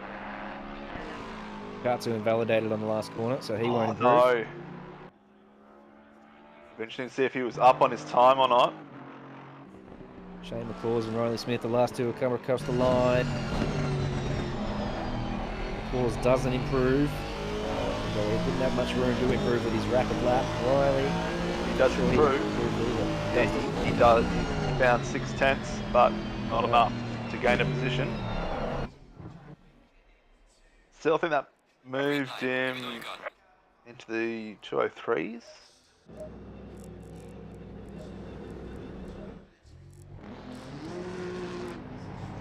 Yeah, 203.5. So all the AMs in 203.5 or lower, which is great to see. So we've got the Pro-Ams coming up now. And I think this will be, obviously the shootout's the session to watch, but this will be the most interesting one, I think. There's always 1 or 2 Pro-Am teams that set a really good time, and you're just watching the last couple of minutes of the Pro session.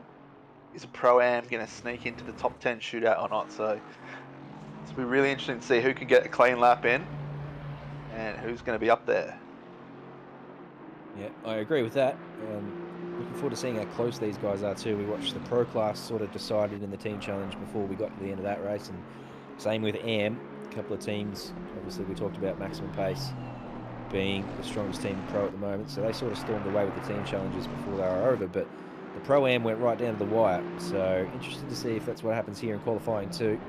How close these Pro-Ams really are when it comes to the crunch. There's my man, we can see him on screen right now, Rob Wenzel. But team first name. Hopefully he can have a good run out there in this session.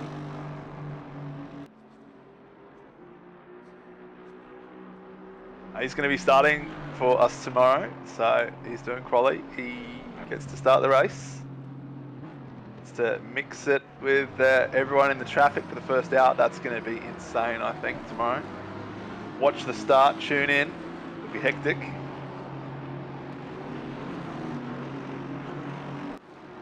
Yeah, don't worry about those AM times. Those AM times will be sorted out by the time we get to race day tomorrow. Those boys will be positioned probably in pro, I would suggest, if not very high pro am. But you AM class drivers out there, nothing to fear. We will have that sorted out by the time we get to tomorrow. Don't worry about that. Simon Gorofsky stepping up and doing qualifying for Alpha Venturi 717. Love to see that. This man's driving has come a long way. And a long way from what was a pretty good base to start from. He's never slow. But he's put in the hours. He's always in the rig. He's always putting in laps. And he's prepared for this event especially. So, to enjoy seeing him go about it here. We also watched him in the Team Challenge.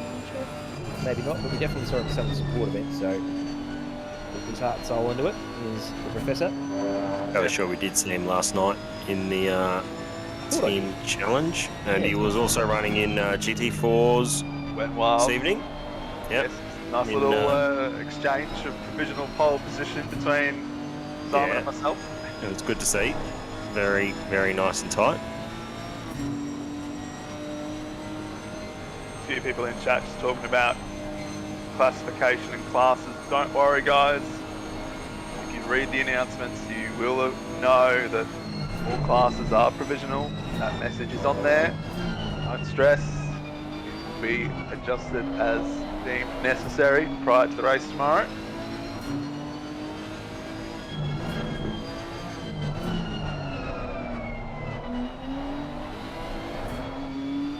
It's like, G'day, guys. oh, hey, mate. I just want to jump in for a second because I'm reading a lot of shit. Now, I normally don't say much, but we've always stated in OR that classification is a big part of us trying to work it with the classes for your team. Now, that only works if everyone does the classification. Some people don't do it, but we still get them in the event. So what do you want us to do? Do you want us to pluck numbers out of thin air? That's why we say classification is provisional. So, quit your fucking bitching. That's all I'm going to say. Comes in, goes whack. There you go. Cop that chat. Bang, gone for Just 6. on there for a couple of days, but you stirred the pot, here come the Hornets. That's what you get. No, as you said, it is all provisional. It'll be sorted out by tomorrow. So, no need to fear. Don't go having nightmares tonight about those fellas in their Ferraris. They will be in their rightful place tomorrow. And as Neil said, it's all about getting as many numbers as we can into these events. We want to let people sign up as late as possibly can. So, yeah, we've got to fit them in somewhere. We chuck them into AM qualifying because there's not a lot of cars out there in AM qualifying. I think we only had 5 out there at one point, didn't we? So just gives them a bit of space to spread the 6 or something. Yeah, so they've got plenty of space. We don't all get in the way of the pro-ams. What if they were AM class and we put them up there in the pro qualifying? Goodness me, what a stir that of course. Can't please everyone. So, well handled. Chuck them in the AM qualifying. Let them have some space and spread their wings. Simon goes around. That's not what I wanted to see.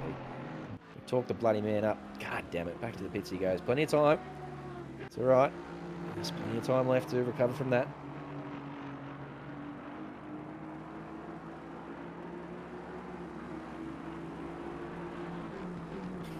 Give that man a zinger box. He's had enough zinger boxes. He had one last night. That's why he's all fired up. He comes in here with his bloody zing on. That's what happened. And that's what you get. Stir the man up and he gets his zing on and he comes in here and he tells you how it is. Yeah, F's in chat for my man. Oh, there he is. That's him. That is him. Get back out there, Bob.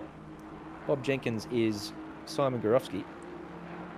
What are you doing in chat? Get out there and put another lap in. There's plenty of time. Unless you're here because the wheel died, maybe, which has happened before for you. No, he's left the pits. He'll have another go.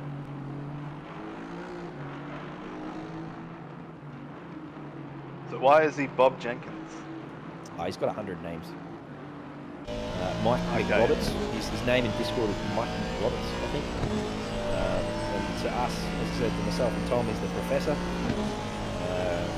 Yeah, he's got a bunch of names going on here. He's a weird cat. We love him. Fair enough. Nicknames are hard to earn. Last forever.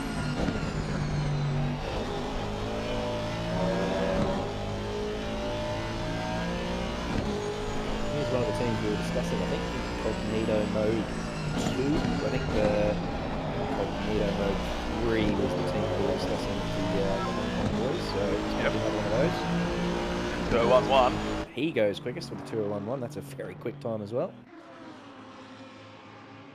And hey, I love seeing fast drivers come up here and compete in our Bathurst 12 hour. Don't worry about that. As long as they keep it safe on race day, and they've done so far, there's no reason to think that they won't be pushing our top drivers to perform even better. That's what I'm all about.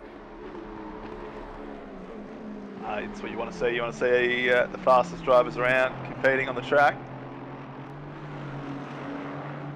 It's good to see a couple of NA teams and EU teams getting involved as well, or drivers to a certain extent. I know there's, I think, one NA team with just 2 drivers, and you think, time zone, that's a nightmare. I love the commitment to it.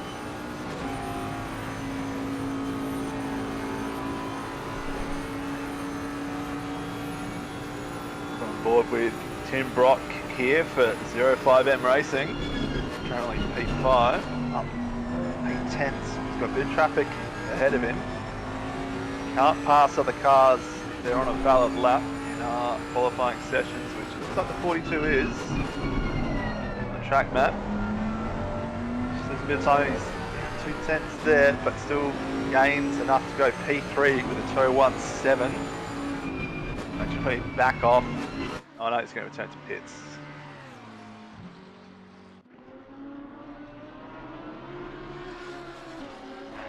We discussed this livery yesterday, and I know you don't like coloured rims. Look, it's got nothing on that pink livery back there on the Lambo, but what do you think of that one? You like that? I think that's tastefully done. Yeah, it is more tastefully done than the pink abomination that just went flying past, and car 45 that we can see sitting there. Hang on, the pink abomination. That's the Lambo with the black and the pink. That's my man Bryce Reddings and their team. Hang on, we love that. That's one of my favourites. Look, love Bryce, love his work, but no, can't have high-vis colours on a car, in my opinion. Wow. It makes me think it's... that one down. Look, if you have the pleasure of driving behind Ben Dyke for a couple of seasons and you see his liveries, you understand my perspective. Yeah, look, love the bloke, nice guy, but I'm sure he deliberately designs his car to be eye vomit. Yeah, I understand the point coming from our man Mitchell. He loves sticking himself out there, doesn't he? I mean, we had a whole segment that ran for like 2 months called Livery of the Week, and it was just him every week in a little picture in the bottom corner showing his car. You won't have a lot of people agreeing with you in terms of Bryce Manning's pink livery. Or it's not even pink, as I said, it's black with a tasteful amount of pink. And it's not a bright fluoro pink, it's not a highlight pink, it's a fan favourite already. We've been talking about it the last couple of nights, so I don't have many agreeing with you trying to slap that one down. No, it doesn't matter if they agree with me. I'm just talking facts, mate. The name Bender Facts. Tell you what, I want to give a shout out to this team here. Pickford currently doing qualifying for the Porsche Racing Grand Prix. If you haven't got a team yet, get behind these guys because they've had a driver pull out very, very late in proceedings. In fact, as early as this morning, I think. So I think it's only going to be the 2 drivers. It'll be Michael Pickford. Forgive me, Kovacs boys, I can't remember who the last one is, but yeah, they'll be running as just the 2 for 12 hours tomorrow. It'll be a massive battle for them to get that car home between the 2 of them. So as I said, if you haven't got anyone that you've sort of thrown your hat in the ring for, get behind these boys. Kovacs Racing Ground and all they'll let get tomorrow. Pickford's putting together a pretty tidy lap so far here. Yes, now Mike's gonna hate me. He knows what I'm gonna say already, but you can't have Michael Pickford on stream without bringing up the illustrious records for the OR history books. Been the only driver in M-Class history with the M-Class Grand Slam several times a couple of seasons ago.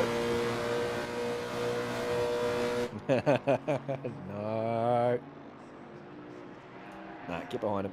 Get behind him this weekend. As I said, I think they're only going with 2 of them. I'm going to have to go look up who the other driver is. I'm feeling really bad about not remembering it. But it was yeah, pretty nasty news for the Kovacs team when they found out one of their drivers is pulling out. As I said, only this morning they found that out, so yeah, a bit rough on those lads.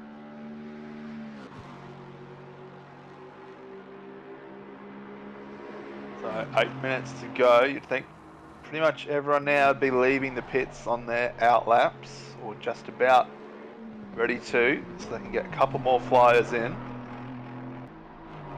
See Yatlam Law here for incognito mode, I guess 1, or OG incognito mode. He's returned to pits, so something's happened there. Oh, it's fan favourite Michael Babb, by the way, who's the other one with figures. Michael Babb, my rookie, rookies will be right behind that team. Rookies, if you're out there listening and you haven't got a team, get behind your man Michael Babb and Pickford as well. Those two said didn't try to by themselves tonight. Here comes Stefano Ricciuti up into P6. Sorry, Jason, I'm going to stop you there, mate. I've had several people in chat saying you're a little bit quiet. Alright, understood. I'll stay here and I'll continue to speak with this volume.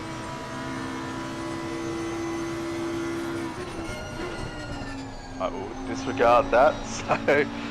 yeah, I had a few issues with background noise before, so I turned my mic down trying to combat some of that, but if that's okay with everyone else.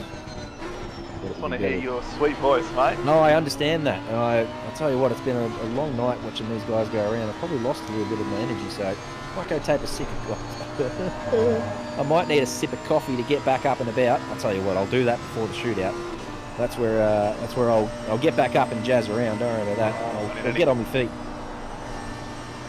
I need any coffee for the shootout, mate. You'll be fine. That gets you going anyway. And it's Saturday night. I got permission to have coffee. Who gives a stuff? You know, I'll be up tomorrow. No, surely not. No, well, I do any other night other than Saturday, right? You know, if I have a coffee past 6 o'clock, I'll be up till freaking 2 o'clock tomorrow morning. That's not normal for anyone. I'm not immune to coffee. Driving first thing tomorrow, mate. No. I've got the morning off. I'll probably commentate the start with you lads if that's the whole okay. morning. Oh, lucky you. Yeah, I think I'm last in the car actually. So yeah, I've got most of the morning off. So I might have a little sleep in. Sleep in? I'm getting up at 8, and that is early for me.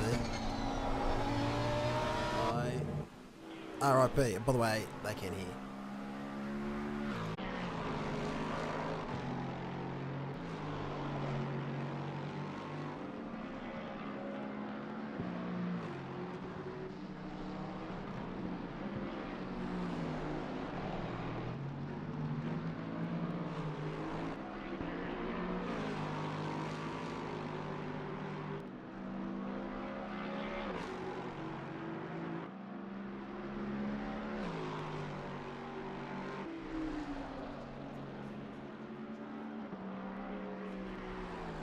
I think we are back. Welcome back. Nah, we never left you. We got a little cheeky bendefact in chat there too. What else do you want? Goodness me. Yeah, I know. Got high expectations for our viewers. So now we can see 851 with the fastest time of 2:01.1. Car 5 and 3:43 around out the top 3 so far. Those times though from position 3 all the way down to roughly P10, half a second. So really anyone's game at this point. Tell you what, blink and you'll miss it. We've got 1 minute and 40 to go here.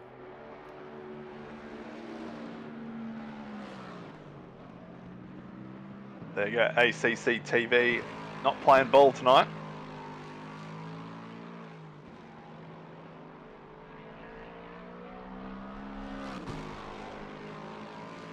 What we do.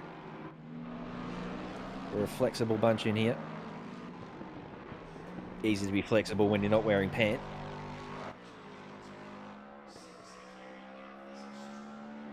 I would be safe in assuming that no one in this com box is wearing pants, surely. No. No, not at all. Thank you.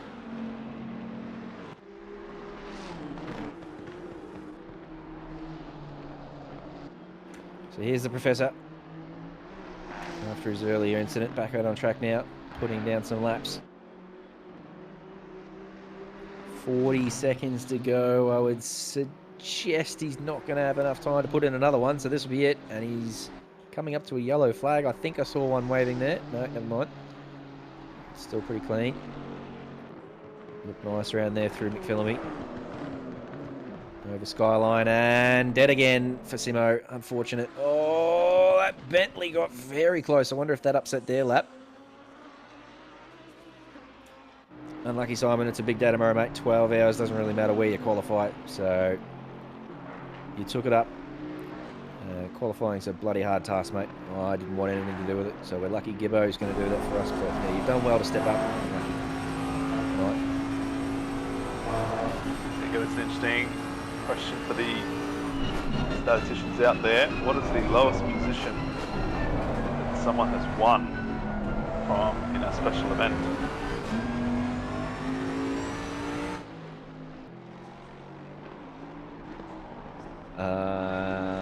I have no idea. I don't have the answer. I'm not doing a bender fact here. This is me asking a legit question.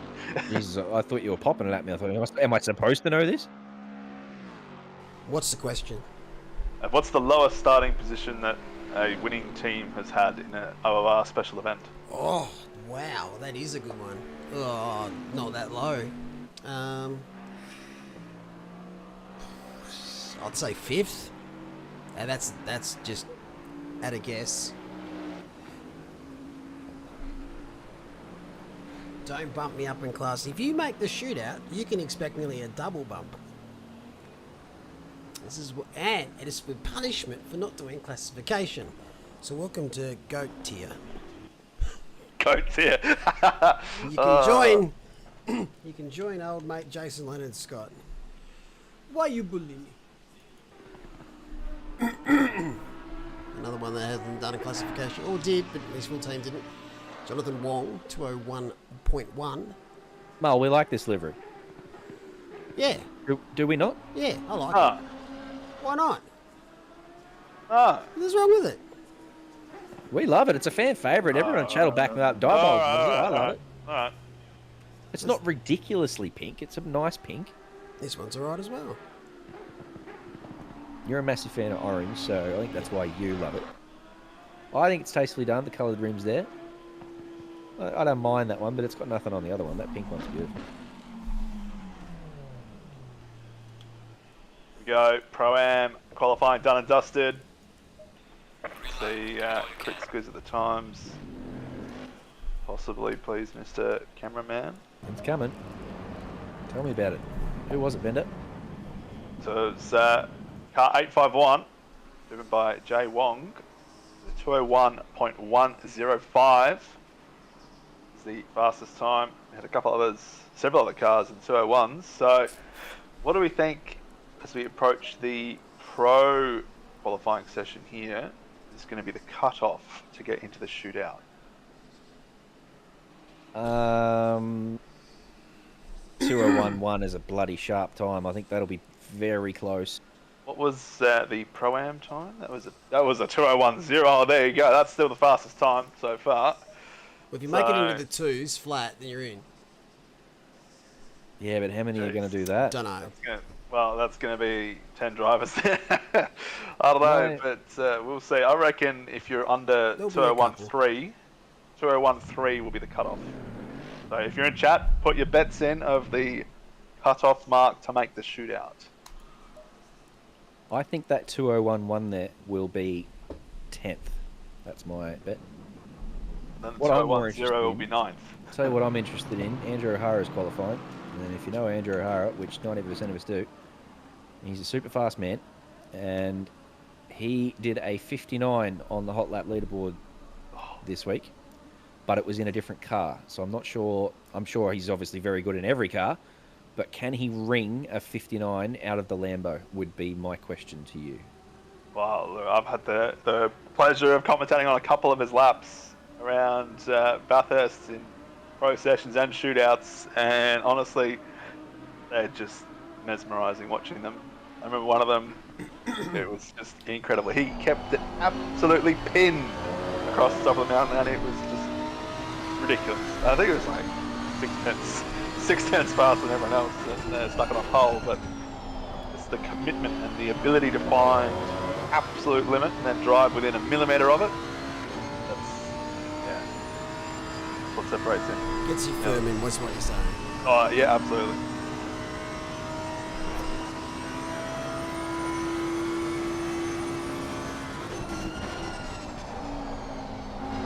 Yeah, you wouldn't put it past him.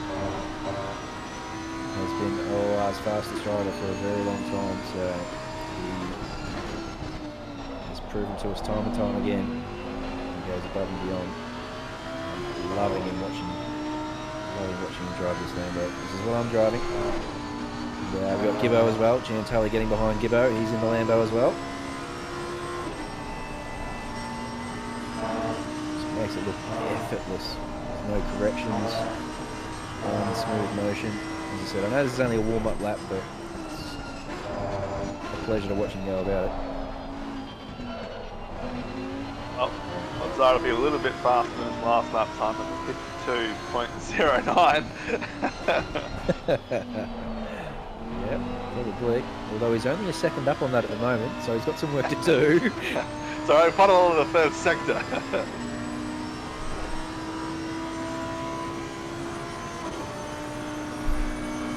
That's right, Frizz. He's got the star eyes out for the O'Hara onboard, as do I. I'm a massive fanboy. Making it look effortless. 3-4 cars have binned it at Skyline. Or the Dipper. All gone they back have. to pits. Well spotted. There's quite a bit of traffic there too. Right, out. No, it's not an outlet. Got a question from Roland Schmidt. I'll get to that in a moment. Sahara Two straight off the bat. Yep, 2 minutes, 0.865. Roland in chat saying patch 1.8 really sorted out the real drivers and the wannabes. Why is that, do we think? Now, what did 1.8 significantly change to create such a divide between those that are really good and those that are just almost good? I don't know, you'll have to ask someone else that, because for me, it made the game more of a game. The hacks that we've seen with Toe, it's sort of taken some of the luster off the simulation for me. It's just reminded me that it's a game. The fact that there are, there's code that can be abused, and so yeah, in terms of separating drivers and stuff, I don't know. I feel a little bit quicker in 1.8 than I do in 1.7, but that's probably my driving improving. As for the faster drivers getting further away from the mid-pack drivers, I don't think that's the case at all. So someone's going to have to explain that one to me. Maybe Roland in chat can enlighten us, perhaps. But saw a couple of times there, Lawrenson slotting into P3.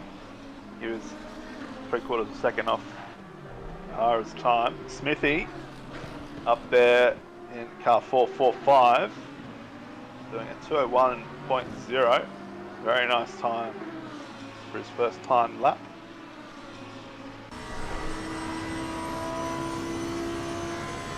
Lockie Nichols now in the Lambo. Seems to be a bit of a popular choice around here. I'm not sure if it was upped or changed significantly in the most recent patch.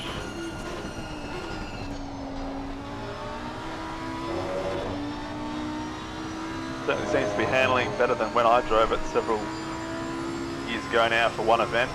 And it was the precursor to Audi Tings, it was Lambo Tings. Shaves off a couple of tenths of his time, and Nichols goes P5 and P4, but then was immediately bested by Lawrenson, I think.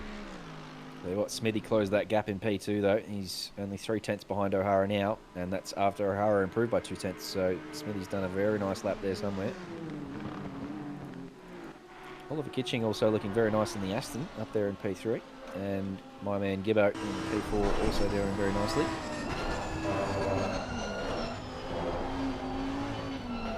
Sounds nice, the Lambo. It's a very nice sounding car. It's not the best out there, but it's up there in one of my favourites. yellow around the corner here. I think that's not plastered across the road. No, they've got themselves back to pits. So if you haven't done Bathurst, whatever, how many hours we did last year, in the V12 Aston, you're missing out. That was just incredible. Not pace-wise, sound-wise. Pace-wise. It's everyone's sneaky favourite, that V12. I've actually literally never driven it, so I don't know what it sounds like. Now, mate, it's a gem. I'll have to go and do myself a favour by the sound of it, because there's a lot of people who love it. So Regan Herbert here, around to complete his first time lap. PT. 202.1. It's not bad. It's good banker lap.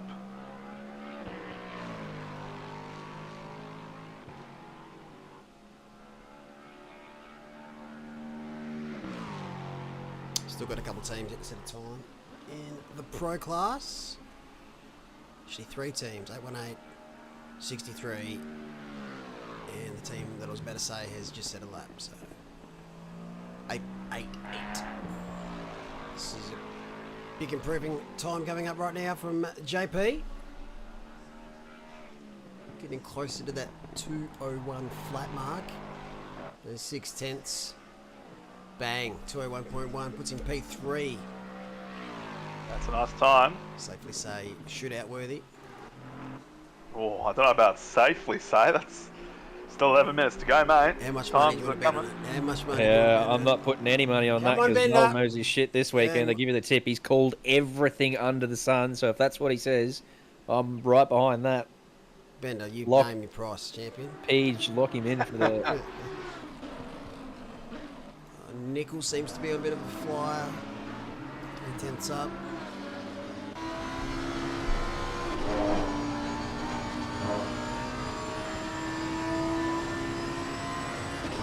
Bit of traffic ahead though. Oh, that's nice of them to get out of the way.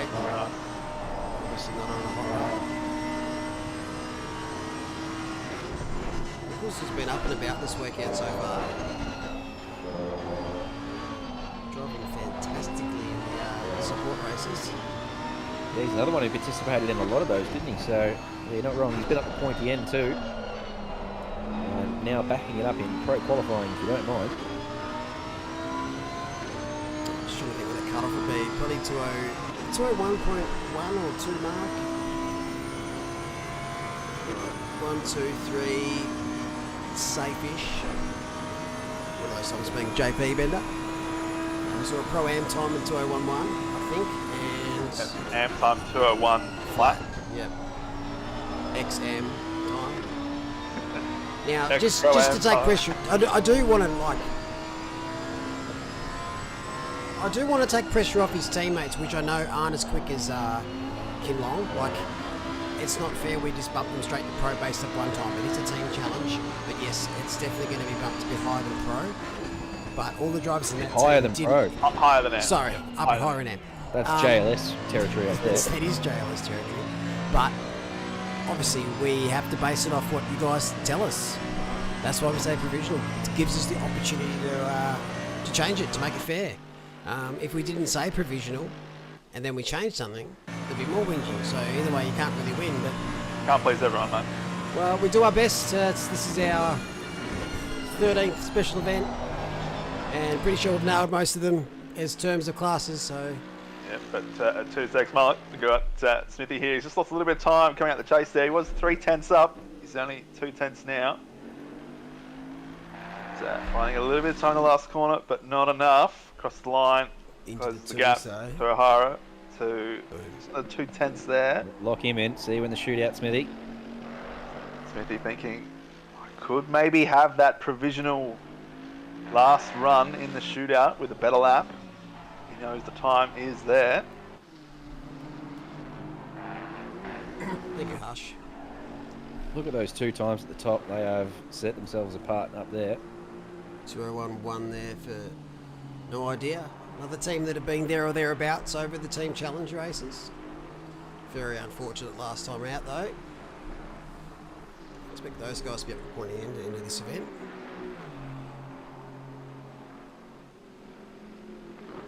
Just 2 teams into the 2s. Safely lock those in. Can't we, Bender? Yeah, you lock those in, mate. Safest houses. I've locked JP in. So there you go at the moment. Well, he's only got the 6th fastest time at the moment, mate. So, Jesus. yeah, well, it's not even top 5. It's a bit dicey. All right, let's put some money on it then. Come on. Well, like I said 201.3 is going to be the cutoff. We'll see. Don't let him second guess. Don't let him make you second guess yourself. He's the king of second guesses himself. Don't fall into my trap, please. Oh, look, he tried to bluff me and double bluff me last night in Texas Hold'em, and it did not work for Mullock, so... Didn't I end up with 2.6 million chips at the end and everyone... I left for that point, mate. No one saw it, so it didn't happen. Still took it. Still buying a yacht off you. No, not a yacht. The yachts are We've quite all seen the expensive. photos. It was a big stack. Yeah, no, Speaking I've of big lost stacks, nothing in my two flat is looking... 2 into the 2, sorry. Is looking very good here for Mr. Kitching. Could be our 3rd team to dip under that 201 mark. If I was going to guess, I'd say 4 teams will dip in there.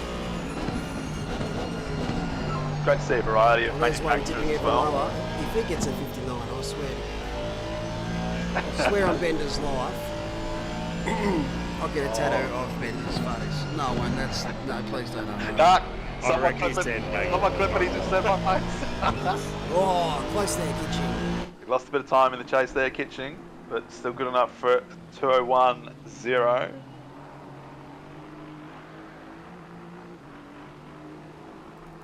Also, I'm not sure who, but someone's just put a request in buying some speed hacks for O'Hara, so he gets a 59.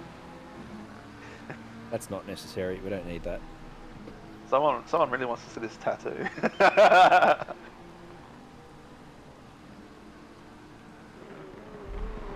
Well, he's 2 dents up. Oh, Just yes. get a look. Eyeballs, here you go. He's come in chase, come clean.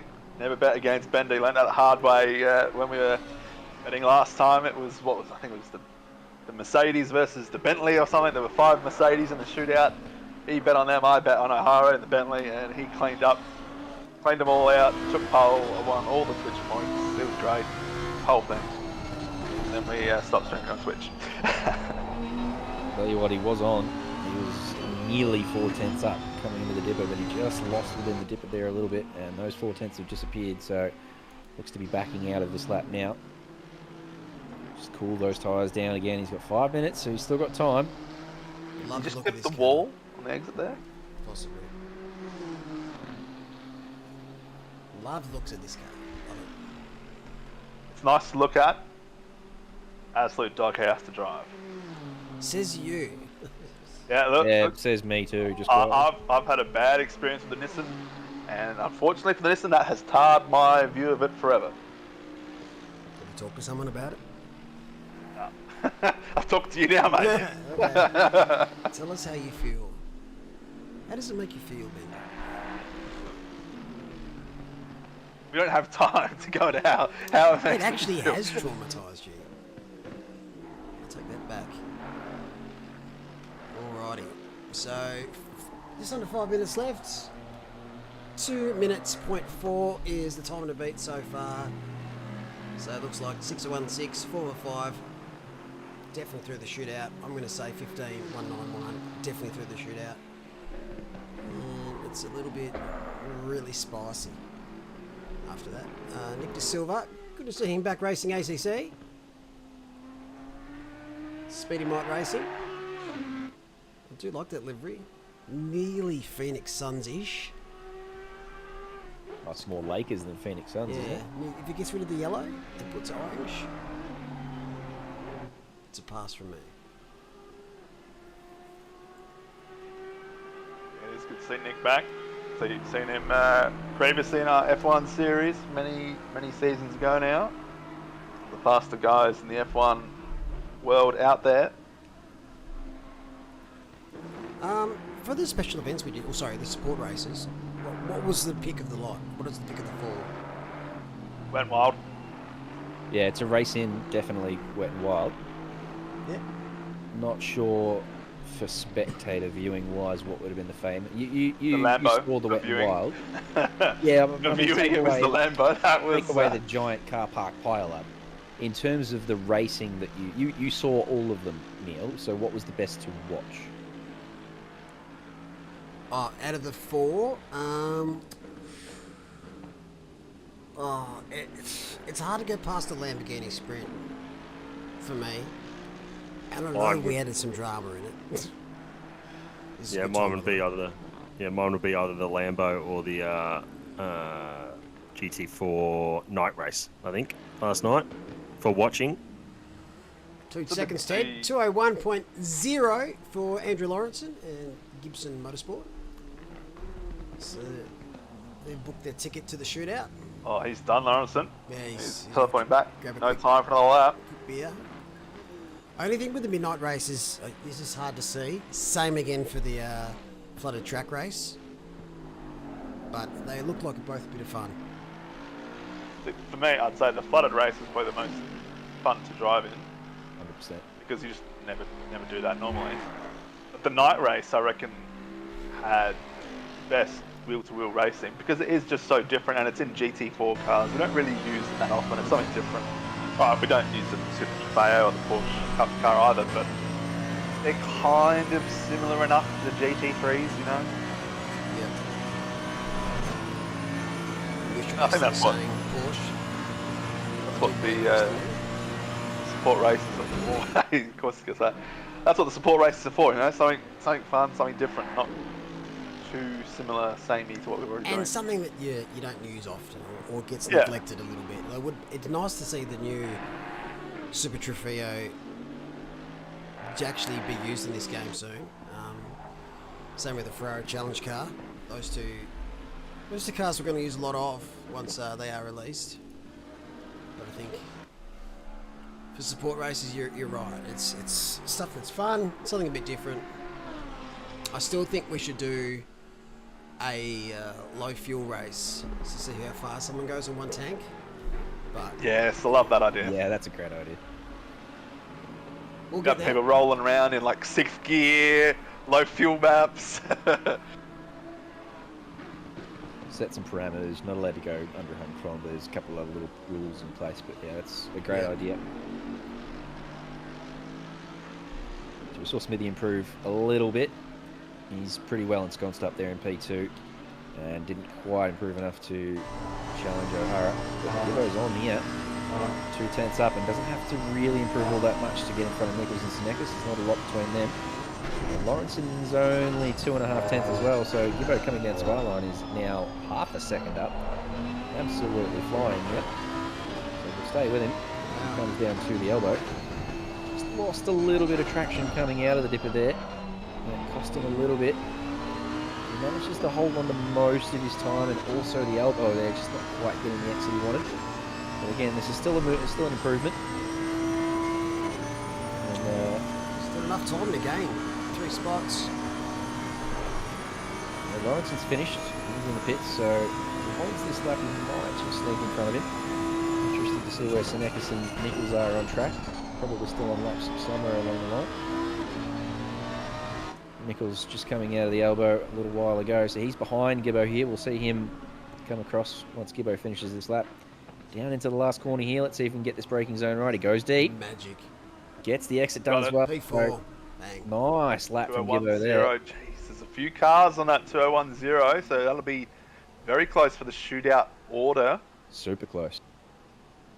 Big shout out to the 150 car. They've been pretty vocal about their class assignment, but all 4 drivers, absolute stellar classification, and they've been big improvers across the board, and only 1.6 off Andrew O'Hara at qualifying at Mount Panorama is a bloody good effort, and they're about to improve here if you can just get this last corner sorted.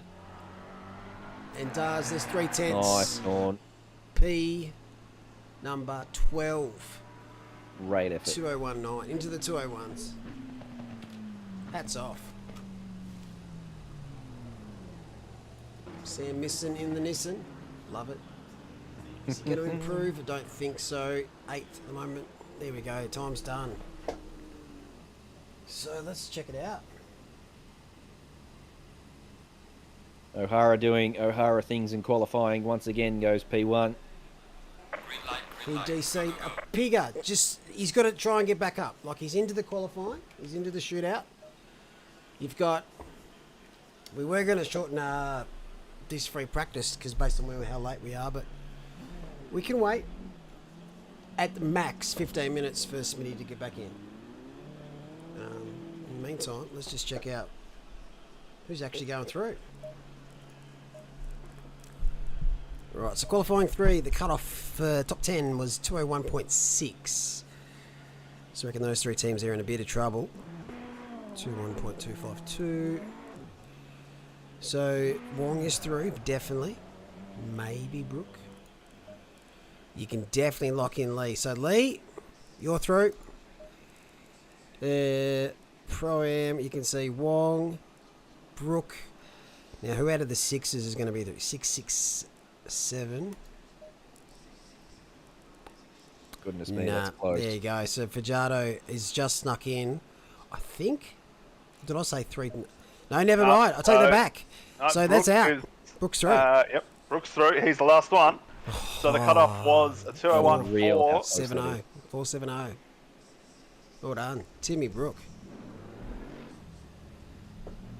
But our race director will confirm that over voice.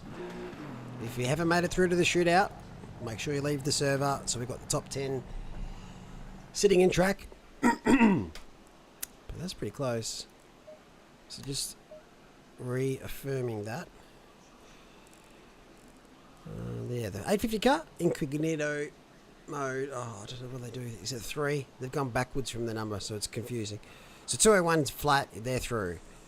So we've got 1 AM team into the shootout. Pro-Am class, we've got 2. We've seen this a couple of times in Bathurst where there's a couple of outliers. So 201.1 and 201.4, the 851 and the 5 car are through. And in qualifying 3, it is down to the P7 mark, which is the 217 car. Those 10 teams are through to the shootout. So, really, this is where it matters. Who's your money on? You can't go past O'Hara. No, look. But it's one lap. I've backed him before. I'll do it again. Hasn't let me down yet, so... Look, I would have happily gone Smithy, but it looks like he's having some issues, so I'm a little bit dubious about that now. And as I said, it's very hard to go past O'Hara.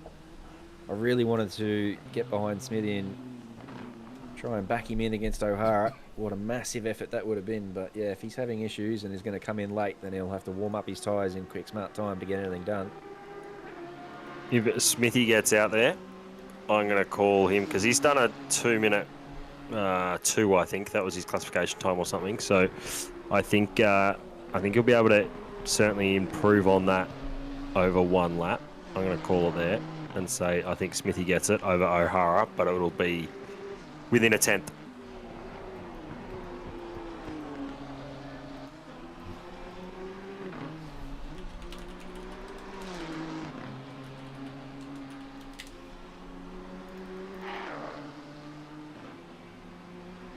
Hasn't paused or anything again?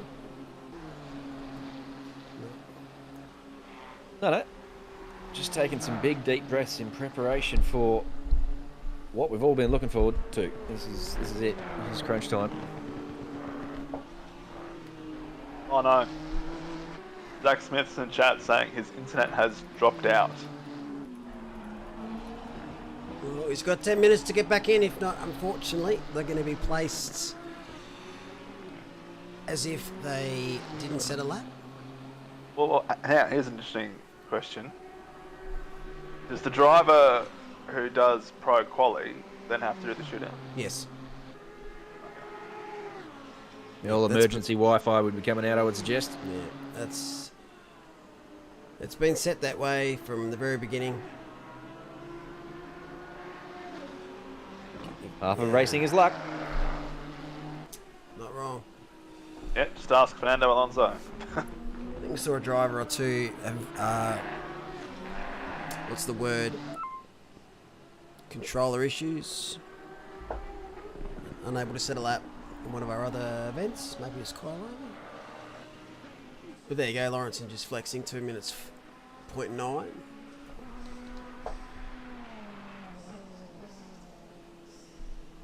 Last time we saw an AM team into qualifying.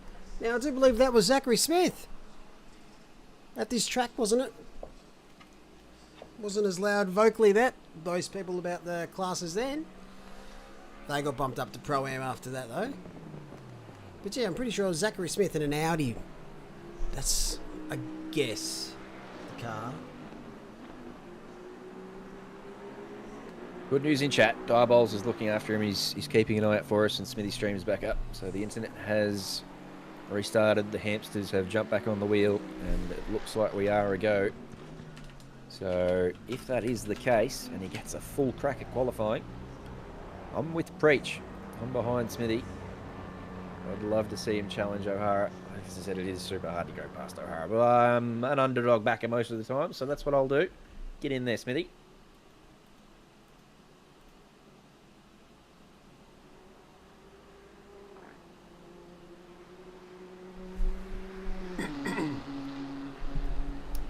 Something else that was said from the beginning was that people didn't put in classification laps wouldn't be able to participate.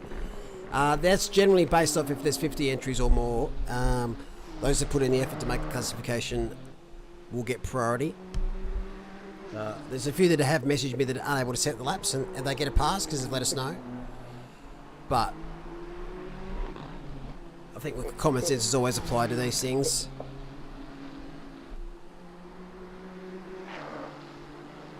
So multiple hot laps now in the shootout. No? Nah, they're just rolling around in practice at the moment. Oh, look at that. 2 minutes, 0.1. Mouth watering. Wow. Wow.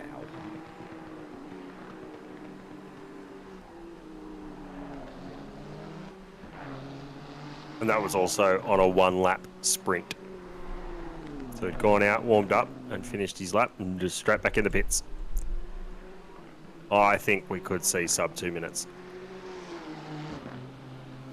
No one got my dad joke. That one just escaped everyone, did it? Roland asked the question, so multiple hot laps now landed in shootout. I said he's rolling around in practice. Oh, that's... Come on, I'm on fire tonight. Come on. Sorry, mate.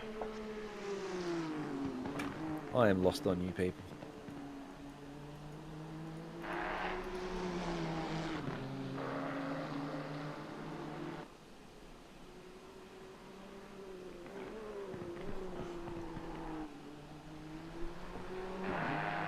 Well, they're getting some good practice in here. Because the shootout... Oh, there's still a lot of teams that haven't left yet.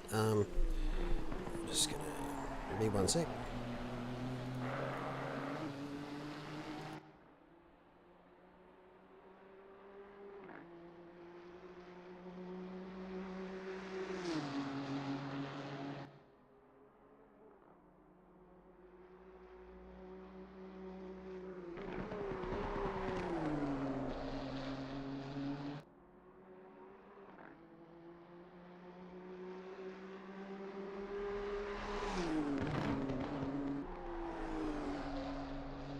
Good to see JLS in the shootout, by the way.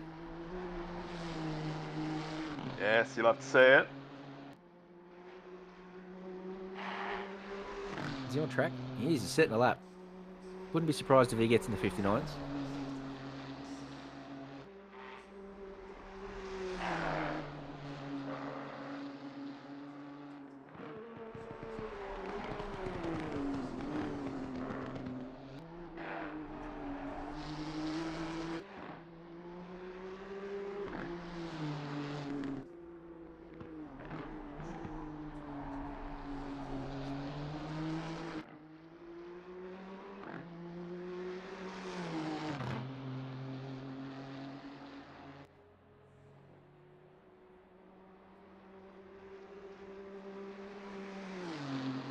Have we ever had rain in qualifying for a special event or in the shootout? No, Is that an option? it's set to Or it's sun. set to sun. No, Okay. it's set to Alright. set temperatures.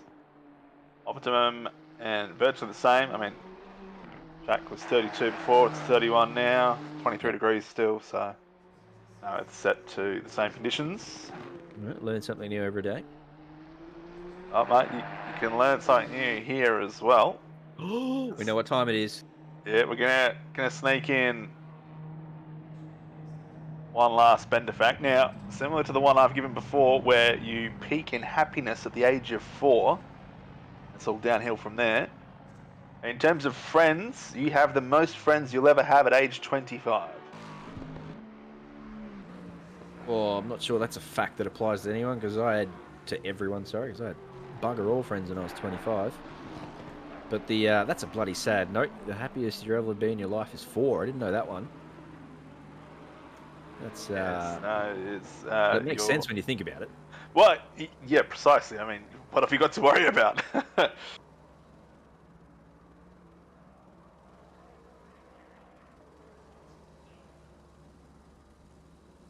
Raj, I would suggest, is 25, so he's got the most friends he'll ever have. I'm your friend, Raj. You can count me in that group. Yes, you can count Bender as well.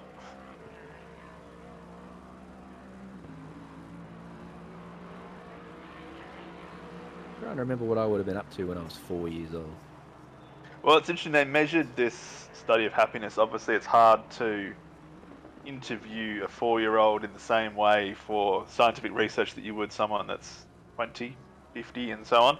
They did it by measuring how many times you laugh per day, and you laugh the most at the age of 4, and you laugh at the age of 4 20 times more than you do at the age of 40. Wow.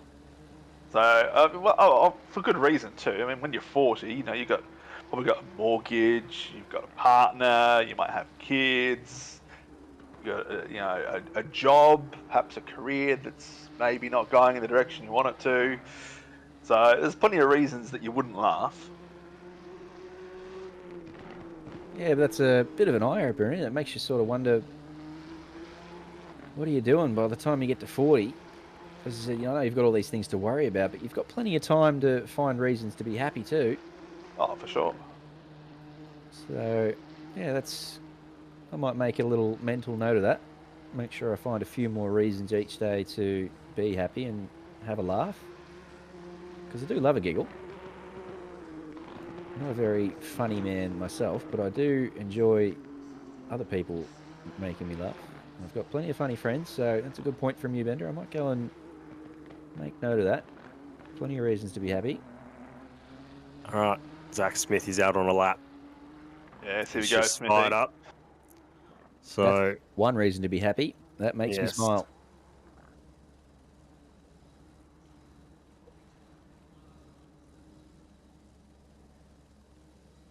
Yes. Yeah, today's stream sponsors are existential dread and crippling anxiety.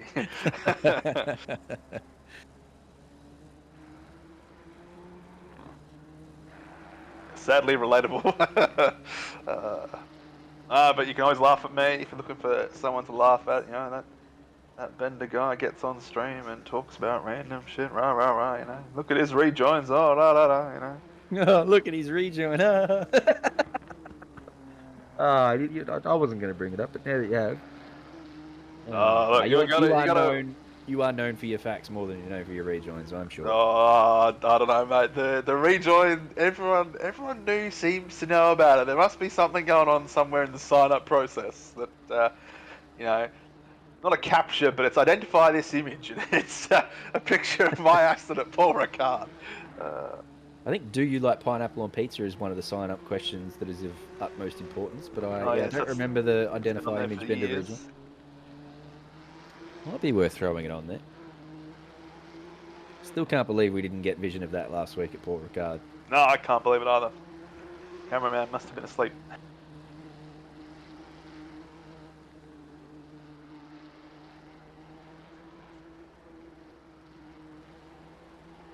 Fireballs makes a good point there too, Okay. actually. Zach Quality Smith of crossing the line. What has he done? Oh, up in a P2. Yeah, just Only like that. 4 tenths Bang. off. He's So, back. making a statement there. He's warming up nicely with a 204. 2 flat, 4 tenths. But when this session rolls over, that's when it counts. All these fellas will get one shot each.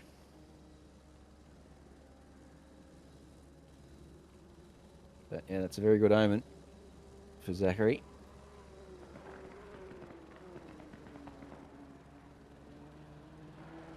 Tell you what, hats off to Tim Brook too, by the way. Sneaking his Pro-Am car up there into the shootout. That's a very good effort from him. All the way from the United States too, if I'm not mistaken. Goodness me, what bloody time is it over there at the moment?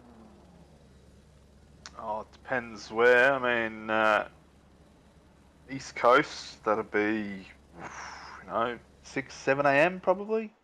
West Coast, yeah, probably like 3, 4 a.m. That's a fucking great effort. Absolutely, being up that late or early. I don't even know how you'd manage that. I think you got to commit and change your whole sleep schedule for about 5 days and get over the jet lag, Right, here we go. In Longley, he's out on track. What's he done? Did he leave when he shouldn't have? Yeah, I don't think it was his turn to leave the pits. Tim Brook. He will be the first one out for this evening.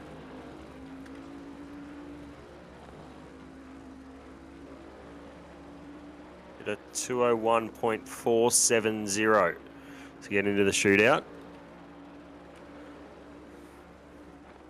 He's just going to start his warm-up routine here and up around the turn 2. Try and get some tyre temp. One of the best ways in ACC to get tyre temp is hold the front brakes, or hold it on the brakes a little bit, but also just drive the car. Weaving, I found, hasn't really worked out. Might be different for some other people, or I might be just doing it wrong. How can you get weaving wrong, he says. Does bugger all for me, mate. I'm with you. I don't bother with it. It's just asking for trouble if you try and throw your car in the wall on this game. Not worth it. Yeah, just drag your brakes. Great call. That's how I go about it too. Get your bets in, chat. What do you reckon? As we said, we probably all think it's between O'Hara and Smithy. But what do you think the poll time will be? Is it going to be O'Hara? Is it going to be Smithy? Are they going to dip into the 59s? These are the questions. What are your thoughts in chat? Let us know. Yep. Also get your predictions in for how many drivers will invalidate their lap. Now, there's a history in the shootouts. There's always at least one driver that does not get to set a valid lap for whatever reason. So, will that trend continue tonight? It's a good chance it will. Someone could bin it, just pushing that margin a little bit finer than the adhesion of the car will permit. But here we go. Why don't you take us through this one, Preach? Oh, I can do that. I'll take us through a lap. Tim Brook here gets the car square, uses the curb on exit, starts his lap. Start flying down into turn 1. You're braking just about the ice brake boards, just a little bit after in quali trim. Tuck the car in nicely using second gear. Run the car up on the curb on the exit, and you're flat now. Flat out all the way up this hill. Make sure you pull the gears at the right time. Get as much out of the engine as you can. What speed are we going to see as it comes down here? You'll see about 245, hits the brakes at the East Service Road, tucks the car in nicely to the camber, uses all the exit. If you use the camber, you get on the power nice and early. Now up through here, he's pretty much flat, gets the car a little bit squirrely under brakes, tucks it in, second gear, uses all the exit, runs it up through here into Reed Park, up over the top. He's flat, full flat all the way over. That's what you love to see here through Metal Grate. Tucks it in, runs it all the way up to the wall, now into McPhillamy, just a slight little lift, uses the exit curb, gets the car over to the right, now back to the right now, uses some of the inside curb, he's a little bit deep, just pulls it up, gets on the power nice and early, lets the car wiggle a bit, now here you lift a little bit, then on the brakes, he's probably a little bit too tight to the inside, too much left, it's going to hurt his exit out of here, can't carry as much speed. Through the kink, and once again pulling gears as soon as he can, getting as much out of the engine. Pulls 6th, Up over the Pirelli sign, into the kink now. 270. He's going to get 276, 277. Hits the brakes just about 125. Gets across the road, back to the right. Uses all the curb. Here we go. Down into here. You're just after the 100 board on the brakes. Gets it turned in. Uses the exit. Nice and clean. So 202.0. That's not bad. Pretty handy. At least it was valid. Yeah, it's always good to be out there, get the first lap in, make sure it's a valid lap, and then it just cranks up the pressure ever so slightly on everyone else. Yeah, it's time on the board, you've got to beat it. Start thinking, oh, that's not bad. You know, you'll probably see faster times, but you know, the minor placing might be tough. We saw earlier this evening, his car's one of the drivers, Alex Bone. He was very quick. Took fastest lap in Team Challenge 2, race 1.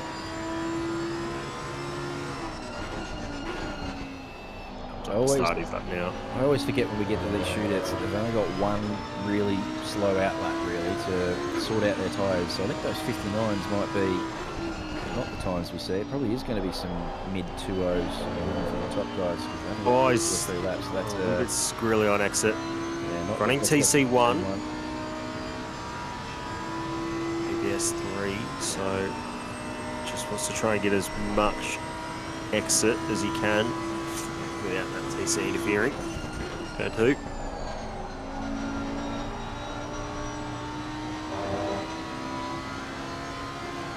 Probably not carrying as much speed through there as they really like either, so slow start through the first sector for Lockie. Looks like you've got it nice and tucked in there though, so that's a good start on the way up the mountain. Got plenty of drive coming out of cutting and Always at the wall.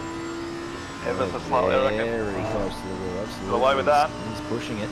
I can see how much speed it cost him coming up over the mountain there because he didn't get close to that wall. Filming also was a little shallow.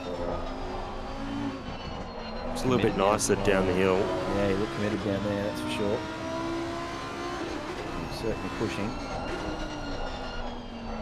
And he's more mid-track through the entrance to the elbow. Yeah, he got a great exit out of there.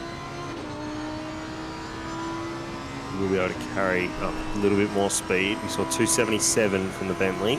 Quite a good car in a straight line. Full 6th gear as he just comes over the rise.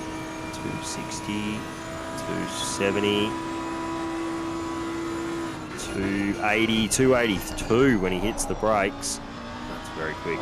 Yeah, nicely through the chase there by Nichols. That's the curb on entry.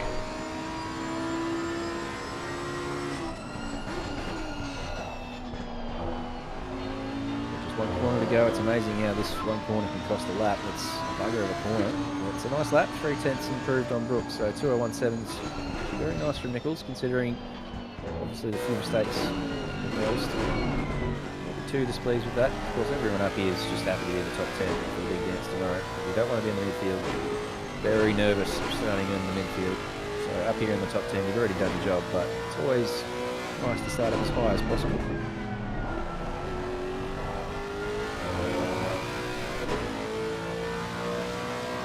So here comes Jean-Pierre for Kovacs Racing Purple. Very tidy, yeah. He got right in on the camber. He didn't use much curve on the inner and then got out wide. So great first corner. We'll give him all of the run up here in the Lexus. A little bit of counter steer, but that's all right because it was only very, very minor. Late on the brakes into here. Gee whiz, that's a lot of speed. Look at that, that was nicely done.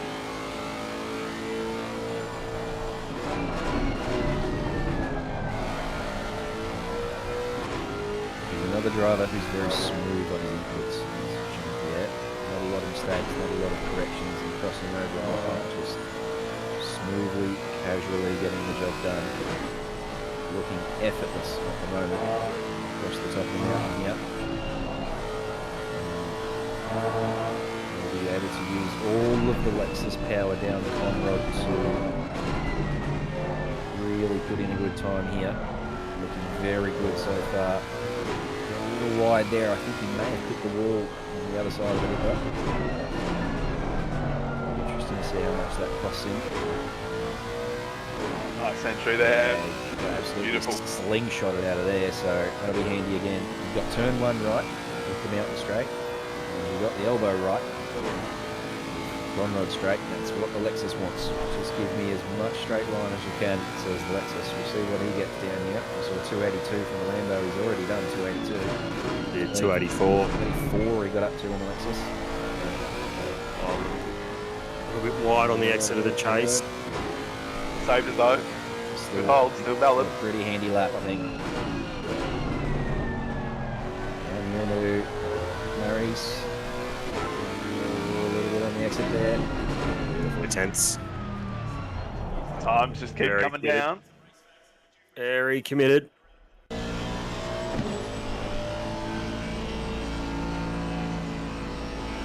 Next out is the second of our Pro-Ams.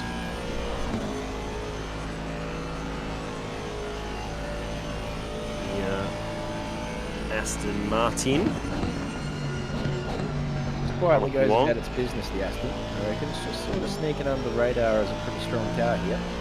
The people obviously talking about Mercedes. And the Lambo is obviously very popular as well. We've got 3 in the top 10, so it's clearly strong. But yeah, 2 Astons, it's just a sneaky favourite of mine. It's very stable, very good for 12 hours. It'll do you a lot of favours if you treat it nicely. And nice and easy through turn 1 there. That looked pretty tidy as well. Yeah. One of the best we've seen through turn 1. Used all the entrance, got right on the apex, right in the camber, and used every inch of exit.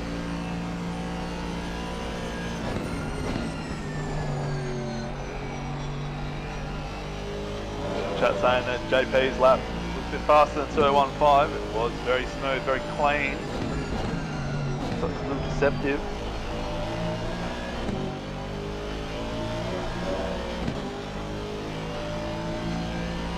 A couple more people in chat making the point that, as you said, those tyres take a little bit longer to warm up here in 1.8. So while we think these laps are going to be looking fast, those tyres just not quite up where you want them for an optimum lap. So it'll be like a sort of mid-2.0s by the time we get to the pointy end, shall I say. The track drops just a couple of degrees down at 29. Might play a slight roll in warm up. Really impressive lap here from Jonathan Wong. He looked rapid across the top, like really, really smooth. Hit all his marks. And then down the hill through the S's. Aston, I don't think he's quite as quick. 282 from the Lambo. 79 on the brakes.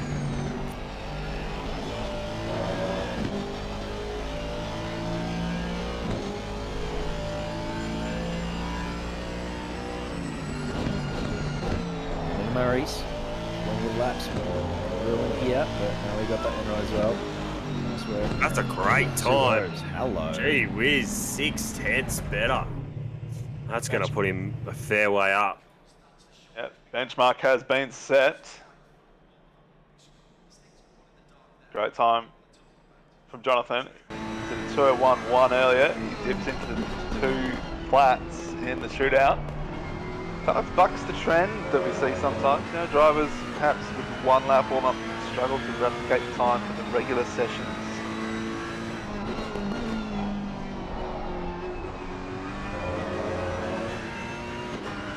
Go Ken Long lead. The lone Ferrari in the shootout. The talk of the town. He shouldn't be an M class, we know that much, so we're looking forward to seeing what he can do here. Ignore that red tape. This man is quick. So what sort of lap can he put in? That'll all sort itself out in the wash. Yeah, we Oh, know he's a that. bit wide. Oh, that was wide. That was he got on the power super early and it just shot him out off camber. Just brushed the wall there, but got away with it. Powering on. He jumped in chat. He said that he lost tenths everywhere. He was actually displeased with his lap. So Goodness me, if he can put together one he's happy with, I'd fear to see what it is. But yeah, very lucky not to invalidate there, to be honest. You can easily invalidate there at Griffins, so... he's powering on, so it's clearly still a valid lap. He looks committed. He is absolutely wringing the neck out of this Ferrari.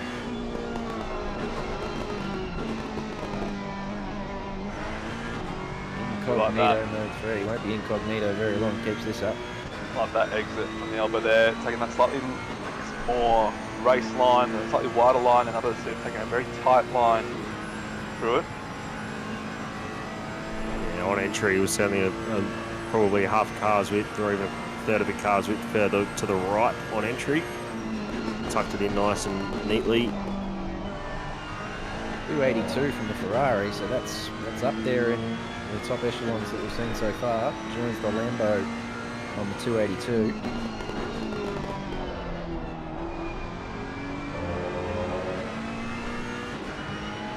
No 1-2, so the Pro-Am car has beaten the Am car. Either way, so it's a banging lap from Jonathan Wong in the end. It really is from Jonathan, absolutely. Hats off to him. He put it together in the Aston. I'm going to try and keep a lid on it. Someone else is going to have to take this one, because goodness me, I don't want to show me bias. Let's go, Gibbo! Yeah, no bias here, mate. Oh, that's smooth through. Turn 1, runs it out, and the exit curb nicely. We approach the run up the mountain. I'd say, nice view from the chopper cam here. Definitely one of the better tracks with more interesting scenery around. Yep, the car tucked in nicely, doesn't use quite as much exit curb as we've seen from other drivers. Let's see how he goes up through here on the entrance to the cutting. He straightens the car up nicely for braking, uses all the exit, gets the car across, tucks it on that white painted line, not on the curb, gets across the top nicely. Down through metal grate now into McPhillamy. Keeps the car nice and settled, uses all the entry. It's a nice lap. He was pinned across the mountain. He is committed. Oh, is he a bit deep into the elbow, into the dipper? I think he might just be. Might have carried a little bit too much speed and it just shot him out around the barriers there. It's a very tight, shallow line. Looks like it was a little bit deep. Let's see, we saw 282 from Nichols.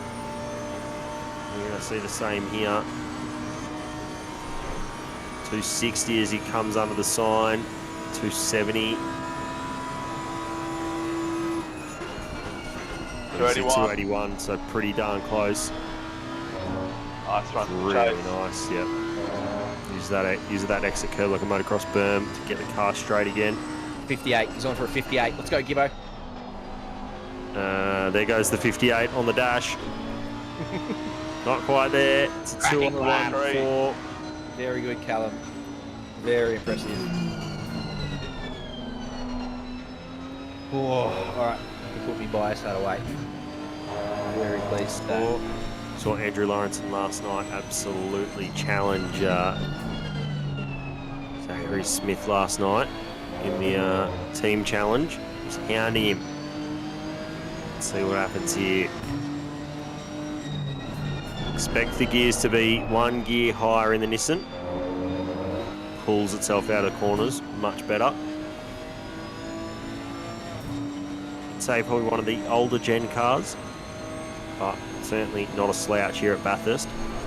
One of its stronger tracks. Lots of Nissans running in Sprint Series this year, by the way.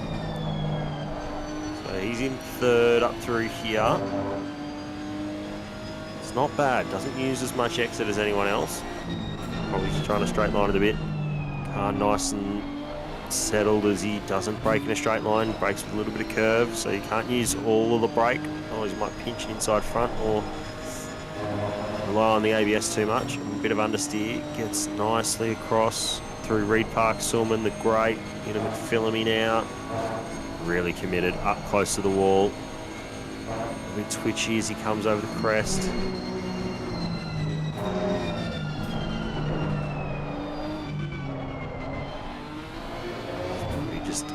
again, probably third of a car's width too wide on entry to the dipper. You want to be nice and tight to that wall. Oh, a little bit squirrely. Just put it in nice though. Yeah, that's a good save. Ran it all the way out on the exit too. Nissan is a rocket in a line. So we'll see what he gets up to. And say plus 285. 260 under the sign is what we've been seeing. 285, that is fanging if he gets to that. 260 under the sign. Well, he goes 280. So 31. almost as fast as the Lamborghini that we saw. Probably running a little bit more wing from a little bit more stability. To carry more speed over the top. Nice and late. Uses second gear. Uses the rumble strip on the outside. It's 201.3. It's good enough for third place at the moment. Just in behind Ken Longleat. Tell you what, we talked about it at the time, how good of an exit out of Forest Elbow that Jean-Pierre Samek has got. It's looking mighty good now with 284 by the time he got on the race. That is a very high top speed for the exit. Here comes Oliver Kitching. No idea. Nice little turn one. A little bit wider than he would have liked, but not too bad. He got on the gas pretty early, so he'll get a good run all the way up here into Griffin's Bend. The important thing is he didn't have to turn the wheel more than he needed to. Gave it one, threw up the steering wheel. No understeer. Gripped up nicely. Yeah, nice again. Uses the apex. Through there, Yeah, really nice and solid. Up through here now. See how he takes this. Straightens the car up a little bit for that initial application of the brake pedal. And can throw out a little bit of steering once the car's planted on its nose. Nicely. Yeah, nice through. BP Ultimate. Reed Park into Sorman. Metal Grey. Across the top now. Through McPhillamy. Did a really nice looking lap. Uses all the entrance to Skyline. Nice through. Wow, that was really smooth through the dipper. Committed. A little bit of a correction as he first applied steering into the corner. Felt like he might have got on the anchors a little bit early for Albel. He sort of actually dropped down to first gear. I don't know if you've seen anyone else do that. I think in the Aston you sort of have to grab first gear to try and get yourself out of the corner. You go, what are we going to see? We're going to see 280 here, 281, 282 as he hits the brakes. That's nice and quick as well.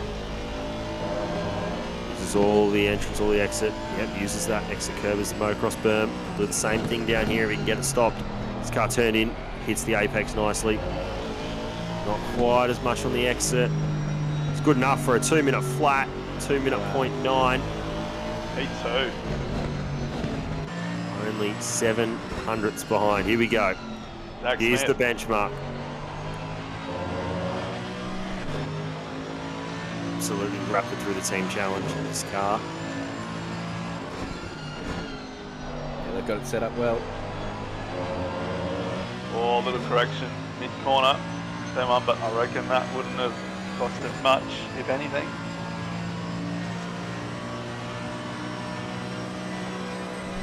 Long shift up to fifth gear there, only grabs it the downside of the hill, everyone else grabbing it early. Ducks out the anchors at the service road. Looks nice there, using all the curb and a bit more.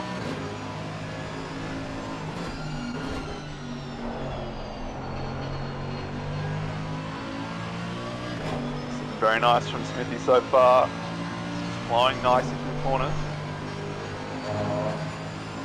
Oh, that inside camera angle is such a good one in the picture-in-picture there. You see how close they get to the wall. Every inch of the track has given every curb a lick. Has been very close to every wall. Gets it tucked in beautifully through there. Look at Has he put the wall? No, I don't He put think the so, inside but wall? it wouldn't have been closer. Curb, I reckon. Is that in first? Here we go. Only Mercedes in the top 10. See what he can hit. It is also a rocket down the chute.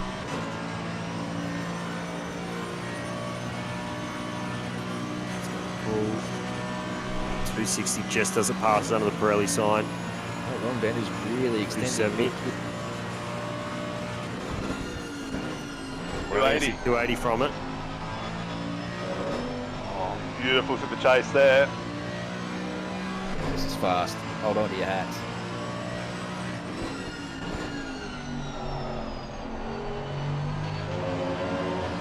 I'll go silent. Just wait till he crosses the line. There we go. Provisional pole. 2 minute 0.7.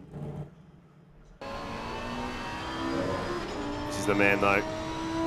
A late call up to the Alpha Venturi team. More than happy to drive the Lambo here at Bathurst. Weaving from side to side to get the tyres warmed up, by the way, so I might start doing that now. He showed us. Here it is, all comes down to this. 1 lap to go for your Saturday evening. Andrew O'Hara. Just how smooth the steering was there. Like, it's just perfect. one go at it and it's just glue. Doesn't have to do any more. Robotic almost.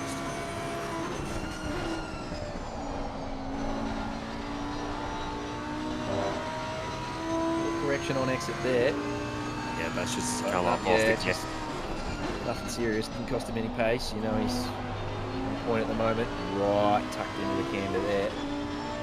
So much so that he didn't even need to get out as far as the wall. He was pinned all the way through there. Nice little short shift fourth to make sure the car was glued.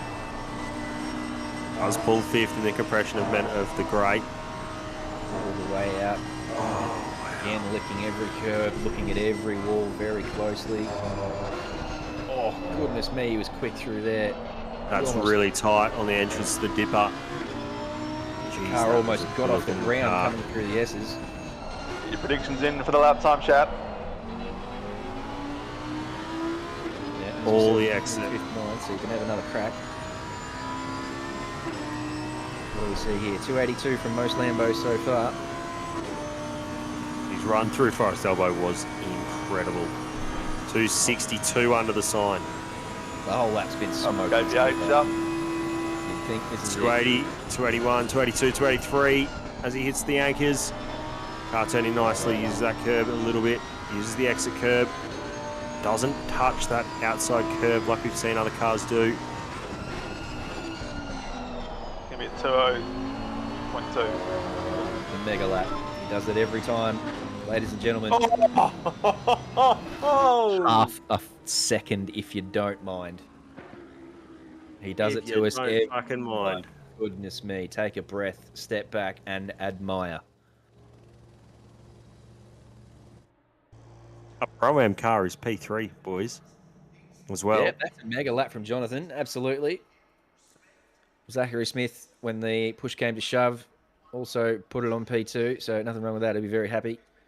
Kitching and Lee rounding out the top 5. Very good laps from everyone involved, really. We didn't see any errors. We saw a couple of corrections, but nothing serious. There was everyone came to town and they played the game very well. And no one invalidated. Everyone got to set a valid lap too. Yep. Everyone came and played with all the pressure on. They all put a lap on. Love that. But none of them put in what Andrew O'Hara did. That is something else. That is another level.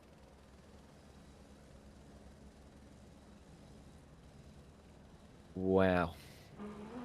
There you go, that run across the top of the mountain. That's where it all came down to. Smithy, I mean, driver's leaving, but he was a couple of tenths off O'Hara there, and he was a couple of tenths faster than the times that we can see left there. So shows you 3, 4, 5 tenths. That's where the difference was across the top of the hill.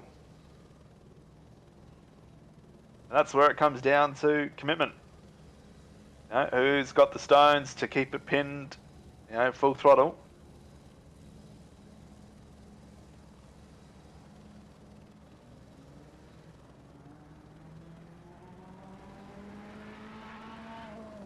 So I think we're just waiting for yeah. Kevin to come out here and join us for a little picture and lap of parade type doodad show. Both the Alpha Venturi cars out there at the moment. So he left the server. It was Jonathan, wasn't it? Jonathan was in P3. It was. He has left the service, so we're not going to get. He's departed. He's gone. He's going to celebrate, which, yeah, fair enough. He's back. He's back. Here we go. Someone's got onto him. Get that Aston up there.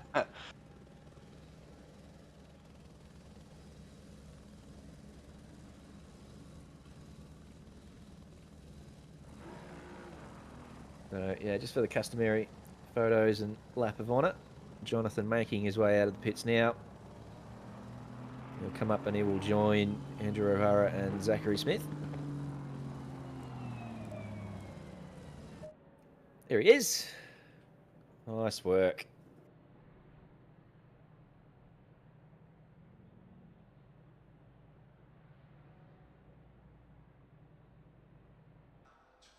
.20.2 on non-Octane tyres. Goodness me. Redonkulous. Unbelievable. Absolutely redonkulous. Oh, wowee. Take a breath. Take stock of what we have witnessed tonight. We've had some banging support races to start us off. We had another cracking team challenge event where all of our best drivers got together and did some battles, and we had a lot of fun with those events, so I'm looking forward to seeing how they progress in the next couple of events. Everyone turned up to those, and they were great events there, very good stuff, but oh my goodness, that qualifying was just what the doctor ordered. It's easy to overpromise and underdeliver sometimes, but no, not from that man. He has absolutely blitzed the field. Half a second in front of the nearest competitor. That is something else. Sorry, boys, I'm taking photos. That's all good, mate. You do what you need to do for the broadcast.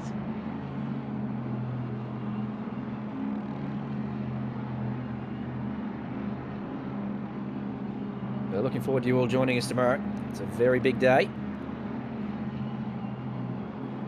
All kicks off tomorrow morning. We will, of course, have a half an hour pre-show before we get things underway. So join us then with a piece of toast and a cup of coffee. Well, that's assuming it's breakfast time where you're tuning in from, of course, mate. Could be the middle of the afternoon. Absolutely. We've got viewers from all across the globe, so don't forget our European and North American viewers and everyone else in between. Yes. Wherever you are. A bagel or a crepe or, I don't know, donut, whatever you're doing.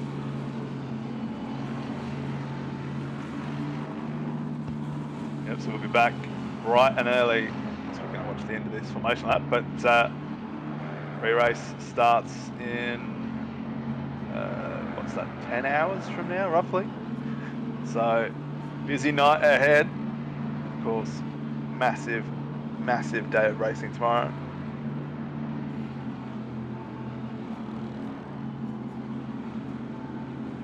Would be nice to see a bit of rain about at some stage. I think the last event we did, I would say that. I'm absolutely fine going on the record saying that.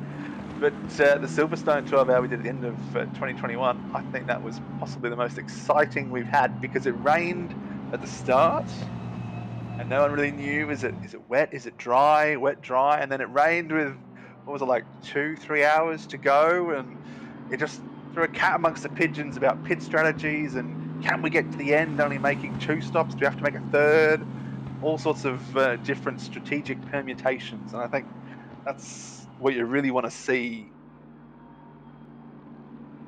Who mentioned rain? Gets a little too excited about precipitation, does this man? So that's just about going to do it as we watch these cars drive off into the sunset. Of course, this has been David Bennett McNulty along with JC Conboy,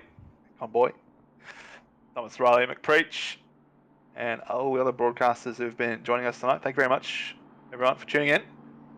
And we'll see you again tomorrow. Bye.